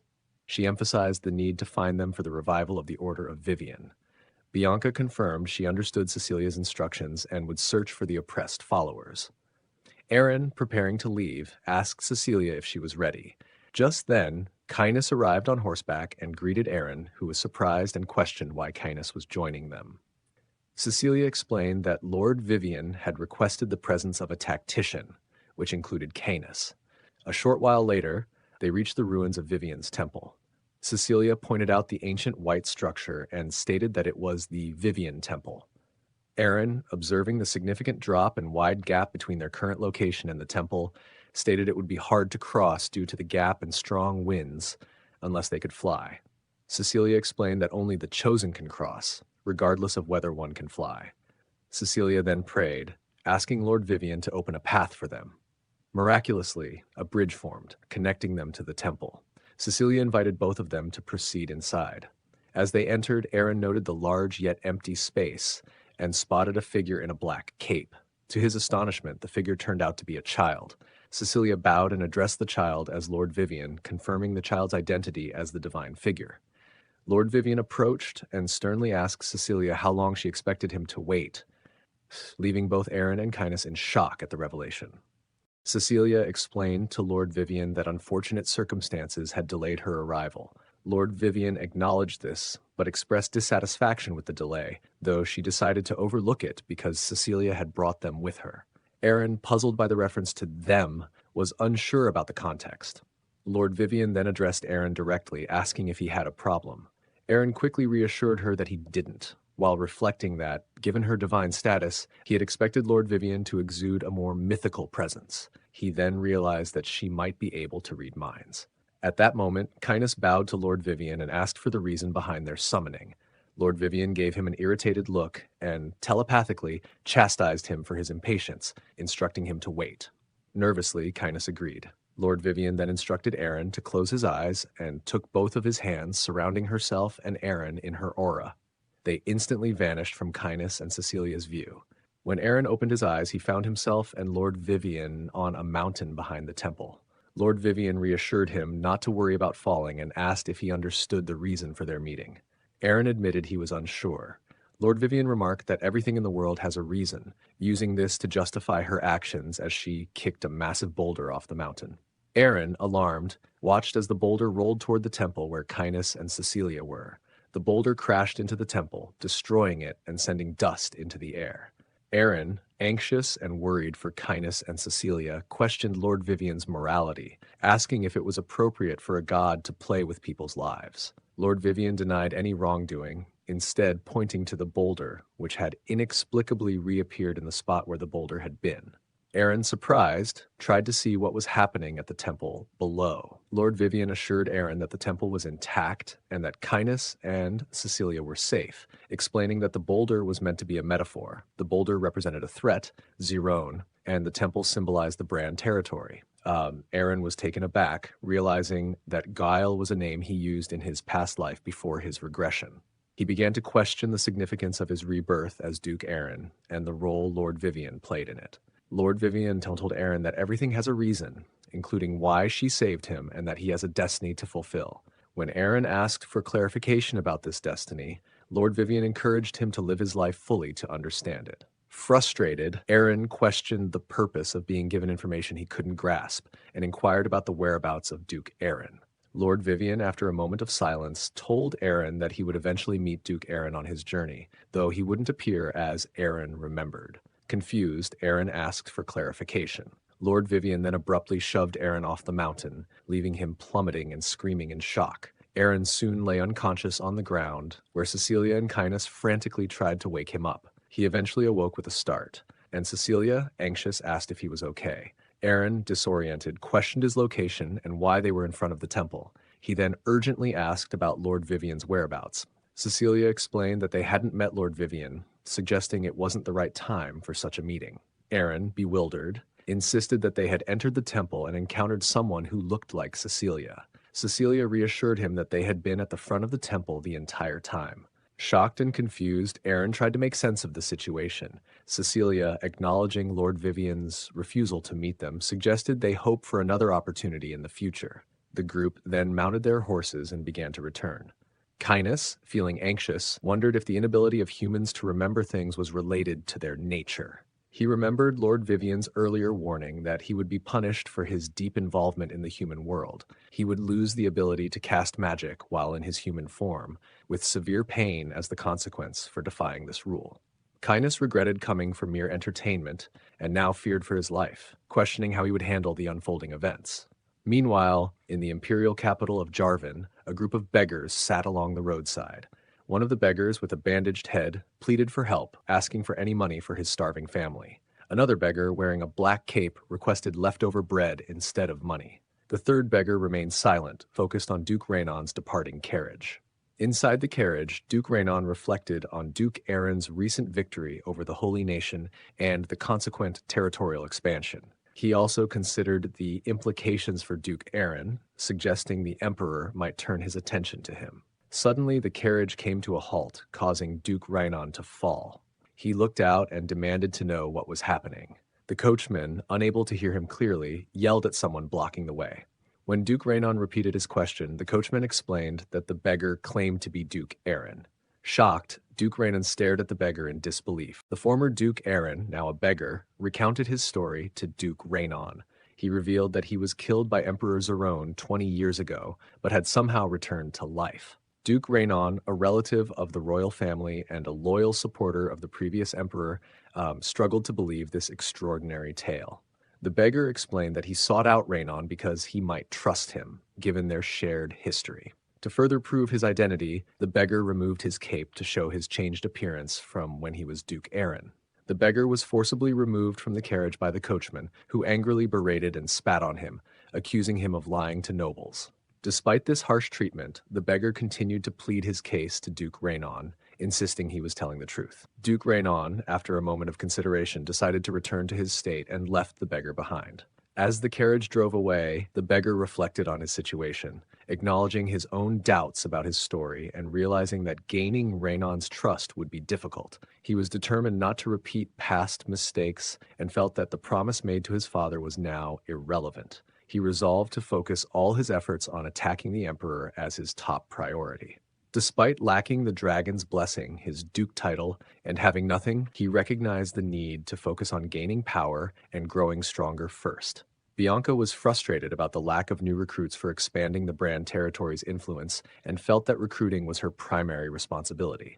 She demanded to know why no one was joining, realizing that the low pay, only 2 gold per month, might be the issue. This amount was insufficient as it couldn't even cover the cost of basic necessities like bread.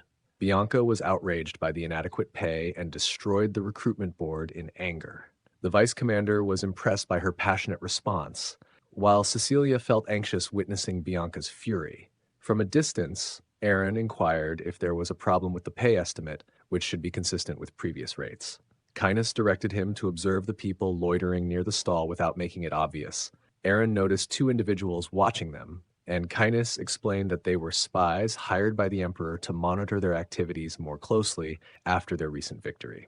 Aaron realized this was a deliberate distraction to mislead the spies and asked about the status of the troops. Kynes confirmed that, despite official restrictions on recruiting, they could unofficially gather around 10,000 men.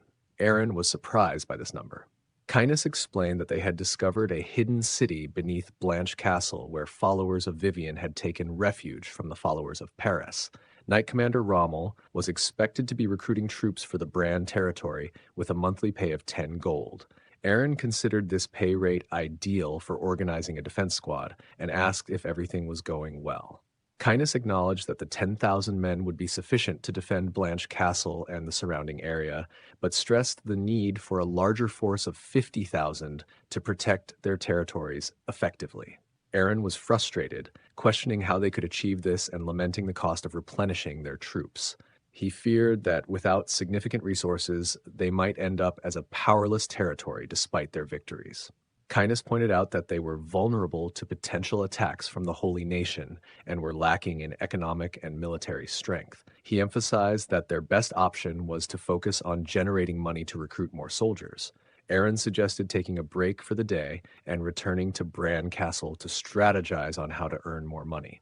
Meanwhile, at the outer wall of Blanche Castle, a woman in Grim Moria's carriage remarked on the castle's damaged state, implying a fierce battle had taken place.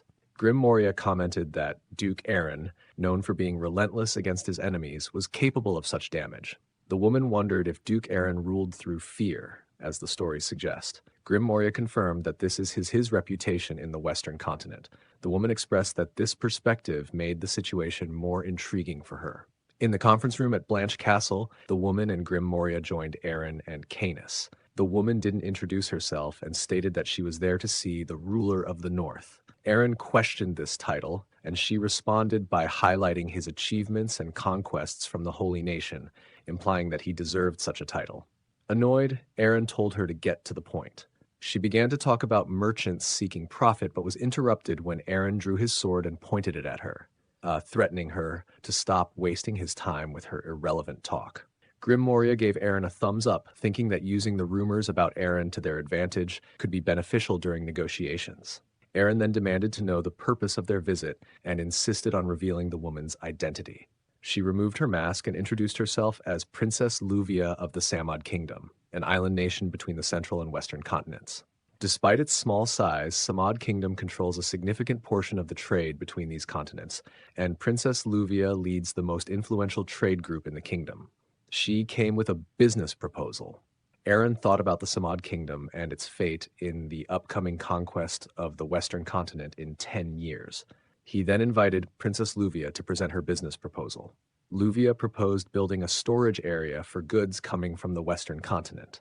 Aaron found this unusual and asked if they hadn't had such a facility before.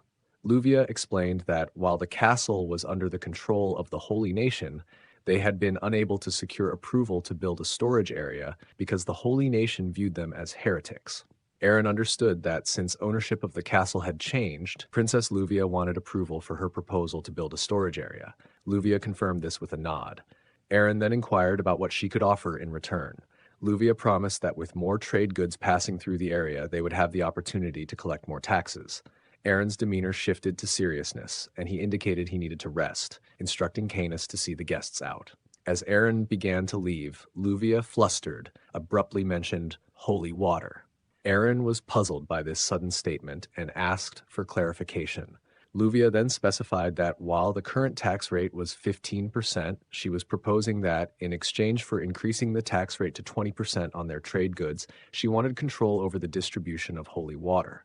Aaron, still confused, asked for further details about this request. Luvia began by asking if Aaron knew about Gerald the Adventurer. Aaron responded with surprise, recognizing the name but not immediately recalling why it was familiar. Canis reminded Aaron that Gerald was the first adventurer they encountered at the shrine of Etun. Luvia explained that she had asked Gerald to locate holy water because they had been unsuccessful in finding effective medicine from the west and central continents for her father's condition. Holy water was the only remedy that had helped. However, they later discovered that this holy water was produced by the Order of Vivian, which led her to look toward Grim Moria. Aaron, realizing that Grim Moria must have disclosed confidential information about the holy water, became visibly upset. He was frustrated because he believed that all information regarding the holy water was meant to be kept strictly confidential. Aaron, after a deep sigh, asked Luvia if her intention behind wanting control over the holy water was to sell it in the central continent. Luvia clarified that this was not her aim. Instead, she believed that the decision to withhold distribution of the holy water was connected to Aaron's complex relationship with the Emperor.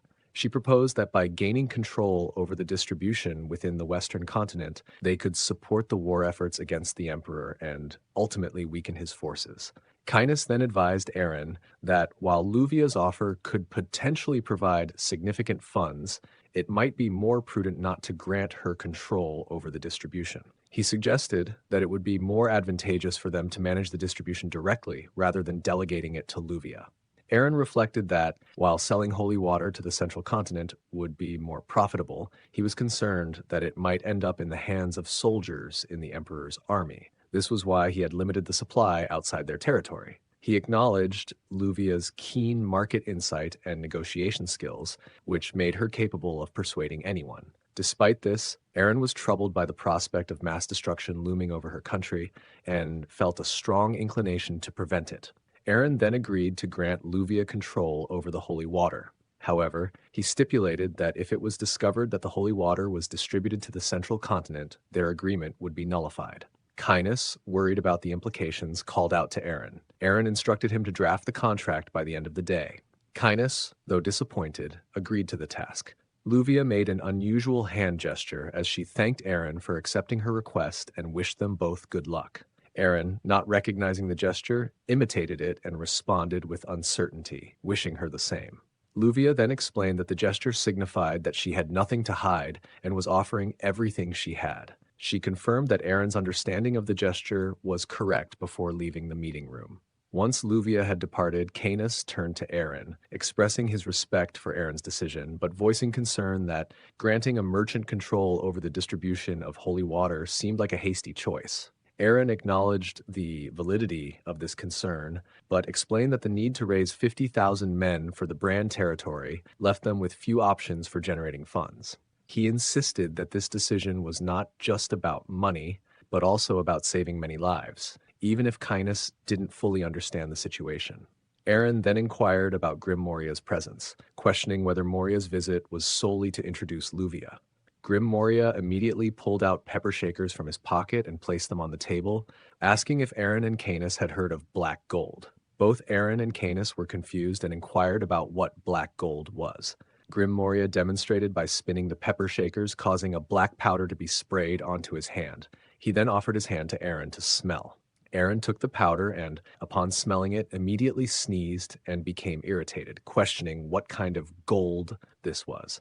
Grim Moria explained that the reaction was common and that, although it wasn't gold, the powder's aroma changed significantly when used in cooking, such as in soups or on meat, and it was also effective for preserving meat. Aaron, seeking clarification, asked what Grim Moria wanted.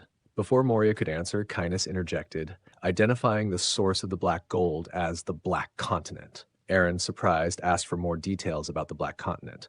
Grim Moria confirmed that the black gold originated from the mysterious land described in stories, but clarified that the actual source is the East Continent. He mentioned that Canis seemed to be aware of this, Canis explaining that rumors suggest one could reach the East Continent by sailing east from the Central Continent for about a month. However, a great monster, believed to be the sea dragon Leviathan, prevents anyone from approaching the East Continent, adding to its mystique. Aaron inquired about how Grim Moria obtained the black gold. Moria explained that he acquired it from the black market in the Rumian kingdom. According to stories, the black gold was retrieved from an abandoned boat off the shores of Rumian. Moria admitted that the condition of the goods was poor. Aaron caught on to Grim Moria's point and pressed him for more information, to which Moria responded that the black gold was contained in an unfamiliar box. Since it was found on the eastern shores near the Rumian kingdom, it was concluded to be from the Black Continent. Aaron then turned to Canis and instructed him to gather more information about the Black Continent, whether through books, rumors, or finding someone originally from there. He emphasized that any information would be valuable. Canis agreed, noting that while it might take some time, he would do his best to uncover more details. That night, Canis sent a pigeon with a letter to Keshi requesting as many clues as possible about the Black Continent and to bring them to Brahn Castle. Canis lamented that if he could use magic, he would have flown there himself. He then expressed a wish to return to his nest, looking up at the sky and silently appealing to Lord Vivian. He briefly looked at the sky, then turned around and thought about her stubbornness. 2 months later, in the meeting room, Cain was visibly trembling while looking at a document. Aaron noticed Cain's distress and asked, puzzled, why he appeared so shaken. Cain, initially somber, declared that he felt it was his time to die. Aaron was further confused by this statement. However, Cain then leaped up with joy, exclaiming that they had made millions from the holy water, which was more money than he had ever seen before. Aaron inquired about how this amount differed from the funds he had received after the war. Cain, in frustration, emphasized that the funds from the holy water were a monthly profit, not a one-time sum. He stressed the significance of a consistent revenue stream and how it was crucial for financial stability. Aaron asked if the recent financial gains from the holy water would be sufficient to gather more troops. Cain responded sharply, pointing out the substantial expenses involved in paving the roads to Blanche Castle and questioning the need for additional troops when they had already assembled 10,000 soldiers recently. Aaron explained that the expenditures were for ensuring the security of the new road. Cain countered that attempting to gather more troops at this time would compromise their ability to maintain the territory. Disappointed, Aaron decided to take on a patrol of the land himself. After inspecting the road for a while, he turned to Canis, who was following behind, and asked if the current condition of the road was satisfactory. Canis praised the progress made, acknowledging that Cain had indeed been the right choice for the job. Aaron then asked Canis whether it was feasible to raise 50,000 men. After a brief pause, Canis explained that, given their current situation, such an endeavor would cause a significant economic strain on their territory. Aaron, realizing that Cain was not exaggerating, conceded that the concerns were valid. However, Canis noted that while it might be challenging, it was not entirely impossible. Canis then presented a book titled The Mystery of Blackland, which surprised Aaron. Canis continued by outlining a plan to build an army under the control of the Brahn territory, but based on a different continent. In Aaron's office, he contemplated the idea of establishing a vassal state on a different continent, particularly the mysterious Black Continent. Given the significant funds required for their territory, he saw this as a prime opportunity. However, he was concerned about whether the potential value justified leaving their current territory and embarking on such a journey, fearing it could be a complete waste. As he began reading the book Kindness had given him, he encountered a preface from the author, who described being labeled as crazy or insane by others. The author recounted how, during the 10 years he was missing, even his own family considered him mad due to his obsession with the Black Continent. Despite the rejection and skepticism from those around him, he persisted in sharing his findings and chose to document his experiences for future readers who might seek the truth. Aaron pondered the author's claim about the truth as he continued reading. The author recounted spending 10 years as a slave on the Black Continent, where he encountered valuable items, spices, and unique jewels not found on the Central Continent. He noted the absence of common magicians and suggested that an armed force of 10,000 men from the Central Continent could easily conquer the Black Continent. The author dismissed the old belief in a flat world with an edge, stating that overcoming this misconception would allow one to reach the Black Continent. He warned, however, about a dangerous sea monster that had prevented him from proving the Black Continent's existence. Aaron, troubled by the mention of a sea monster but determined not to miss this opportunity, resolved to take action. He placed pepper shakers on the table, indicating that he had made up his mind to proceed with the plan. Aaron ordered a meal and sprinkled the black gold onto it. As he ate, he felt a growing sense of unease, but dismissed it, wondering about the worst-case scenario. To his surprise, the taste was astonishingly good, which shocked him. Later, Aaron summoned Kindness and asked about the requirements for reaching the Black Continent. Kindness, initially confused by the question, clarified that they would need a port to cross the sea. A few weeks later, Aaron stood on the castle wall, contemplating that, to reach the Black Continent, they would need to attack the Rumian kingdom, located to the east. He addressed the gathered crowd below, announcing that he had some unfortunate news to share with them. As Aaron announced the unfortunate news, the crowd began to murmur among themselves. The first person questioned the meaning of the news, while the second feared it might involve another monster from the Black Forest. The third person advised against spreading such ominous news, worried it might bring bad luck. Aaron thought about the lack of a legitimate reason for attacking the Rumian kingdom. He then addressed the crowd, claiming that the Rumian kingdom had abused followers of Vivian, which stirred the crowd's anger. They reacted with outrage, denouncing the Paris believers, and recalling that the Holy Nation had also attempted to attack them. Aaron considered the situation and realized that without a clear and convincing reason to present to the Empire, they would face resistance since the Empire would likely protect the Rumian kingdom. Additionally, given the shortage of troops for the expedition, Aaron planned to mobilize defense squadrons from the cities and involve the citizens in the defense efforts. Aaron announced to the crowd that the Rumian kingdom had abused and enslaved their fellow followers, which elicited a strong reaction. He thought that, since they needed time to reorganize their troops, it would be wise to negotiate with the Rumian kingdom to establish a definitive reason for war. Aaron declared that he, as the leader of the territory, would personally negotiate with the Rumian kingdom and promised to bring back their enslaved brethren. This declaration sparked enthusiasm among the crowd, who began chanting for an attack on the Rumian kingdom to rescue their fellow followers. As Aaron descended from the wall, Canis greeted him, praising his speech. Aaron questioned whether the speech was effective enough. Cain, visibly angry, approached Aaron and questioned whether he was planning another war, noting the recent calmness. Aaron quickly silenced Cain by placing his hand over his mouth and told him he would explain the details later. He asked Cain to prepare armor for the troops. Cain, surprised, questioned the need for more armor, pointing out that they had already purchased a significant amount when gathering troops. In response, Aaron placed a piece of meat coated with black gold in Cain's mouth. Initially, Cain was puzzled by the gesture, but after tasting the meat, he was astonished by its flavor. Aaron explained that this remarkable taste was the reason they needed to attack the Rumian kingdom. Cain, still taken aback, asked if the flavor was really the reason for the planned attack. Aaron reiterated his request, insisting that Cain prepare the armor. Cain, excited by the potential financial gains, exclaimed that he could already taste the money and began dancing with enthusiasm. Aaron and Canis attempted to leave quickly, but Cain stopped them and approached, asking how much armor they would need. Aaron, puzzled and slightly frightened by Cain's intensity, asked what was wrong.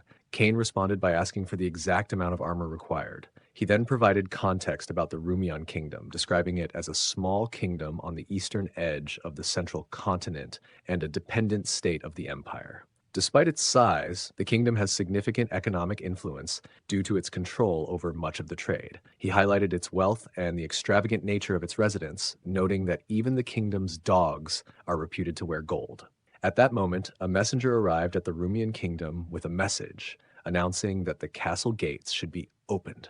King Niccolo II of Rumian was walking down a hallway with his knight when he inquired about the reason for the visit from the empire.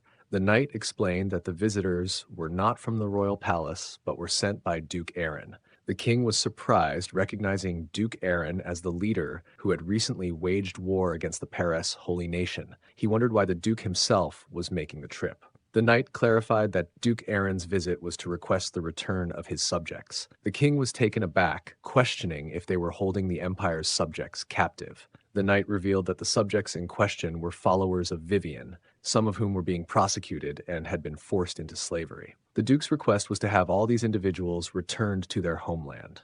As King Niccolo II and his knight approached the meeting room, the knight opened the door to a chaotic scene. Inside, the attendees were engaged in a heated argument. One participant, frustrated and aggressive, demanded if the other was intending to use violence instead of negotiating. Another person, wearing a hat, accused the others of using the followers of Vivian as a pretext to extort money and advocated for seizing more prisoners to make a point. Amid the discord, a figure with silver-white hair warned that any aggressive actions would be interpreted as a declaration of war against the empire. This individual expressed grave concern that such actions would lead to the destruction of this nation. Seeing the turmoil inside the meeting room, King Niccolo II expressed his frustration, questioning what actions he should take to resolve the situation. A while later, Duke Aaron arrived at the gates of the Rumian kingdom. Observing the ornate decorations on the castle walls, Aaron remarked on their apparent wealth. Cainus noted that despite the decoration, the walls lacked defensive spells and were more accurately described as simple stone walls. Aaron, growing impatient, complained about the delay and the lack of respect he felt he was receiving. Just then the gates opened, and the cavalry knights of the Rumian kingdom swiftly emerged, surrounding Aaron and Cainus. The commander of the cavalry knights, seeing the tension, sighed and ordered his troops to halt. Duke Aaron, observing the aggressive reception, wondered if it was too extreme for envoys.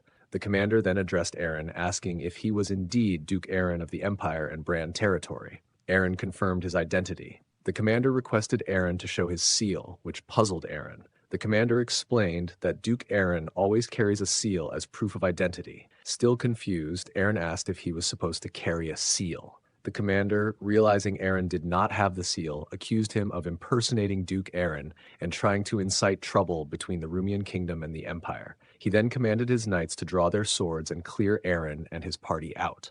Aaron protested, claiming ignorance about the seal and denying the accusation of impersonation.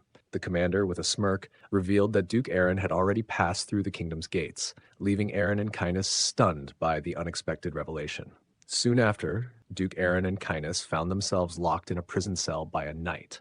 Aaron, frustrated and desperate, repeatedly asserted his true identity, demanding to be released. The knight, unconcerned, told Aaron to relax, suggesting that he would have plenty of time to enjoy his role as an imposter before being put to work as a slave. Aaron, shocked by the mention of slavery, could hardly believe what he was hearing.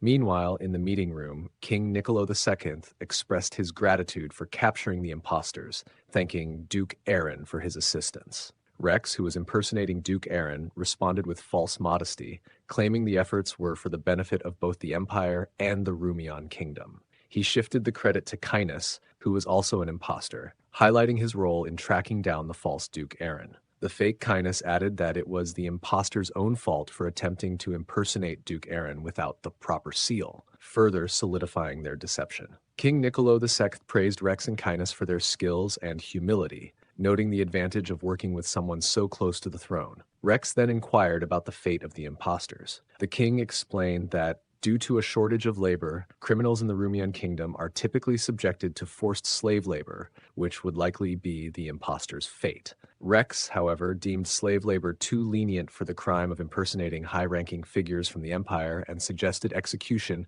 as a more fitting punishment. The king was surprised by this proposal. Rex stated that given their week-long stay in the Rumian kingdom, he would prefer to witness the executions before departing. The king expressed concern that executing prisoners could lead to riots, as executions had not been carried out in the kingdom for some time due to its small population. After considering Rex's request, the king agreed to fulfill it but requested something in return. Rex invited the king to make his request. The king told Rex that if he withdrew his request to remove the followers of Vivian from the Rumian kingdom, he would agree to the execution proposal immediately. A few days later, a crowd, including the king and Rex, gathered at the execution site to witness the event. Grim Moria arrived at the scene and bowed before King Niccolo II, greeting him formally. The king acknowledged Grim Moria's presence and inquired about his recent activities. Grim Moria reported that he had successfully established a small currency exchange office within the Rumian kingdom, attributing its success to the king's support. The king complimented Grim Moria on his swift and effective work in facilitating currency access for the kingdom, praising his success. Grim Moria thanked the king and expressed his hope that the king would enjoy his conversation before departing. As King Niccolo II gave his approval, he stepped away from the scene, noticing Rex seated beside him in attire resembling that of Duke Aaron. Curiosity about Rex's true identity grew as he moved towards his seat. The announcer began the proceedings, capturing everyone's attention, including Grim Moria. The announcer stated that the trial was about to start and listed the charges against the criminals, attempting to deceive the king and damaging relations between the Rumian kingdom and the empire. Consequently, King Niccolo II sentenced the accused to death. As the covering cloths were removed from Aaron and Cainus, the announcer allowed them to make their final statements.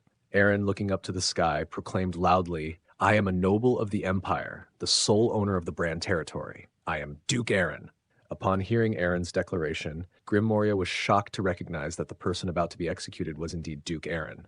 Alarmed, Grim Moria shouted, questioning why Duke Aaron was being executed. The king, surprised by Grim Moria's outburst, asked him why he was asserting that the individual was Duke Aaron. Grim Moria urgently requested to know why Duke Aaron was on trial. The king, noting Grim Moria's genuine concern and the sincerity in his eyes, began to suspect the possibility that Aaron was truly who he claimed to be. Realizing the gravity of the situation, the king quickly turned to address Rex, who had been seated next to him. However, Rex had already departed, having fled when he realized his deception had been uncovered.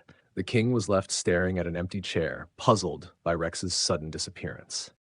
In the throne room of King Niccolo II, tension simmered among his nobles as they discussed the kingdom's precarious situation. The noble dressed in a white robe voiced his concerns, suggesting that the king's best days were behind him and doubted Niccolo's ability to outmaneuver the schemes of a false duke. In response, a bearded noble expressed frustration, blaming the current crisis on their reliance on the king's outdated methods. He argued that if King Niccolo had been more diligent and thorough in his research before acting, the kingdom would not be facing such dire consequences. While his nobles debated, King Niccolo was lost in his own thoughts, haunted by a memory that still disturbed him. The moment when Aaron, about to be executed, boldly claimed his identity as Duke Aaron of the Brand territory and his noble status within the empire. This revelation had shaken the king to his core. Niccolo realized that imprisoning Aaron could have far-reaching implications, including the necessity of freeing slaves and even the possibility of war with the empire. As the gatekeeper announced the arrival of Duke Aaron of the Brand territory, the atmosphere in the throne room of King Niccolo II grew tense. Aaron confidently strode into the room, his presence commanding attention. King Niccolo, already on edge, stood from his throne, silently vowing to protect his kingdom at all costs. The weight of his royal duty pressed on him heavily as he thought of preserving the royal bloodline and safeguarding his reign from impending threats. As Aaron walked past the assembled nobles, his intense gaze caused them to shift uncomfortably. Their nervousness was palpable, and none dared to meet his eyes, knowing the power he wielded. Reaching the throne, Aaron stood before the anxious king Niccolo, who contemplated his next move. In the king's mind, there was only one option left for an aging ruler: to sacrifice his pride and do whatever was necessary to save the kingdom. He resolved to kneel before Aaron. However, before Niccolo could act, Aaron unexpectedly knelt before him. His gesture, both surprising and humbling, was a show of respect as he formally requested an audience with King Niccolo II. The king, startled by Aaron's humility, quickly responded with disbelief, urging him to rise. Aaron's smile was warm as he graciously acknowledged King Niccolo's welcome, expressing his gratitude. His calm demeanor contrasted with the tension in the room. King Niccolo, emotional and grateful, expressed his appreciation for being forgiven despite his past actions, acknowledging Aaron's compassion, as the stories said. Aaron reassured the king, stating he held no resentment and would be content if he accomplished his mission and returned safely. His cryptic words left the king puzzled, prompting him to seek clarification. Aaron's response was clear and determined. He declared his intention to reclaim both the followers of Vivian and his people from Brahn. He also hinted that the king had likely already received information regarding this plan. Hearing this, King Niccolo began to tremble, his resolve weakening as he sank back into his throne. The gravity of Aaron's demand was clear, and it shook him to his core. The nobles behind Aaron, unable to contain their anger, erupted in outrage. They demanded to know why Aaron intended to remove the followers of the Order of Vivian, accusing him of unjustly targeting legitimate citizens of their kingdom. They argued that, despite his status as an empire noble, his actions were unacceptable and crossed the line. Aaron, with a deepening smirk, faced the enraged nobles and provocatively questioned their notion of boundaries. He then recalled a historical event, asking if anyone remembered the religious war between the Order of Vivian and the Order of Paris from decades ago. The nobles, recalling the past, confirmed that they remembered the event well. They explained that during that time, followers of the Order of Vivian had become citizens of the Rumian kingdom to escape the persecution of the Paris followers. Aaron confronted the outraged nobles by dismissing their claims, asserting that they were not referring to citizens but rather to slaves. His correction stunned the nobles as it contradicted their recollection and cast their historical actions in a different, more troubling light. Aaron elaborated on his stance by referencing a document he discovered in the archives of the Order of Vivian. He pointed out that the document stipulated that all exiled followers of the order were to be treated as citizens of the Rumian kingdom. However, it also included a condition. These followers were to be returned and must reside in areas where the order was accepted. Aaron then highlighted the crucial detail. The document bore the signature of King Niccolo II, implicating him directly in the agreement. Aaron declared that the only territory suitable for the followers of the Order of Vivian was the Brahn territory. His assertion was met with a furious reaction from the nobles, who argued that the document he presented was outdated and insufficient for the demands he was making. They pointed out that the followers had integrated into their kingdom, established families, and some were even registered as private property. They were outraged at the idea of relinquishing what they considered their assets and property. Aaron asked King Niccolo what his decision would be. Niccolo, seeking a possible compromise, inquired if there was any room for negotiation. Aaron anticipated that the king might attempt to use his wealth or other resources to alter the terms, but he was not interested in such negotiations. He made it clear that his offer was final, emphasizing his unwillingness to delay while the followers remained enslaved. King Niccolo, recognizing the gravity of the situation, requested 1 week to address the issue.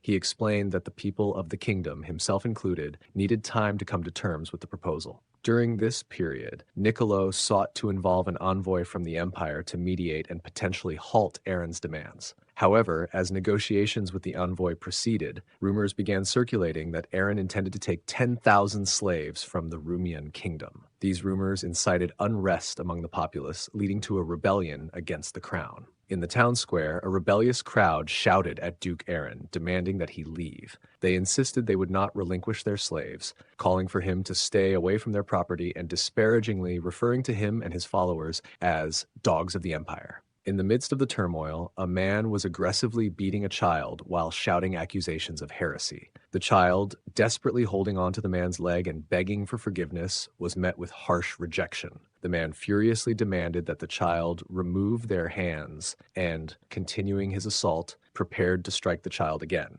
Amidst the uproar, Aaron intervened by striking the man who was attacking the child. He then proceeded to the center of the square, where he climbed onto a water fountain. From this prominent position, he addressed the crowd and announced to them that he, Duke Aaron, was present and ready to address them. The crowd, initially focused on their anger against Aaron, shifted their attention to him, murmuring among themselves. Aaron declared to the crowd that he was there to liberate the followers of the Order of Vivian and end their enslavement. His statement only fueled the crowd's anger, who responded by insisting that slaves were their property and demanding his departure. Amidst the chaos, Rex threw a stone at Aaron, knocking him unconscious. The enraged mob then attacked Aaron, trampling him in a violent frenzy, driven by their anger and fear of losing their slaves. In the imperial capital of Jarvan, Emperor Zerone was puzzled when an envoy from the Rumian kingdom arrived with a box of gold coins. The emperor questioned why the envoy was there since the regular tributes had already been made. The envoy requested the emperor's intervention to stop Duke Aaron, fearing that his actions might destroy their kingdom.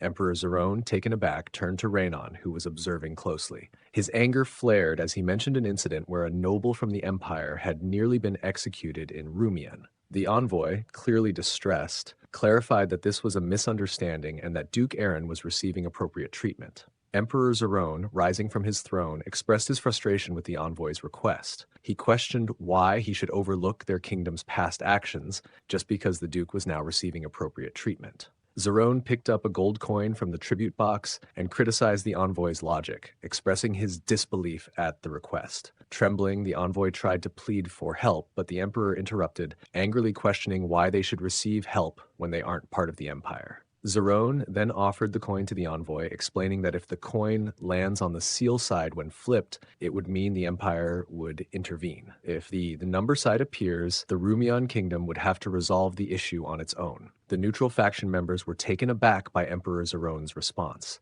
The envoy, bewildered, asked if the fate of the Rumian kingdom would be decided by a coin flip. Zerone retorted that he would address the issue with the same level of absurdity as the envoy's request. The envoy was left stunned, and Zerone reiterated by handing the coin to the envoy, stating that the kingdom's fate was now in his hands. Later, in a meeting room, Emperor Zerone, Duke Gran, and Crown Prince Philip convened. Duke Gran inquired whether Zerone would have actually intervened if the coin had landed on the seal side. Emperor Zerone clarified that the coin flip outcome would not have changed his decision. He would not interfere with the Rumian kingdom's issues due to his commitment to the honor of the throne. Duke Gran questioned this stance, and Zerone explained that, despite his personal differences with Duke Aaron, Aaron was still a noble of the empire. Intervening too deeply in noble affairs could undermine the empire's authority and weaken its image. Duke Gran mentioned Zerone's involvement in the war against the Holy Nation, to which Zerone responded that although the Order of Paris is not the official religion of the empire,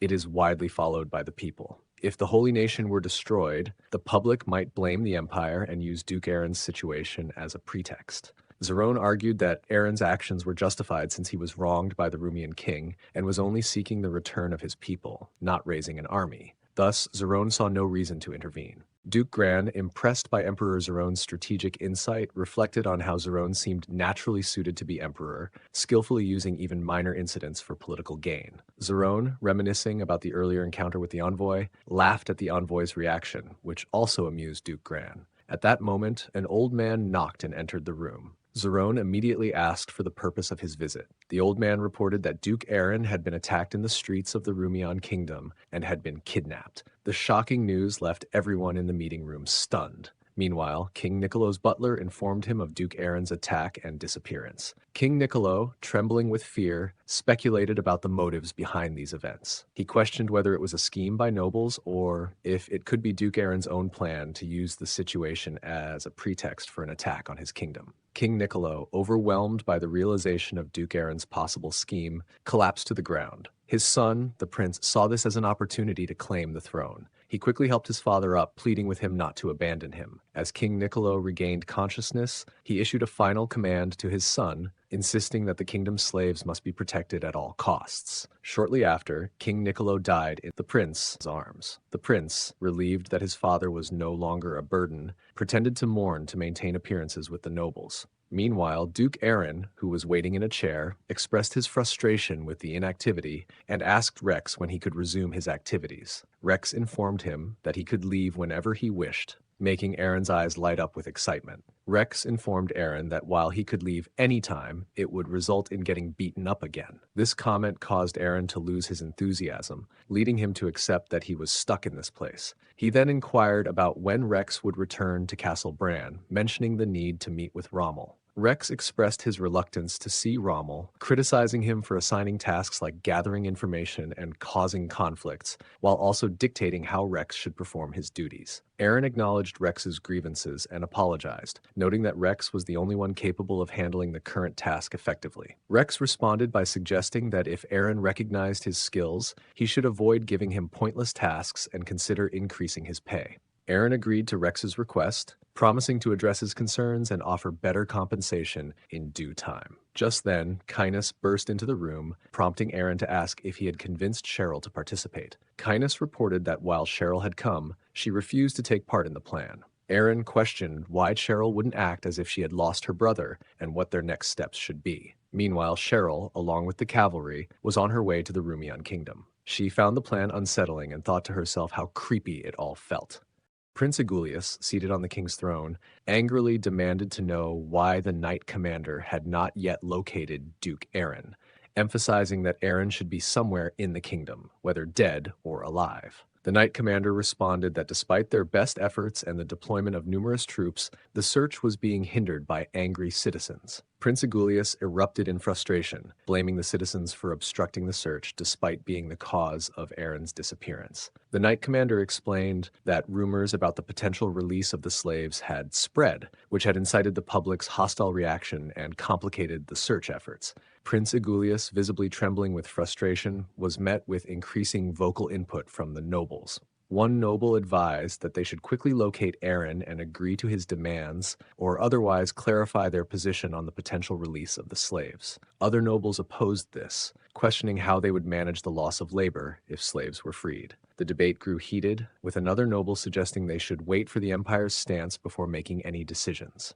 Amid the chaos, Prince Agulius, feeling overwhelmed and frustrated by the competing opinions, thought to himself that everyone was trying to dictate his actions. He then yelled for silence, grabbing one of the nobles and asserting his new authority by stating that he was now the king of the country, no longer merely a prince. Then the noble pointed out that Prince Agulius had not yet been officially coronated. Agulius was about to respond in anger. However, an envoy burst into the room, shouting for the prince. Agulius, irritated, corrected the envoy by stating his new status as king. The envoy delivered shocking news. The emperor had declared he would not involve himself in the Rumian kingdom's affairs. This announcement stunned everyone present. At that moment, the butler entered, urgently calling out for the prince. Still fuming, Agulius reiterated his claim to the throne. The butler then informed him that an attack had been declared. Overwhelmed by the news, Prince Agulius collapsed to the ground, unconscious. In the imperial capital of Jarvan, during a meeting, Duke Gran suggested that the recent events, a public execution, a disappearance, and a declaration of attack,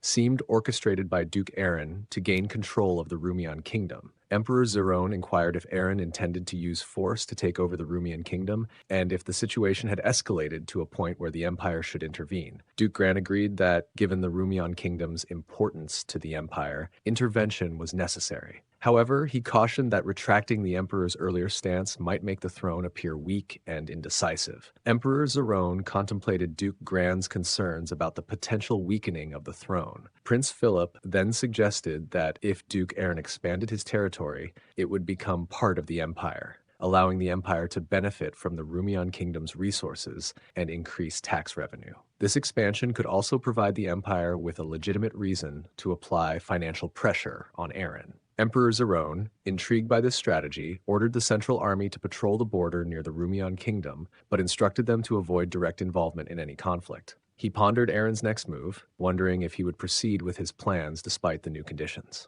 Prince Agulius lay unconscious on a bed with his head resting on the lap of a woman. As he woke, he realized the woman was Elena, who was actually the demon succubus Elena in human form. She informed him that he had passed out in the throne room and asked if he was okay. Prince Agulius, noticing his position, asked if he was really resting on Elena's lap. She assured him it was fine for him to stay there as long as needed. However, Agulius, feeling the weight of his responsibilities, insisted he needed to get up to make crucial decisions for the kingdom. Elena gently pulled him back onto the bed and positioned herself on top of him, suggesting that she had a better idea. She invited him to hear her proposal, which made Agulius look at her with curiosity. As Aaron looked out the window, he saw a crowd protesting and demanding the release of the slaves to end, and even calling to find and kill Aaron. He reflected on how the kingdom was on the brink of collapse, while the people focused solely on their own interests. Aaron hoped that Elena could successfully distract Prince Igulius, fearing that if his plans were discovered and the Vivian followers were released, his efforts would be in vain.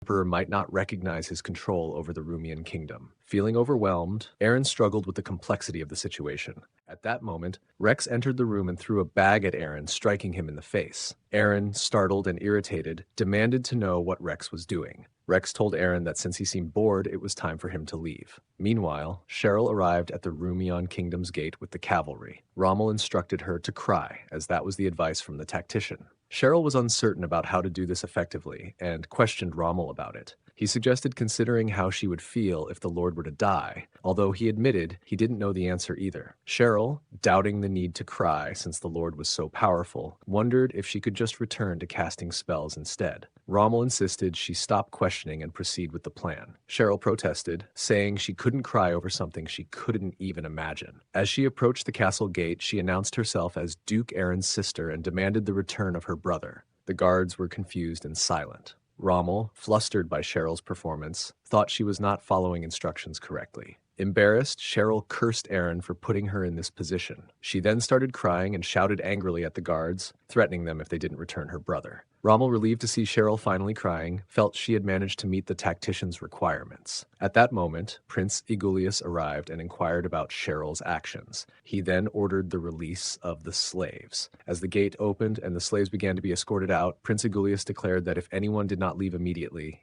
here, Elena tried to manipulate Prince Igulius by suggesting that Duke Aaron genuinely cared about the followers of Vivian. She advised that instead of releasing them, he should threaten their execution to deter Aaron from approaching the Rumian kingdom. Prince Igulius expressed concern about angering Aaron and the potential backlash from the nobles, who would demand an explanation.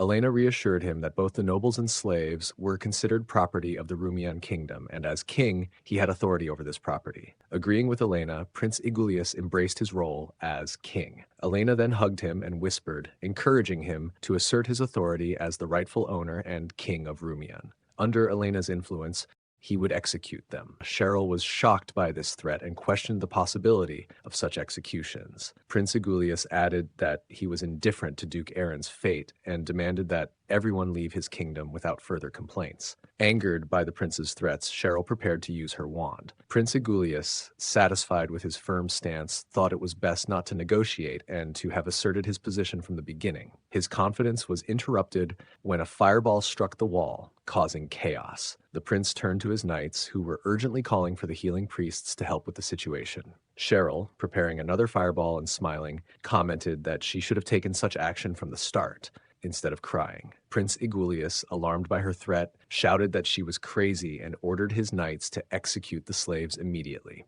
As a knight raised his sword to carry out the execution, one of the slaves tried to escape but stumbled and fell because of a rope tied around his leg. As the knight approached, the slave revealed his identity as Duke Aaron. This declaration shocked Prince Igulius. Immediately ordering a verification, Prince Igulius watched as the knight removed the slave's clothing, confirming that it was indeed Aaron. Trembling and tearful, Aaron condemned the prince and his men, questioning if their attempt to kill him once was not enough. Confused, Prince Igulius asked Duke Aaron why he was among the slaves. Meanwhile, the Rumian kingdom's knights, observing the situation, debated among themselves. One knight suggested that releasing Duke Aaron might prevent war, questioning their hesitation, while another expressed fear about their impending doom. Responding to the knights' concerns, Prince Igulius ordered Duke Aaron to be released. However, Elena, manipulating his thoughts, whispered in his mind to assert his authority as the owner. Distressed, Prince Igulius rejected Elena's manipulation, recalling his father's last words that releasing the slaves was essential for protecting the kingdom. He was torn between his father's advice and Elena's influence. Realizing he needed to act to protect the kingdom, Prince Igulius turned to address Duke Aaron. Masked figures on horseback suddenly arrived and attacked Aaron. One of the attackers used a rope to ensnare Aaron, slamming him to the ground. Both Cheryl and Prince Igulius were alarmed by the attack and quickly ordered their knights to rescue Aaron. The masked group, having captured Aaron, was led away by their leader, who instructed not to let Aaron escape. Igulius, fearing the consequences if Aaron were killed, told the knight commander to deploy all troops to intercept the attackers. The knight commander acknowledged the order and prepared to act. Prince Egulius instructed the gate guards to open the castle gates to buy time, but they informed him that there were no castle gates. Realizing the situation, he ordered the knights to defend the bridge, as it was the only way for the attackers to enter. Meanwhile, Rommel's cavalry charged toward the castle, aiming to pass through them and enter the castle. Rommel led the charge and commanded his knights to maintain their line and push through to rescue Duke Aaron. As they approached, Molotov cocktails were thrown at them, setting the front line of knights on fire. Despite the flames, Rommel urged his troops to charge forward and push their fellow knights into the water.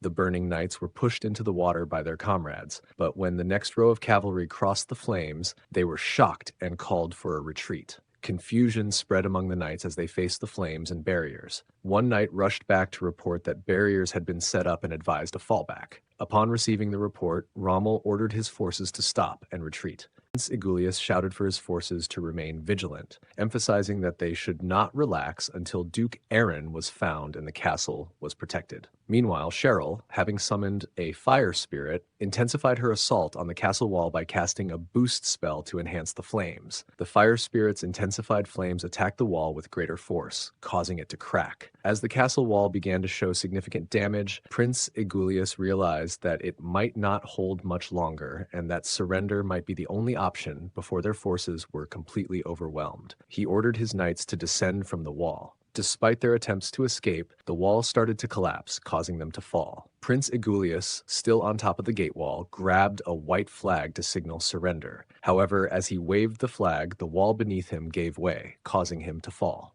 As the dust settled from the collapsing wall, a knight struggled to free himself from the rubble. Prince Egulius, trapped under the debris, grabbed the knight's leg and urged him to find Aaron, release the slaves, and inform the nobles of his last wishes. Trembling with fear, the knight managed to free himself from the prince's grasp and fled, leaving Egulius's pleas behind. Resigned to his fate, Prince Egulius repeated his request to relay his message to the nobles. At that moment, another figure approached, whom Egulius mistook for his father. He apologized for his failures and begged for forgiveness before he died. However, the figure was actually Duke Aaron. Aaron reflected on the unfolding events, an execution and surprise attack that aligned with their plan to control the Rumian kingdom. Despite this, he questioned the morality of killing for his goals, considering how it mirrored the emperor's actions. Canis approached Aaron and reassured him that there was no need for remorse. He argued that the people would prefer living under Aaron's control in the Brahn territory, rather than under Prince Egulius's rule. When Aaron questioned how they could be sure of this, Canis emphasized the need to focus on making it a reality, to ensure that the day's events did not undermine their resolve. Aaron, absorbed in thought, contemplated Canis's words.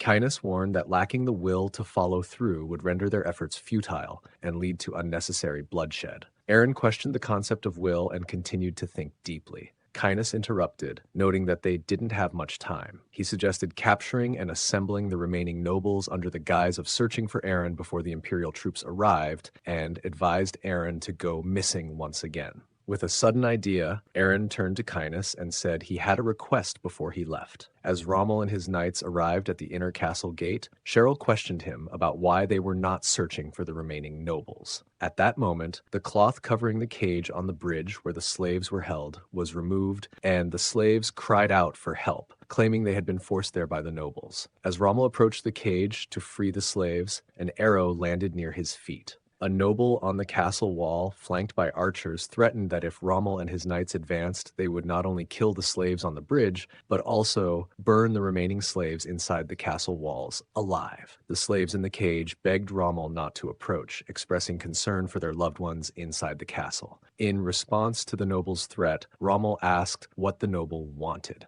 The noble demanded that Rommel and his troops return and ignore the events surrounding Aaron's disappearance, stating it was not their concern. Cheryl, angered by the noble's response, considered using her magic to save the prisoners. She believed that despite potential casualties, she could rescue the majority of the 3,000 prisoners. As she prepared to cast her spell, Canis intervened, urging her to call off the attack. He emphasized that their goal was to bring the Rumian kingdom under their control and that they needed to avoid unnecessary casualties. In the exchange, Cheryl was incensed when Canis relayed Duke Aaron's orders to her. She felt overwhelmed, as Aaron's demands seemed contradictory and unreasonable, especially after his earlier request for her to mourn her brother. Cheryl expressed her frustration by refusing to comply and storming off. Canis, reflecting on Aaron's earlier instructions, recalled Aaron's concern about the Rumian subjects' opposition to his leadership. Aaron feared that an attempt to seize control by force would provoke unpredictable and possibly severe reactions from them. Canis had responded by suggesting that these issues could be addressed later, similar to how they had managed similar challenges during the conflict with the Holy Nation. Aaron discussed the situation with Canis, emphasizing the differences between their current challenge and the past conflict. He explained that previously, they were dealing with their own people and a stronghold that supported their cause, so there was no significant issue. However, the situation with the Rumian kingdom was more complex because the land rightfully belonged to its subjects, and they were now considered intruders. Aaron initially thought about using force to secure the land before their planned move to the Black Continent, but realized that stabilizing the region first was crucial since they would use it as an outpost. Canis agreed with Aaron's assessment and offered his assistance. Aaron then requested that Canis take care of Cheryl, indicating that she would be a key part of the solution. Later that night, outside the inner castle gate, Aaron's knights confronted civilian protesters who were vocally opposing their presence. The protesters demanded that the intruders leave, asserting that Duke Aaron's absence was not their concern, and declaring that the land, along with the slaves, belonged to them. As Aaron arrived on the scene, he carried a large rock, which drew murmurs of confusion and surprise from his knights, who were puzzled by his appearance and the rock he brought. The protesters, who were hostile towards the intruding forces, turned their attention to Aaron as he dramatically slammed the rock onto the ground, causing a startled reaction from everyone present. Aaron then stood on the rock and addressed the protesters, announcing his presence and acknowledging their claim that he and his forces were trespassing on their land. He declared that their intention was to liberate the followers of the Order of Vivian. The protesters reacted with anger, demanding that Aaron and his forces leave immediately and expressing their disdain for his presence. In response, Aaron calmly offered 300 gold coins. This unexpected offer silenced the protesters and left them confused. Aaron continued his speech by offering 300 gold coins for the freedom of each follower of the Order of Vivian among the slaves held by the protesters.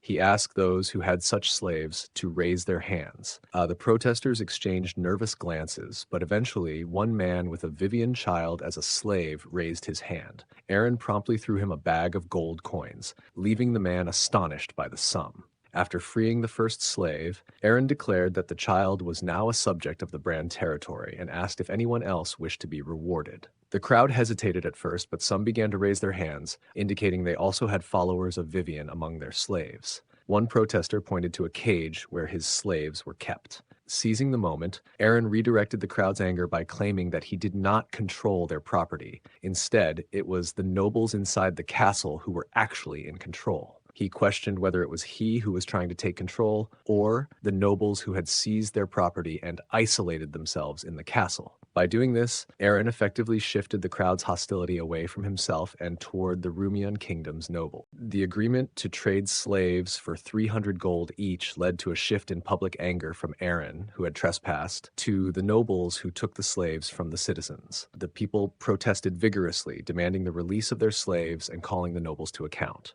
In response to the growing unrest, the nobles became nervous. In a meeting, one noble questioned why the citizens were demanding the release of the slaves. Another noble explained that Aaron was rumored to be buying the slaves at 300 gold each, leading to a perception that the nobles were being deceitful. A third noble dismissed the public's reaction as foolish because they were siding with the trespasser for a little gold. A noble in a dark blue outfit then intervened, stressing the urgency of the situation. He warned that conceding to the people's demands might prompt Aaron to retaliate, while refusing to release the slaves could lead to losing public support. Hearing that, the room fell silent. As the noble in the dark blue outfit warned of impending doom if the situation continued to escalate, another noble, dressed in blue and yellow, asked for actionable solutions. The blue noble replied that he would address this, but first needed to discuss an important matter. Their spy had reported that imperial forces were on their way to the kingdom. Although the empire had officially refused to support them, they might still offer assistance. To secure their help, the nobles would need to make an offer 10 times larger than initially planned. Meanwhile, in a noble's bedroom, Arthur lay on the bed contemplating his situation. He marveled at the luxury of the room and imagined sharing it with his beloved. Despite his feelings, he doubted whether such a dream was feasible, given his status as a mere centurion compared to his beloved's greater strength. Arthur, considering his position and abilities, looked at the wig and outfit he used to impersonate Cainus and had a realization. He decided to focus on becoming a strategist instead of relying on physical strength. He thought that by becoming smarter, he could still achieve success and wealth without risking his life in battle. Meanwhile, in a storage room, Cainus, Aaron, Cheryl, and Rex discussed their plans. Cainus expressed concern that offering 300 gold per slave might negatively impact the economy. Aaron asked Rex to provide more details. Rex reported that out of 10,000 slaves, about 80% were owned by nobles and 20% by common citizens, meaning they might need around 60,000 gold, which he considered manageable. Cheryl raised a concern about the remaining 8,000 slaves not covered by the gold offer. Aaron replied that they would need to force the remaining owners to surrender their slaves, but he was unsure whether this would involve violence.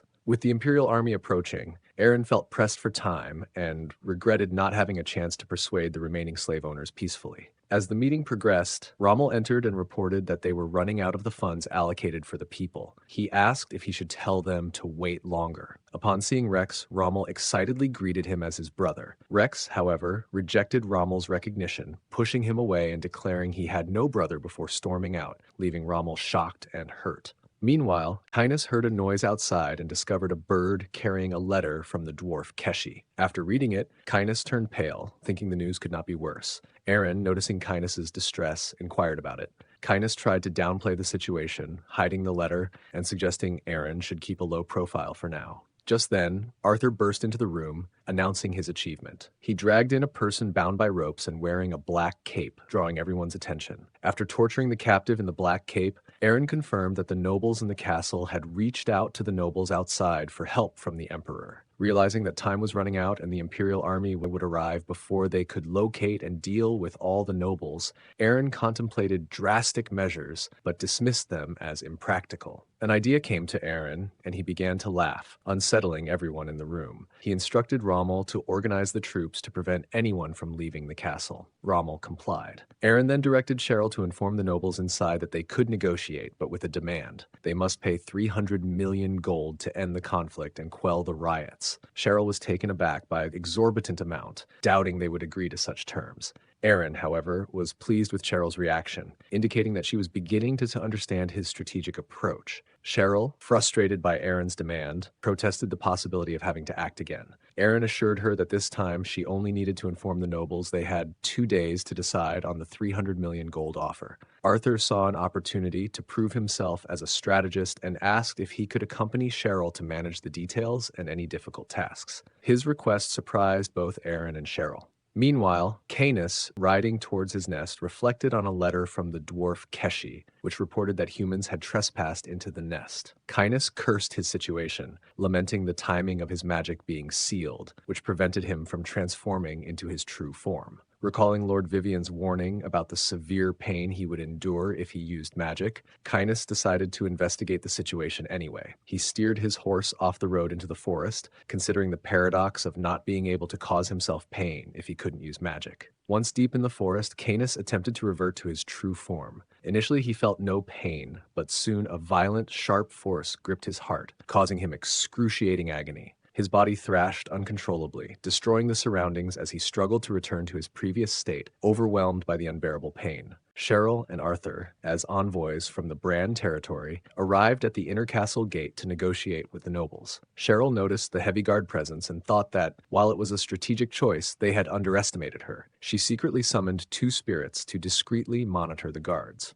In the meeting room, the nobles reacted strongly to the demand for 300 million gold by sunrise. One noble questioned how they were supposed to raise such an amount, while another, bearded noble, criticized the absurdity of the demand. A silver-haired noble furiously pointed out that 300 million was the entire kingdom's yearly budget and demanded they leave if that was their only offer. Cheryl, observing the nobles' reactions, realized they would not agree to the 300 million gold. She was frustrated by their inability to grasp the gravity of their situation and thought that if it weren't for the negotiations, she would have resolved the matter more aggressively. Arthur addressed the nobles, suggesting that, since they seemed to value 300 million gold more than their lives, they should release half of the slaves they held captive as a demonstration of their priorities. He then upped the demand to 400 million gold, which only intensified the anger of the noble in the blue outfit. However, before he could respond, other nobles intervened to calm him. Later that night, nobles who had been heading towards a secret tunnel returned to the castle.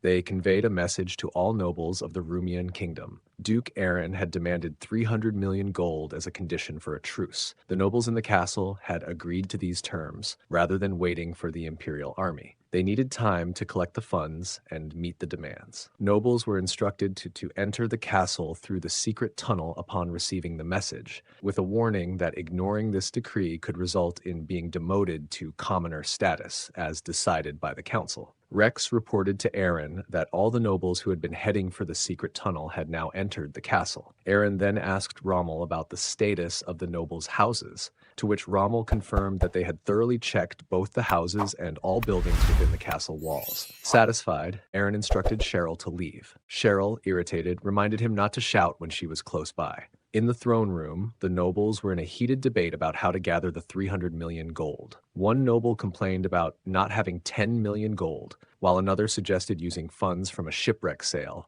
on the black market. The first noble claimed he could only provide 100,000 gold, which was met with disbelief and frustration from others who insisted that this money was crucial for their survival. Outside the throne room, knights overheard the argument. One knight questioned how long the nobles had been discussing the issue, and the other remarked on the rarity of such a gathering, even during the reign of the king. The first knight expressed skepticism about the nobles' ability to resolve their situation, noting that their discussions seemed unproductive and full of arguments. Their attention was then drawn to a fire spirit left by Cheryl, which confused the knights. Suddenly, the spirit shot fire at the roof, creating a portal through which Aaron emerged, leaving the knights astonished while Aaron smiled at them. Inside the throne room, the nobles were still quarreling about the gold. One threatened to kill another before Aaron had the chance, to which the other replied indifferently, saying he had no money anyway. Suddenly, a fireball blasted off it open the throne room door, and Aaron and Cheryl entered.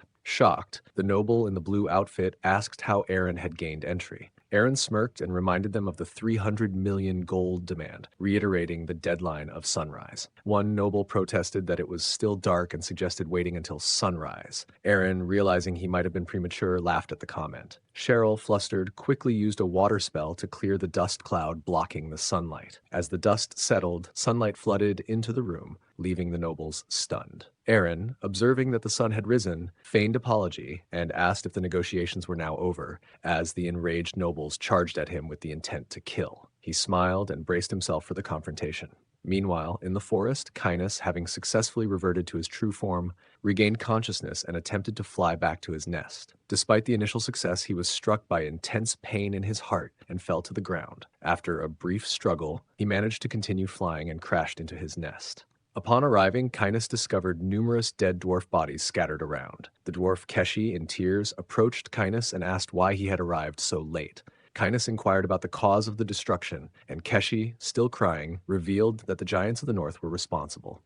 Cainus, enraged by the attack on his nest, resolved to take action. He instructed Keshi to gather information on the damage to his treasures, but then shifted focus, asking if any of her family were alive. When Keshi shook her head in sorrow, Cainus blamed himself for leaving the nest unguarded and regretted not marking his presence to deter intruders. Cainus offered Keshi vengeance for her family's deaths. Initially shocked, Keshi agreed, expressing her desire for revenge. Cainus, acknowledging her grief, observed enemy footprints leading south from his nest. He instructed Keshi to get on his back and began flying south toward the Brand territory, following the trail of the attackers. When Keshi asked about checking the nest, Kainis dismissed the concern, stating that even if something was taken, it was of no consequence to him. Keshi climbed onto Kainis's back, and together they flew south, tracking the enemy's trail. Aaron's negotiations with the Rumian kingdom's nobles played out as he had planned, allowing him to seize control of the kingdom without any bloodshed. Later, while seated on the throne, Aaron reviewed a letter from Emperor Zerone, which congratulated him on his victory and informed him that the empire would support his rule due to the Rumian kingdom's attempt to harm him, an imperial family member. However, the letter also detailed that Aaron would need to cover an estate acquisition tax of 500 million gold and a yearly tax of 50 million gold within 2 weeks. Failure to meet these conditions would result in the Rumian kingdom coming under direct imperial rule. Aaron was taken aback by the exorbitant demands and questioned why the empire had deployed troops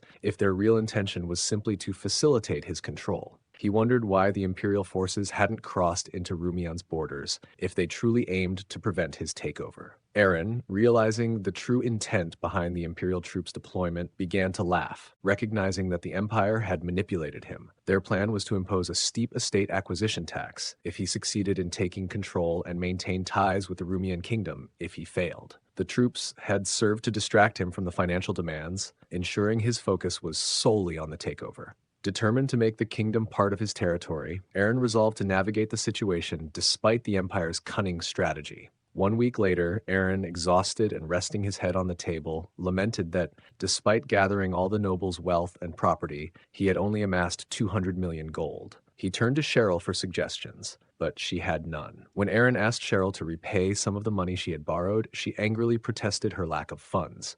Aaron advised her to stop buying things and wished Kainis were present to assist. Then Arthur interjected, suggesting they might negotiate with the Empire to reduce the taxes or offer an alternative to gold. Cheryl dismissed the idea of negotiating with the Empire, arguing that if such tactics would have worked, the Empire would have granted them control without the exorbitant taxes. She questioned what alternative they could offer, suggesting that holy water or a dungeon wouldn't suffice, and remarked on Aaron's previous success in similar situations. Aaron considered her points and realized they needed to offer something unique. As he pondered this, Rex burst into the room with urgent news. Giants were reported approaching from the north of Brahn Castle. Aaron was shocked, noting that giants from the frozen land would have to cross the Black Mountains to reach Brahn Castle, a feat that should be impossible. He questioned whether the giants had breached the Barrier of Iron, a formidable fortress established by the first emperor to block giants from entering imperial lands. The Barrier of Iron, guarded by about 20% of the imperial troops, had not been breached in 50 years. Aaron was concerned about the possibility of Brahn Castle being threatened and recognized that he couldn't ignore the potential danger. Inside the Rumian kingdom's inner castle, knights, including Arthur, were assembled. Arthur reflected on his current status as a centurion, despite Aaron's promise of organizing troops, and expressed a personal longing to see Bianca again. Rex then called the assembly to attention, announcing Aaron's arrival. As Aaron entered, everyone saluted him. Aaron bypassed formalities and stated that, due to the lack of a proper police force in the Brahn territory, he planned to establish one. He introduced the new chief of police for this organization. Arthur, hoping the position might be offered to him, was stunned when Aaron announced that Bianca would be the new chief of police. Bianca, who had previously led a 500-man squad at Castle Blanche, was introduced with her significant experience. Arthur was awestruck, thinking of Bianca as his goddess. Bianca, now appointed as the chief of police, bowed to Aaron and expressed her readiness to accept his orders. Arthur, disheartened, realized he was not chosen for the position he had hoped for. He felt overshadowed by Bianca's advancement while he remained a centurion. Aaron then surprised Arthur by assigning him as Bianca's aide and temporary tactician for their forces. Although initially stunned, Arthur accepted the role, promising to do his best. Bianca, visibly flustered by Arthur's response, turned away, leaving him puzzled. Rex then reminded Aaron that they needed to proceed to the Barrier of Iron and arrive before sunset. Aaron instructed him to wait, indicating that he would join him shortly. To meet the Empire's demand for a 500 million gold estate acquisition tax, Aaron needed an additional 300 million gold. With limited options, he decided to offer his troops to the Empire as a solution. He planned to focus on the northeast of the empire, specifically the Barrier of Iron, to halt the advancing giants from the north. Eren intended to use orcs and other monsters to block the giants and offer protection of the area for a few years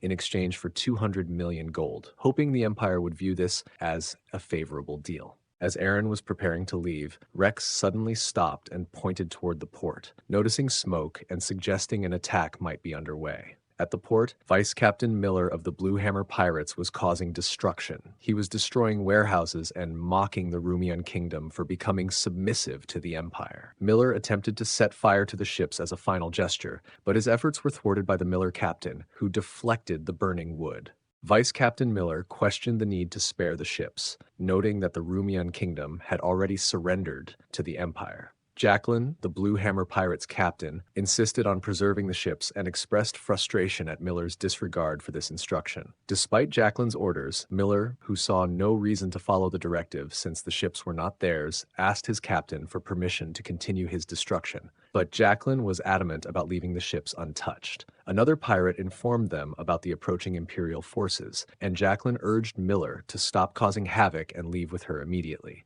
Miller then came up with a plan to make their departure more entertaining, ordering the other pirates to raise the anchor and deciding to leave with her. When Eren and his knights arrived at the port, they saw the pirates moving away and realized they were too late. Just as Eren became flustered by the delay, Arthur pointed out that a cannonball had been fired from one of the ships. Miller, from the pirate ship, announced that the captain approved and then threatened the Imperial forces. As a cannonball from the pirates hurtled toward Eren's group, Eren dismounted and used his mental strength to slice the cannonball in half with his sword. Despite his effort, the two halves of the cannonball continued on their path, causing Eren's knights to scatter to avoid the fragments. Eren was puzzled by the cannonball's unusual behavior. Miller, observing from afar, noted the enemy's good fortune, while Eren angrily instructed Rex to identify the pirates. Meanwhile, Crown Prince Philip, traveling in a carriage with Duke Gran, noticed a strange smell and quickly climbed to the top of the carriage. He instructed the coachman to speed up and not stop, concerned about the smell of blood and the missing escorts who were supposed to meet them. Nearby, the Giants of the North reported to their leader, Sven, that another carriage was approaching. As Crown Prince Philip detected the increasing smell of blood, Duke Gran peered out of the carriage and asked about the situation. Suddenly, he noticed objects flying toward him and quickly positioned himself and grabbed them, realizing they were blunt weapons used by monsters. At that moment, several blunt weapons were hurled at Philip, who skillfully deflected the incoming weapons with his sword, while Duke Gran tried to shield himself behind the carriage door. The coachman and horses were struck by the blunt weapons, causing the carriage to crash to the ground. As the carriage tumbled, Sven, a giant of the north, and his subordinate approached with pleased expressions. Sven noted that they got another one, indicating their successful ambush. Philip, crouching behind the wreckage of the carriage, recognized the attackers as the giants from the north due to their enormous size and the blunt weapons they wielded. He wondered how these giants managed to breach the barrier of iron, which had always been impenetrable. As Sven prepared to attack, Philip sensed a surge of bloodlust and quickly rolled away to avoid the strike. He regained his footing and glared at Sven. Sven, slightly startled by Philip's agility, chuckled and remarked, "That scared me." He and his subordinates laughed, with Sven adding, "I thought it was a rat. It was so small." Philip then observed the escort knights lying on the ground behind Sven, realizing they had already been eliminated. His attention shifted to Duke Gran, who was injured and lying in the wrecked carriage. In this intense confrontation, Sven, enraged, addressing Philip with hostility and demanding why he would dare to look away from him. Sven charges at Philip. Philip skillfully dodged the initial attack, leaving Sven perplexed as he had never been so easily evaded before. Sven swung his axe again, but Philip nimbly jumped back, taunting Sven by disparaging his heritage and implying that the North's giants, descendants of the warrior god Munin, were underwhelming. Sven, with a serious tone, was outraged at being mocked and at the disrespect shown towards a descendant of Munin, vowing to bring divine retribution upon the offender. In response, Philip asserted his authority as crown prince, declaring that he would be the one to administer judgment and punishment. Sven was taken aback by this revelation, questioning Philip's claim. Before Sven could respond further, Philip swiftly and decisively ended the fight, demonstrating his superior skill and authority. In the aftermath of Philip's battle with Sven, Sven's subordinates were left in shock. Philip approached them and declared that dishonoring the future emperor was punishable by death. He then swiftly and efficiently killed all of Sven's subordinates in a single fluid motion. As he finished, Philip noticed a black bird making a commotion before flying away, leading him to suspect that this bird was a spirit and that more northern giants might be nearby. He deduced that the barrier of iron, which presumably was a defensive measure, had fallen. Philip considered reporting this to the Empire, but decided against it, thinking there might be more effective ways to address the situation. Meanwhile, Aaron was preparing to leave the Rumian kingdom. He gave Rex the task of identifying the pirates and instructed Bianca to focus on port defenses. Both Rex and Bianca acknowledged their responsibilities. Arthur proposed that the situation with the pirates could be turned into an advantage for the Brand territory. He suggested that, since the territory lacked the funds to mobilize troops, they should use the pirate threat as a bargaining chip. By offering to send their own forces to address the pirate problem, they could potentially convince the Empire to lower their tax expenses. Aaron, initially confused, asked for further explanation, which Arthur provided. Aaron's reaction to Arthur's suggestion is initially serious, causing Arthur to feel uneasy. Arthur quickly tries to dismiss the concern, telling Aaron not to worry about it. Aaron, recognizing Arthur's astuteness, commends him for his cleverness and promises that if the plan succeeds, he will reward Arthur generously. He then gives a command for his knights to proceed to the barrier of iron, signaling their departure. As Aaron and his entourage set off, Arthur and Bianca say their goodbyes. Arthur is internally excited about the potential to get closer to his goddess, while Bianca feels overwhelmed by the competition to gain the Duke's favor. Bianca then notices Aaron returning with his knights, and upon closer inspection, she sees that Crown Prince Philip is among them. Meanwhile, in the forest, Sven's brother, who has been engaged in killing goblins, spots a bird and realizes it is the same one that belonged to Sven. Consumed by rage upon learning of his brother's death, he throws aside the dead goblin and demands to know who is responsible for his brother's murder, vowing to find and punish the... In the York Castle, a tense scene unfolds as Chief Harold's son sharpens his axe in front of the open castle gates, his posture commanding as he prepares for the impending journey. Behind him, captives sit in a metal cage, their faces a mix of fear and defiance. The atmosphere is thick with anticipation and dread. As Chief Harold's son focuses on his task, one of his subordinates approaches, bowing respectfully before speaking. He mentions that if they travel south, they will find a village populated by Imperials. Although they are not entirely sure, there are indications that an elf may also reside there. This revelation piques Haroldson's interest. He abruptly stops sharpening his axe and stands up, eager to pursue the opportunity. His commanding presence demands attention, and he orders his subordinate to lead him there. The moment is interrupted by one of the captives shouting from the cage, calling the giants monsters and demanding freedom. This provocation incites anger in Haroldson's subordinate, who rushes over to the cage, striking the bars with his axe and threatening violence. However, before he can escalate the situation, Chief Harold's son intervenes, grabbing the subordinate by the shoulder and slamming him to the ground. His fierce glare sends a clear message. Now is not the time for distractions. Recognizing the gravity of the chief's anger, the subordinate quickly complies, assuring Harold's son that he will lead the way. With a renewed sense of purpose, Chief Harold's son declares, "The warm land is waiting. Let's go," rallying his subordinates to follow him into the unknown. The warm land, a fertile land filled with life. At least that's how the giants of the north view the continent of Karen. A young Harold's son vowed to take control of this land one day. And 30 years later, he finally has a chance to fulfill that vow. While he may have lost his precious brother Sven, in order to achieve his dream and find his people a new place to stay, Harold's son refused to stop. Meanwhile, at the Brand Castle, Rommel's voice vibrated as he demands to know who has been captured. Grabbing Max by the collar, he lifts him off the ground, desperation evident in his eyes. Max, indignant and fearful, protests, insisting he's not the cause of the situation and demands to be released. As tensions rise, Kane intervenes, grabbing Rommel's hand and shaking his head in a gesture meant to defuse the escalating confrontation. Reluctantly, Rommel drops Max, sinking to his knees as he processes the dire news. His wife, Diane, has been captured by the giants of the north and is now enslaved. Flustered and distraught, Rommel punches the ground in frustration, exclaiming his promise to protect Diane with his life.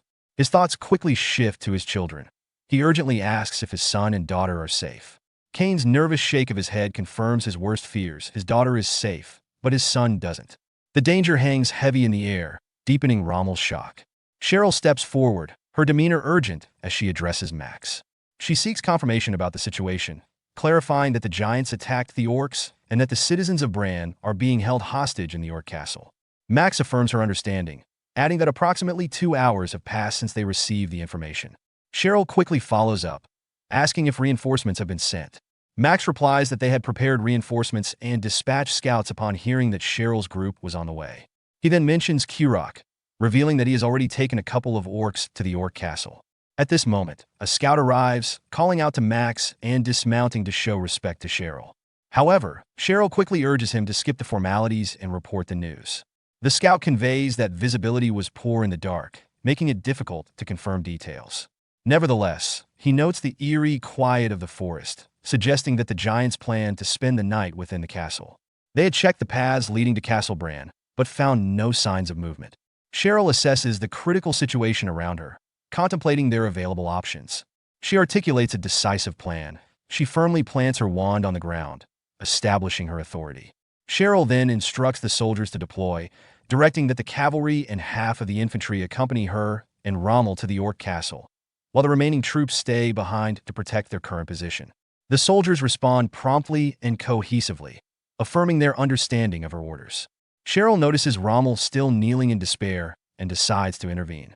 She reaches out her hand toward him, urging him to get back on his feet. By reminding him that Diane is waiting for him, she emphasizes the importance and urgency of their mission. This encouragement serves to rekindle Rommel's sense of responsibility, motivating him to shake off his hopelessness and regain his resolve to act. Kirok and his orc companions are near an elf village also called Aten Village, when Kirok notices a strange scent that raises his suspicions about their surroundings. Feeling that something is amiss, he voices his concern, indicating that his instincts are alerting him to potential danger. To investigate further, he commands his fellow orcs to accompany him, specifically mentioning the presence of a someone starge in the Aten village. As Kirok and his fellow orcs approach the village, they encounter a shocking scene. Harold's son has captured Lord Lesha, the elf chief, and is effortlessly lifting him off the ground by the neck. This alarming sight sends a wave of fear through Kirok, who instinctively calls out, "Lord Lesha." The presence of Harold's son and the other giants of the north evokes a profound sense of dread in Kirok, who realizes the overwhelming strength of the Gants, and that if things persist as they are, they will all be doomed to certain death. Kirok swiftly instructs his fellow orcs to retreat to the castle for safety, emphasizing the urgency of the situation. As he charges toward Chief Harold's son to attempt a rescue, he is caught off guard by the giant's immense strength when Harold's son effortlessly grabs his weapon. This unexpected resistance not only frustrates Kirok, but also amplifies his anxiety, especially as the giant's mocking laughter echoes around him, creating an atmosphere of impending doom. At that moment, the scene shifts back to Cheryl, Rommel, and the soldiers as they arrive near the orc castle. The atmosphere grows tense as a powerful roar reverberates around them, prompting everyone to look up in alarm. They witness Kainuz, soaring overhead in his original form as a dragon. As Kainuz arrived above the orc's castle, he unleashes a devastating breath of fire toward the castle, shocking Cheryl and causing Rommel to cry out in panic for his wife's safety amidst the ensuing chaos. Kainuz is flying over the orc castle when he notices a large gathering of people below, which piques his curiosity and concern. He realizes that the figures he sees do not resemble orcs and questions their presence, contemplating that the orcs may have either fled the area or could be trapped within the castle. As he glides closer, he reflects on his journey that led him to this moment and recalls that those assembled outside the castle are responsible for the tragic deaths of Keishi's parents. As Kainuz readied for battle, he turned to Keishi, who was situated on his back, and declared his intention for revenge. He urged her to witness the downfall of their enemies. Channeling his fierce resolve, he prepared a devastating fire breath attack aimed at the gathered giants of the north outside the orc castle. With a battle cry of "Die, you scum!" he unleashed a torrent of flames, engulfing the giants in a fiery onslaught. As chaos ensued, Rommel desperately called out for his wife, his voice echoing in the tumult. Kainuz recognized the familiar sound, feeling a fleeting moment of confusion at first. Turning his attention toward the forest, he spotted Cheryl and Rommel's soldiers assembled nearby. Realizing they were present, Kainuz saw an opportunity. He concluded that he could leave the castle's interior defense to them, while he focused on defeating the northern giants outside. This would not only fulfill his quest for revenge on behalf of Keishi, but also aid Cheryl and Rommel's troops by clearing the way for them to advance. Kainuz comforts Keishi, affirming that their destination is the elf village where Keishi's revenge will be fulfilled. Overwhelmed with emotion, Keishi, tears in his eyes, responds positively to Kainuz's assurance. Afterward, Kainuz lets out a powerful roar and alters his course away from the castle, focused on reaching the elf village. From a distance, where Cheryl, Rommel, and their soldiers are present, it seems the sight of the castle engulfed in flames. Rommel was devastated as he saw the castle engulfed in flames, which heightened his anguish over his wife Diane's perilous situation. His despair led him to collapse to the ground, desperately calling her name and feeling an overwhelming sense of helplessness. In contrast, Cheryl recognized the urgency of the situation and felt a rush of concern for Rommel, but quickly regained her composure. She took charge, instructing the infantry to head to the Orc castle to search for any survivors while directing the cavalry to pursue the dragon responsible for the destruction. The soldiers responded immediately, demonstrating their readiness to follow Cheryl's commands as they moved into action to address the unfolding crisis. Cheryl approaches Rommel, trying to console him in his moment of despair over Diane's possible fate. She expresses her belief that Diane is alive, but also offers to help him seek revenge if she is not. This dual reassurance provides Rommel with a glimmer of hope amidst his anguish. As he looks at Cheryl, he sees her summon a fiery bird, leaping onto its back to pursue the dragon, serving as a powerful symbol of their shared commitment to fight back and seek justice for Diane. Scene shifted to Ramayan Kingdom, where Aaron turns to Crown Prince Philip for clarification about the situation. Philip informs him that he wants Aaron to step into the position of Commander of the Northeast, tasked with managing the iron barrier that is critical to their defense. To incentivize Aaron's compliance, Philip offers a significant financial relief, promising to reduce Aaron's acquisition taxes by $300 million out of the total $500 million he owed. Aaron considered the proposal presented by Crown Prince Philip, recognizing it as a substantial offer that would elevate his status significantly. Initially, he had intended to send his troops to the Barrier of Iron for a payment of $300 million, but now he was being offered the title of Commander of the Northeast. This sudden promotion left him conflicted, as he wondered whether to embrace the opportunity or be cautious about its implications. Sensing that there was more to the offer than met the eye, he sought further clarification from Philip, asking about the duration of the position. In response, Philip seemed taken aback by the inquiry and hesitated before finally stating that the title would likely remain until the threat in the north was resolved. As Aaron processed Crown Prince Philip's offer, his initial shock morphed into a realization of the underlying implications. Philip's vague response, that Aaron would serve as the commander of the Northeast until the threat of the giants in the north was neutralized, hinted at a deeper strategy. Aaron understood that accepting this position could effectively tie him to the region indefinitely, especially as the giants continued to pose a danger. Reflecting on Philip's intentions, Aaron recognized the political maneuvering at play. He saw the prince's offer as an attempt to gain control over him, making it clear that he needed to tread carefully. Rather than falling into Philip's trap, Aaron resolved to navigate the political complexities with shrewdness, determined to protect his interests while avoiding being cornered into a role he didn't want. Aaron stood before Crown Prince Philip, expressing his willingness to contribute to the empire as the newly appointed commander of the Northeast. However, he hesitated, drawing Philip's attention, prompting the prince to ask for clarification. Seizing the opportunity, Aaron raised his concerns about the Ramayan Kingdom's urgent need for assistance due to a recent pirate threat. He requested supplies to establish a naval base. Intrigued by the proposal, Philip repeated the suggestion, contemplating its implications. Internally, Aaron hoped for Philip's acceptance of his request, recognizing the urgency of the situation. However, Philip responded cautiously, stating that he couldn't provide an immediate answer since he was not in charge. He suggested postponing the discussion until Duke Gran was awake. Despite this, Aaron felt a flicker of hope, thinking that he still had a chance to negotiate effectively. He realized that his actions against the pirates could significantly impact the outcome of their future discussions.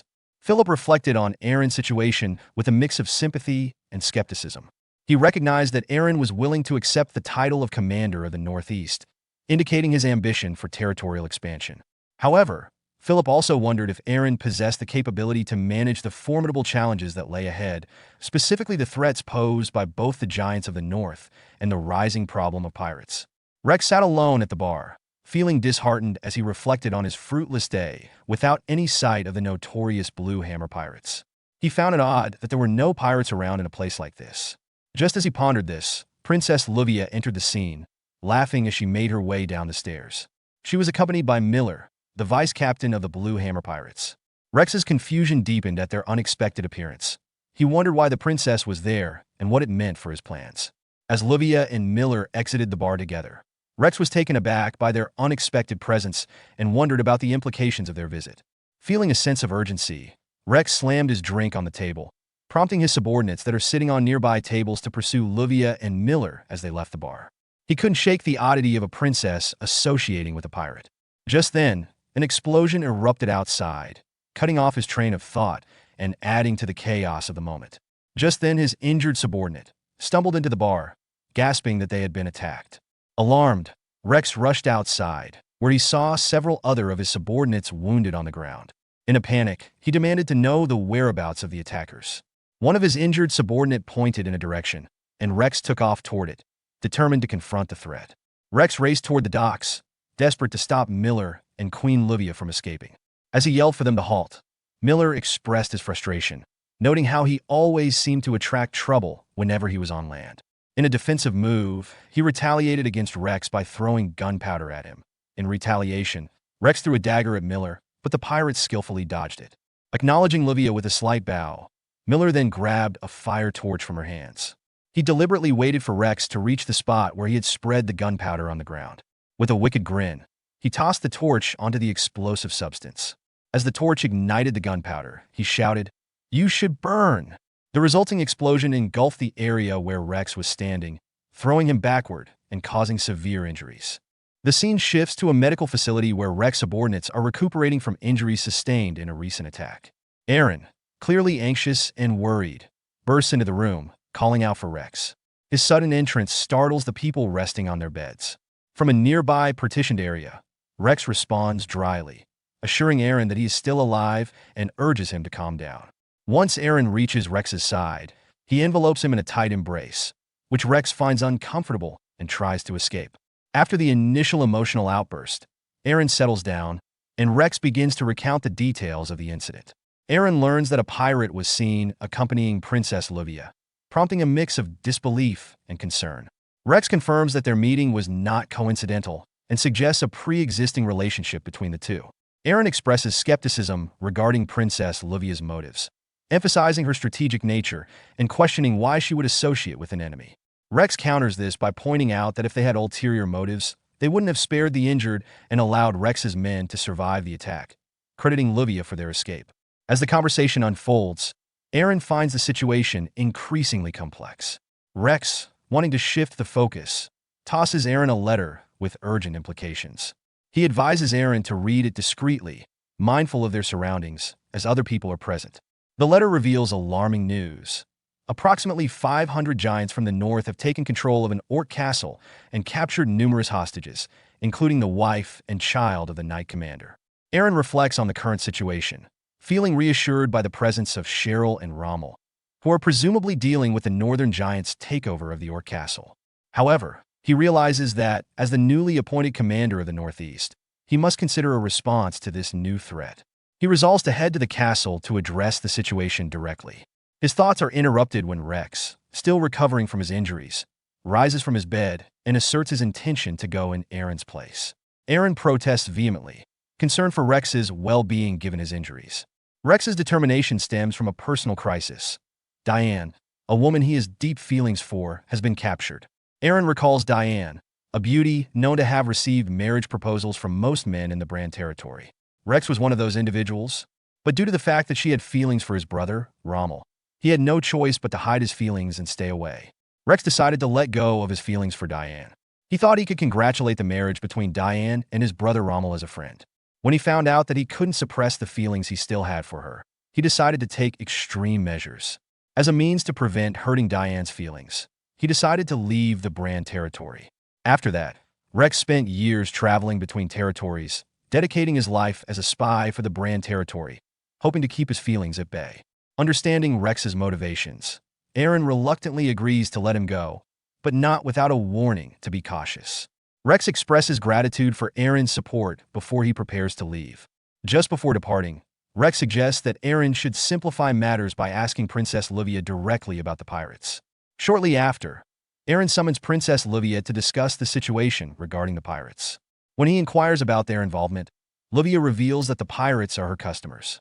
Confused, Aaron asks her to clarify what she means. Livia explains that the Blue Hammer pirates are involved in selling stolen goods from the Western continent. Aaron expresses his surprise at Princess Livia's involvement with stolen goods. Livia defends her position, explaining that her influence extends to the Eastern continent and that the Blue Hammer pirates provide access to goods that are otherwise scarce on the Western continent. Recognizing Livia's established relationship with the pirates, Aaron sees an opportunity to negotiate with them and asks Livia to facilitate this meeting. In a typical display of her shrewdness, Livia agrees to help, but only under the condition that her trade group be allowed to use the port city of Retta freely. Aaron acknowledges this demand, recognizing Livia's consistent business-minded nature and drawing a comparison to Old Man Kane. Meanwhile, somewhere else, Kane, sensing he is being discussed, ponders the mention of his name, creating a light comedic interlude amid the negotiations. Once they finalize the agreement, the scene transitions to a port where Aaron waits for the pirates to arrive. He reflects on the negotiation terms, which stipulate that only the Baron, Aaron, is to come alone, suggesting a potential power play or a test of trust from the Blue Hammer pirates. His internal musings reveal his concerns about whether they plan to intimidate him with numbers or if they doubt his integrity enough to expect betrayal. As Aaron stands at the port, he sees a ship approaching, signaling the pirates' arrival. Captain Jacqueline stands at the forefront of the ship, and as it approaches, she introduces herself. She immediately demands clarity about Aaron's loyalty to the Empire, a question that shocks him into silence. This unexpected inquiry puts Aaron on the defensive, raising the stakes for the negotiations before they even begin. As tension escalates, Captain Jacqueline of the Blue Hammer Pirates reacts to Aaron's identity and allegiance with a smile, indicating a sense of disdain for the Empire. She orders her crew to turn the ship around, but Aaron interjects, demanding they pause their retreat. Jacqueline, however, firmly asserts that the Blue Hammer pirates do not negotiate with those who serve the Empire. To illustrate her point, she commands her crew to fire a cannon at him, launching a metal ball directly toward Aaron. In response, Aaron curses the pirates, vowing not to let their aggression go unpunished. He draws his sword, which glows with a greenish mana. With a swift motion, he strikes the incoming metal ball, shattering it into a myriad of tiny fragments. This unexpected display of skill catches Jacqueline off guard, revealing Aaron's formidable abilities. Despite the setback, Vice Captain Miller calls for another round of cannon fire, urging them to destroy that Empire scum. In the face of this renewed attack, Aaron prepares a counteroffensive move called Piercing Wind, gathering his energy in his sword and launch it at the pirate ship. Jacqueline, recognizing the sword energy emanating from attack, realizes the potential danger and yells for her crew to brace for impact. Aaron's attack strikes the pirate ship with immense force, resulting in a large explosion of energy that rocks the vessel and highlights the destructive power of his abilities. Meanwhile, the Crown Prince Philip observes the confrontation from a distance. Noticing Aaron's technique, he recognizes it as a basic Imperial sword skill, Piercing Wind, and comments on it with a smile, finding the display of power and skill intriguing. Rex arrives at the Brand territory, his focus immediately drawn to the distant Orc castle, where he fears for the safety of the hostages. He realizes the urgency of the situation. Time is of the essence, and he must act quickly. With a sense of determination, he spurs his horse toward the castle, driven by thoughts of Diane and a promise to rescue her, emphasizing his deep concern for her well-being and the urgency of the situation. Simultaneously, in the Aiden village, Harold's son, the chief of giants, has successfully captured all the elves, solidifying his control over the village. As he surveys his surroundings, he hears the distinctive sound of wings flapping above and glances up, initially dismissing it as a dragon merely passing through. However, he quickly shifts to a more cautious mindset and warns his subordinates to take cover, recognizing the potential threat a dragon poses. Kainuz, the dragon, is indeed hovering above Aiden village, assessing the chaos below. He reflects on the situation, noting that the northern giants have taken control of the village and expressing concern for the elven hostages. Kainuz contemplates the consequences of using his fire breath to attack the giants, knowing that he could unintentionally harm the captives. He wrestles with his limitations, particularly the Curse of Vivian, which currently prevents him from using magic effectively, and acknowledges that he can't let this obstacle define him or his honor as a dragon. In a moment of resolve, Kainuz decides to use a powerful ability known as Dragon Fear, which unleashes a terrifying roar that disrupts the cognitive abilities of all creatures, except for fellow dragons.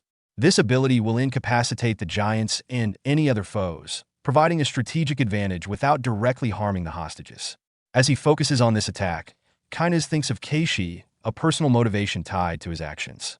However, the activation of the Curse of Vivian suddenly causes Kainuz immense pain, forcing a scream from him. Keishi, riding on Kainuz's back, expresses concern for his master.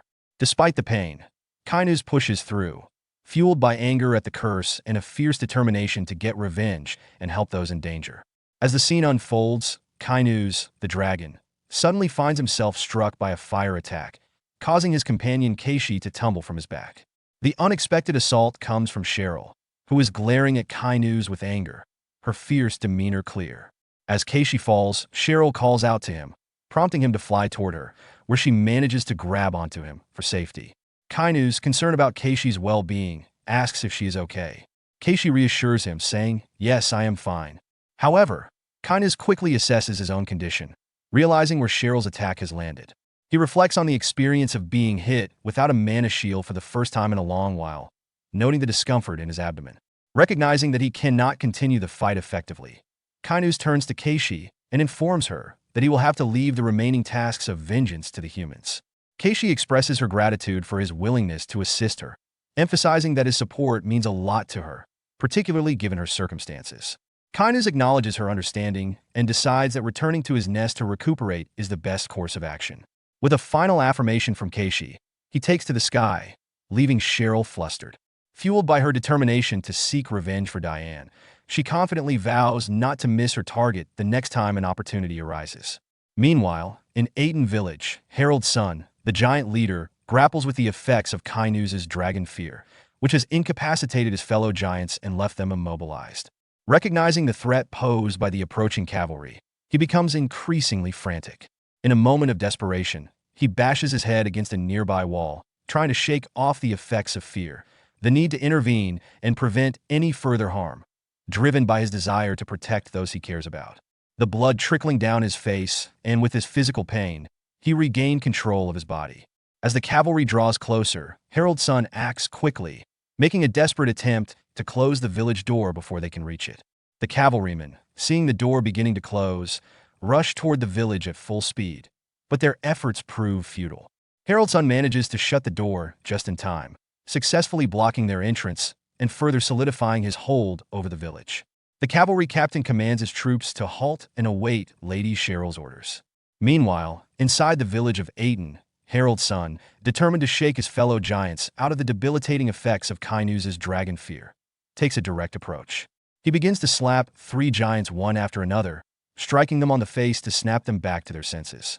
Each giant falls to the ground, momentarily disoriented, before finally turning their attention to Harold's son, who urgently informs them of the impending danger, asks them to free their brothers. His commanding presence spurs the 3 giants into action, and they swiftly move to free their fellow giants from the grip of fear. A short time later, Cheryl bursts into the village by blasting open the door with a fireball attack, expecting to find the giants in front of gate. Instead, she is met with confusion upon discovering that giants have mysteriously vanished, leaving behind the hostages they had captured. This unexpected development raises her concern. In her moment of uncertainty, a cavalry scout approaches Cheryl with critical information. They receive reports that the majority of the enemy is in the vicinity. Cheryl, realizing her limitations in detection magic, something she had avoided learning due to its sensitivity, understands that they will have to conduct a thorough search for the giants instead. Taking charge, Cheryl instructs her soldiers, spread out and look for them. Stay in groups of 4. As a group of 4 soldiers begins searching through a back alley, Harold's son observes them from the rooftop of a nearby house. This vantage point allows him to plan his attack. Seizing the opportunity, he leaps down to block their escape route, taking the first soldier by surprise and killing him instantly. The suddenness of his assault creates chaos as he begins to unleash his fury on the remaining soldiers, wielding his axe with deadly precision. As Aiden Village is engulfed in turmoil as soldiers scream, an enemy alerts echo through the air. Cheryl, aware that her troops are in grave danger, feels the weight of command pressing down on her. Until this moment, she had primarily used her magic as a strategic advantage, but now, confronted with an urgent and life-threatening crisis, she recognizes her lack of experience in leadership roles. As she contemplates her next steps, memories of her brother and Rommel come to mind, prompting her to consider what they would do in her situation. Just then, an infantry captain interrupts her thoughts, urgently informing her that their troops are being slaughtered. Cheryl, though trembling with fear, acknowledges the grim reality and resolves to act. She orders the troops to advance and provide backup, instructing them to search the village for their comrades. With the soldiers rushing to the source of the screams, the infantry captain expresses concern for her safety, suggesting that some escorts should remain with her. However, Cheryl insists on their departure, affirming her capability to handle any threats with her magic. As the soldiers leave, she wrestles with doubt, questioning whether her decision was the right one. Ultimately, she resolves to focus on saving her troops, feeling confident in her ability to defend against enemies in the area. Unbeknownst to her, Harold's son, the chief of the giants, observes from the rooftops, noting Cheryl's solitary position. He perceives her decision as foolish. Harold's son swiftly jumps down from the rooftop, making his way towards Cheryl with alarming speed. Cheryl, caught off guard by his approach, realizes too late the vast physical superiority that giants hold over humans, especially one of Haroldson's stature and prowess. Alarmed by his rapid advance, she instinctively casts a fire projectile in his direction, but he dodges it effortlessly, showcasing his extraordinary agility. In a desperate attempt to regain control of the situation, Cheryl unleashes a fireball attack at close range, causing a significant explosion that she believes has struck him. To her astonishment, Harold's son evades this attack as well, further escalating her panic. As he closes in, she conjures a fiery bird to distract him and create distance. But Harold's son counters by leaping into the air and skillfully smashing the fiery bird with his dual axe. With little time to react, Harold's son seizes Cheryl by the leg and slams her into the ground with tremendous force, shattering the ground beneath her. As she lies there, trembling in pain, Harold's son taunts her, questioning whether her decision to face the danger alone stemmed from a lack of experience or a prideful reliance on her magical abilities. He chillingly asserts that her choice, made without understanding the enemy's strength, has led her to her impending doom. Cheryl, despite her agony, retorts defiantly, refusing to accept blame for her predicament. She insists that her potential death is not a result of her decisions, but rather the consequence of intruders like Harold's son. Just as Harold's son raises his axe, preparing to deliver a fatal blow while invoking the great god of warriors, Munin, a glimmer of hope emerges. A sword suddenly blocks the axe mid-swing, pushing Harold's son back with great force. The unexpected savior is Rommel, who has arrived just in time to rescue Cheryl from certain death. Cheryl questions Rommel about his whereabouts and the status of his wife, Diane. Rommel expresses a sense of resignation, acknowledging that searching for Diane might be futile. Instead, he emphasizes the importance of having faith in her survival and shifting his focus to leading the troops of the Brahn territory as the cavalry commander.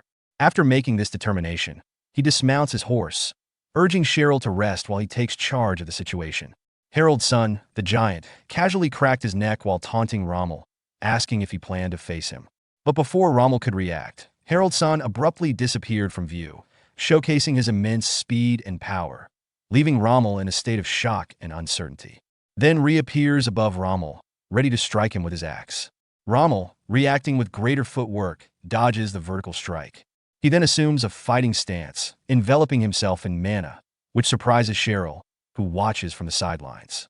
Rommel attacks with his sword, but Harold's son easily leaps back, mocking Rommel's speed and skill. However, Rommel's swing manages to graze Haroldson's shoulder, drawing blood, a wound the giant only realizes after it has occurred. In a sharp retort, Rommel warns Harold's son that confidence is a double-edged sword when you don't know your enemy, provoking Harold's son further. Cheryl seizes the moment to aid Rommel by summoning a spirit that strikes Harold's son, causing him to crash to the ground. This unexpected turn invigorates Cheryl, and she taunts Harold's son, questioning his intelligence in the situation. Struggling to recover, Harold's son realizes that his injured shoulder limits his ability to fight back against both Rommel and Cheryl. In a desperate bid, he whistles for a black bird, signaling a retreat. As the bird takes flight, it prompts other giants in battle with Cheryl's soldiers to withdraw as well. Before leaving, Harold's son threatens Rommel and Cheryl, vowing to sacrifice them to Munin. He quickly fled, clutching his injured shoulder as he ran. After an intense battle, Rommel reunites with his wife Diane and their child. Overcome with relief, he embraces her, asking if she was hurt during the chaos. Diane reassures him she is unharmed but hesitates, prompting Rommel to ask what's troubling her. She reveals something that shocks him. She saw Rex after the dragon attack. Rommel is confused, as he believes Rex should be in the Ramayan kingdom. Diane explains that, in the midst of the smoke and fire, Rex appeared and killed a giant that had nearly taken their lives. She is certain it was Rex and recalls hearing him mention something about a lord, deepening Rommel's confusion. The perspective then shifts to Rex, who is standing on a cliff overlooking an orc's castle, reflecting on a conversation with Aaron. When he had advised Aaron to avoid pirates and instead seek help from Princess Livia. Then Aaron mentioned Diane, cautioning Rex not to complicate things, saying they're family.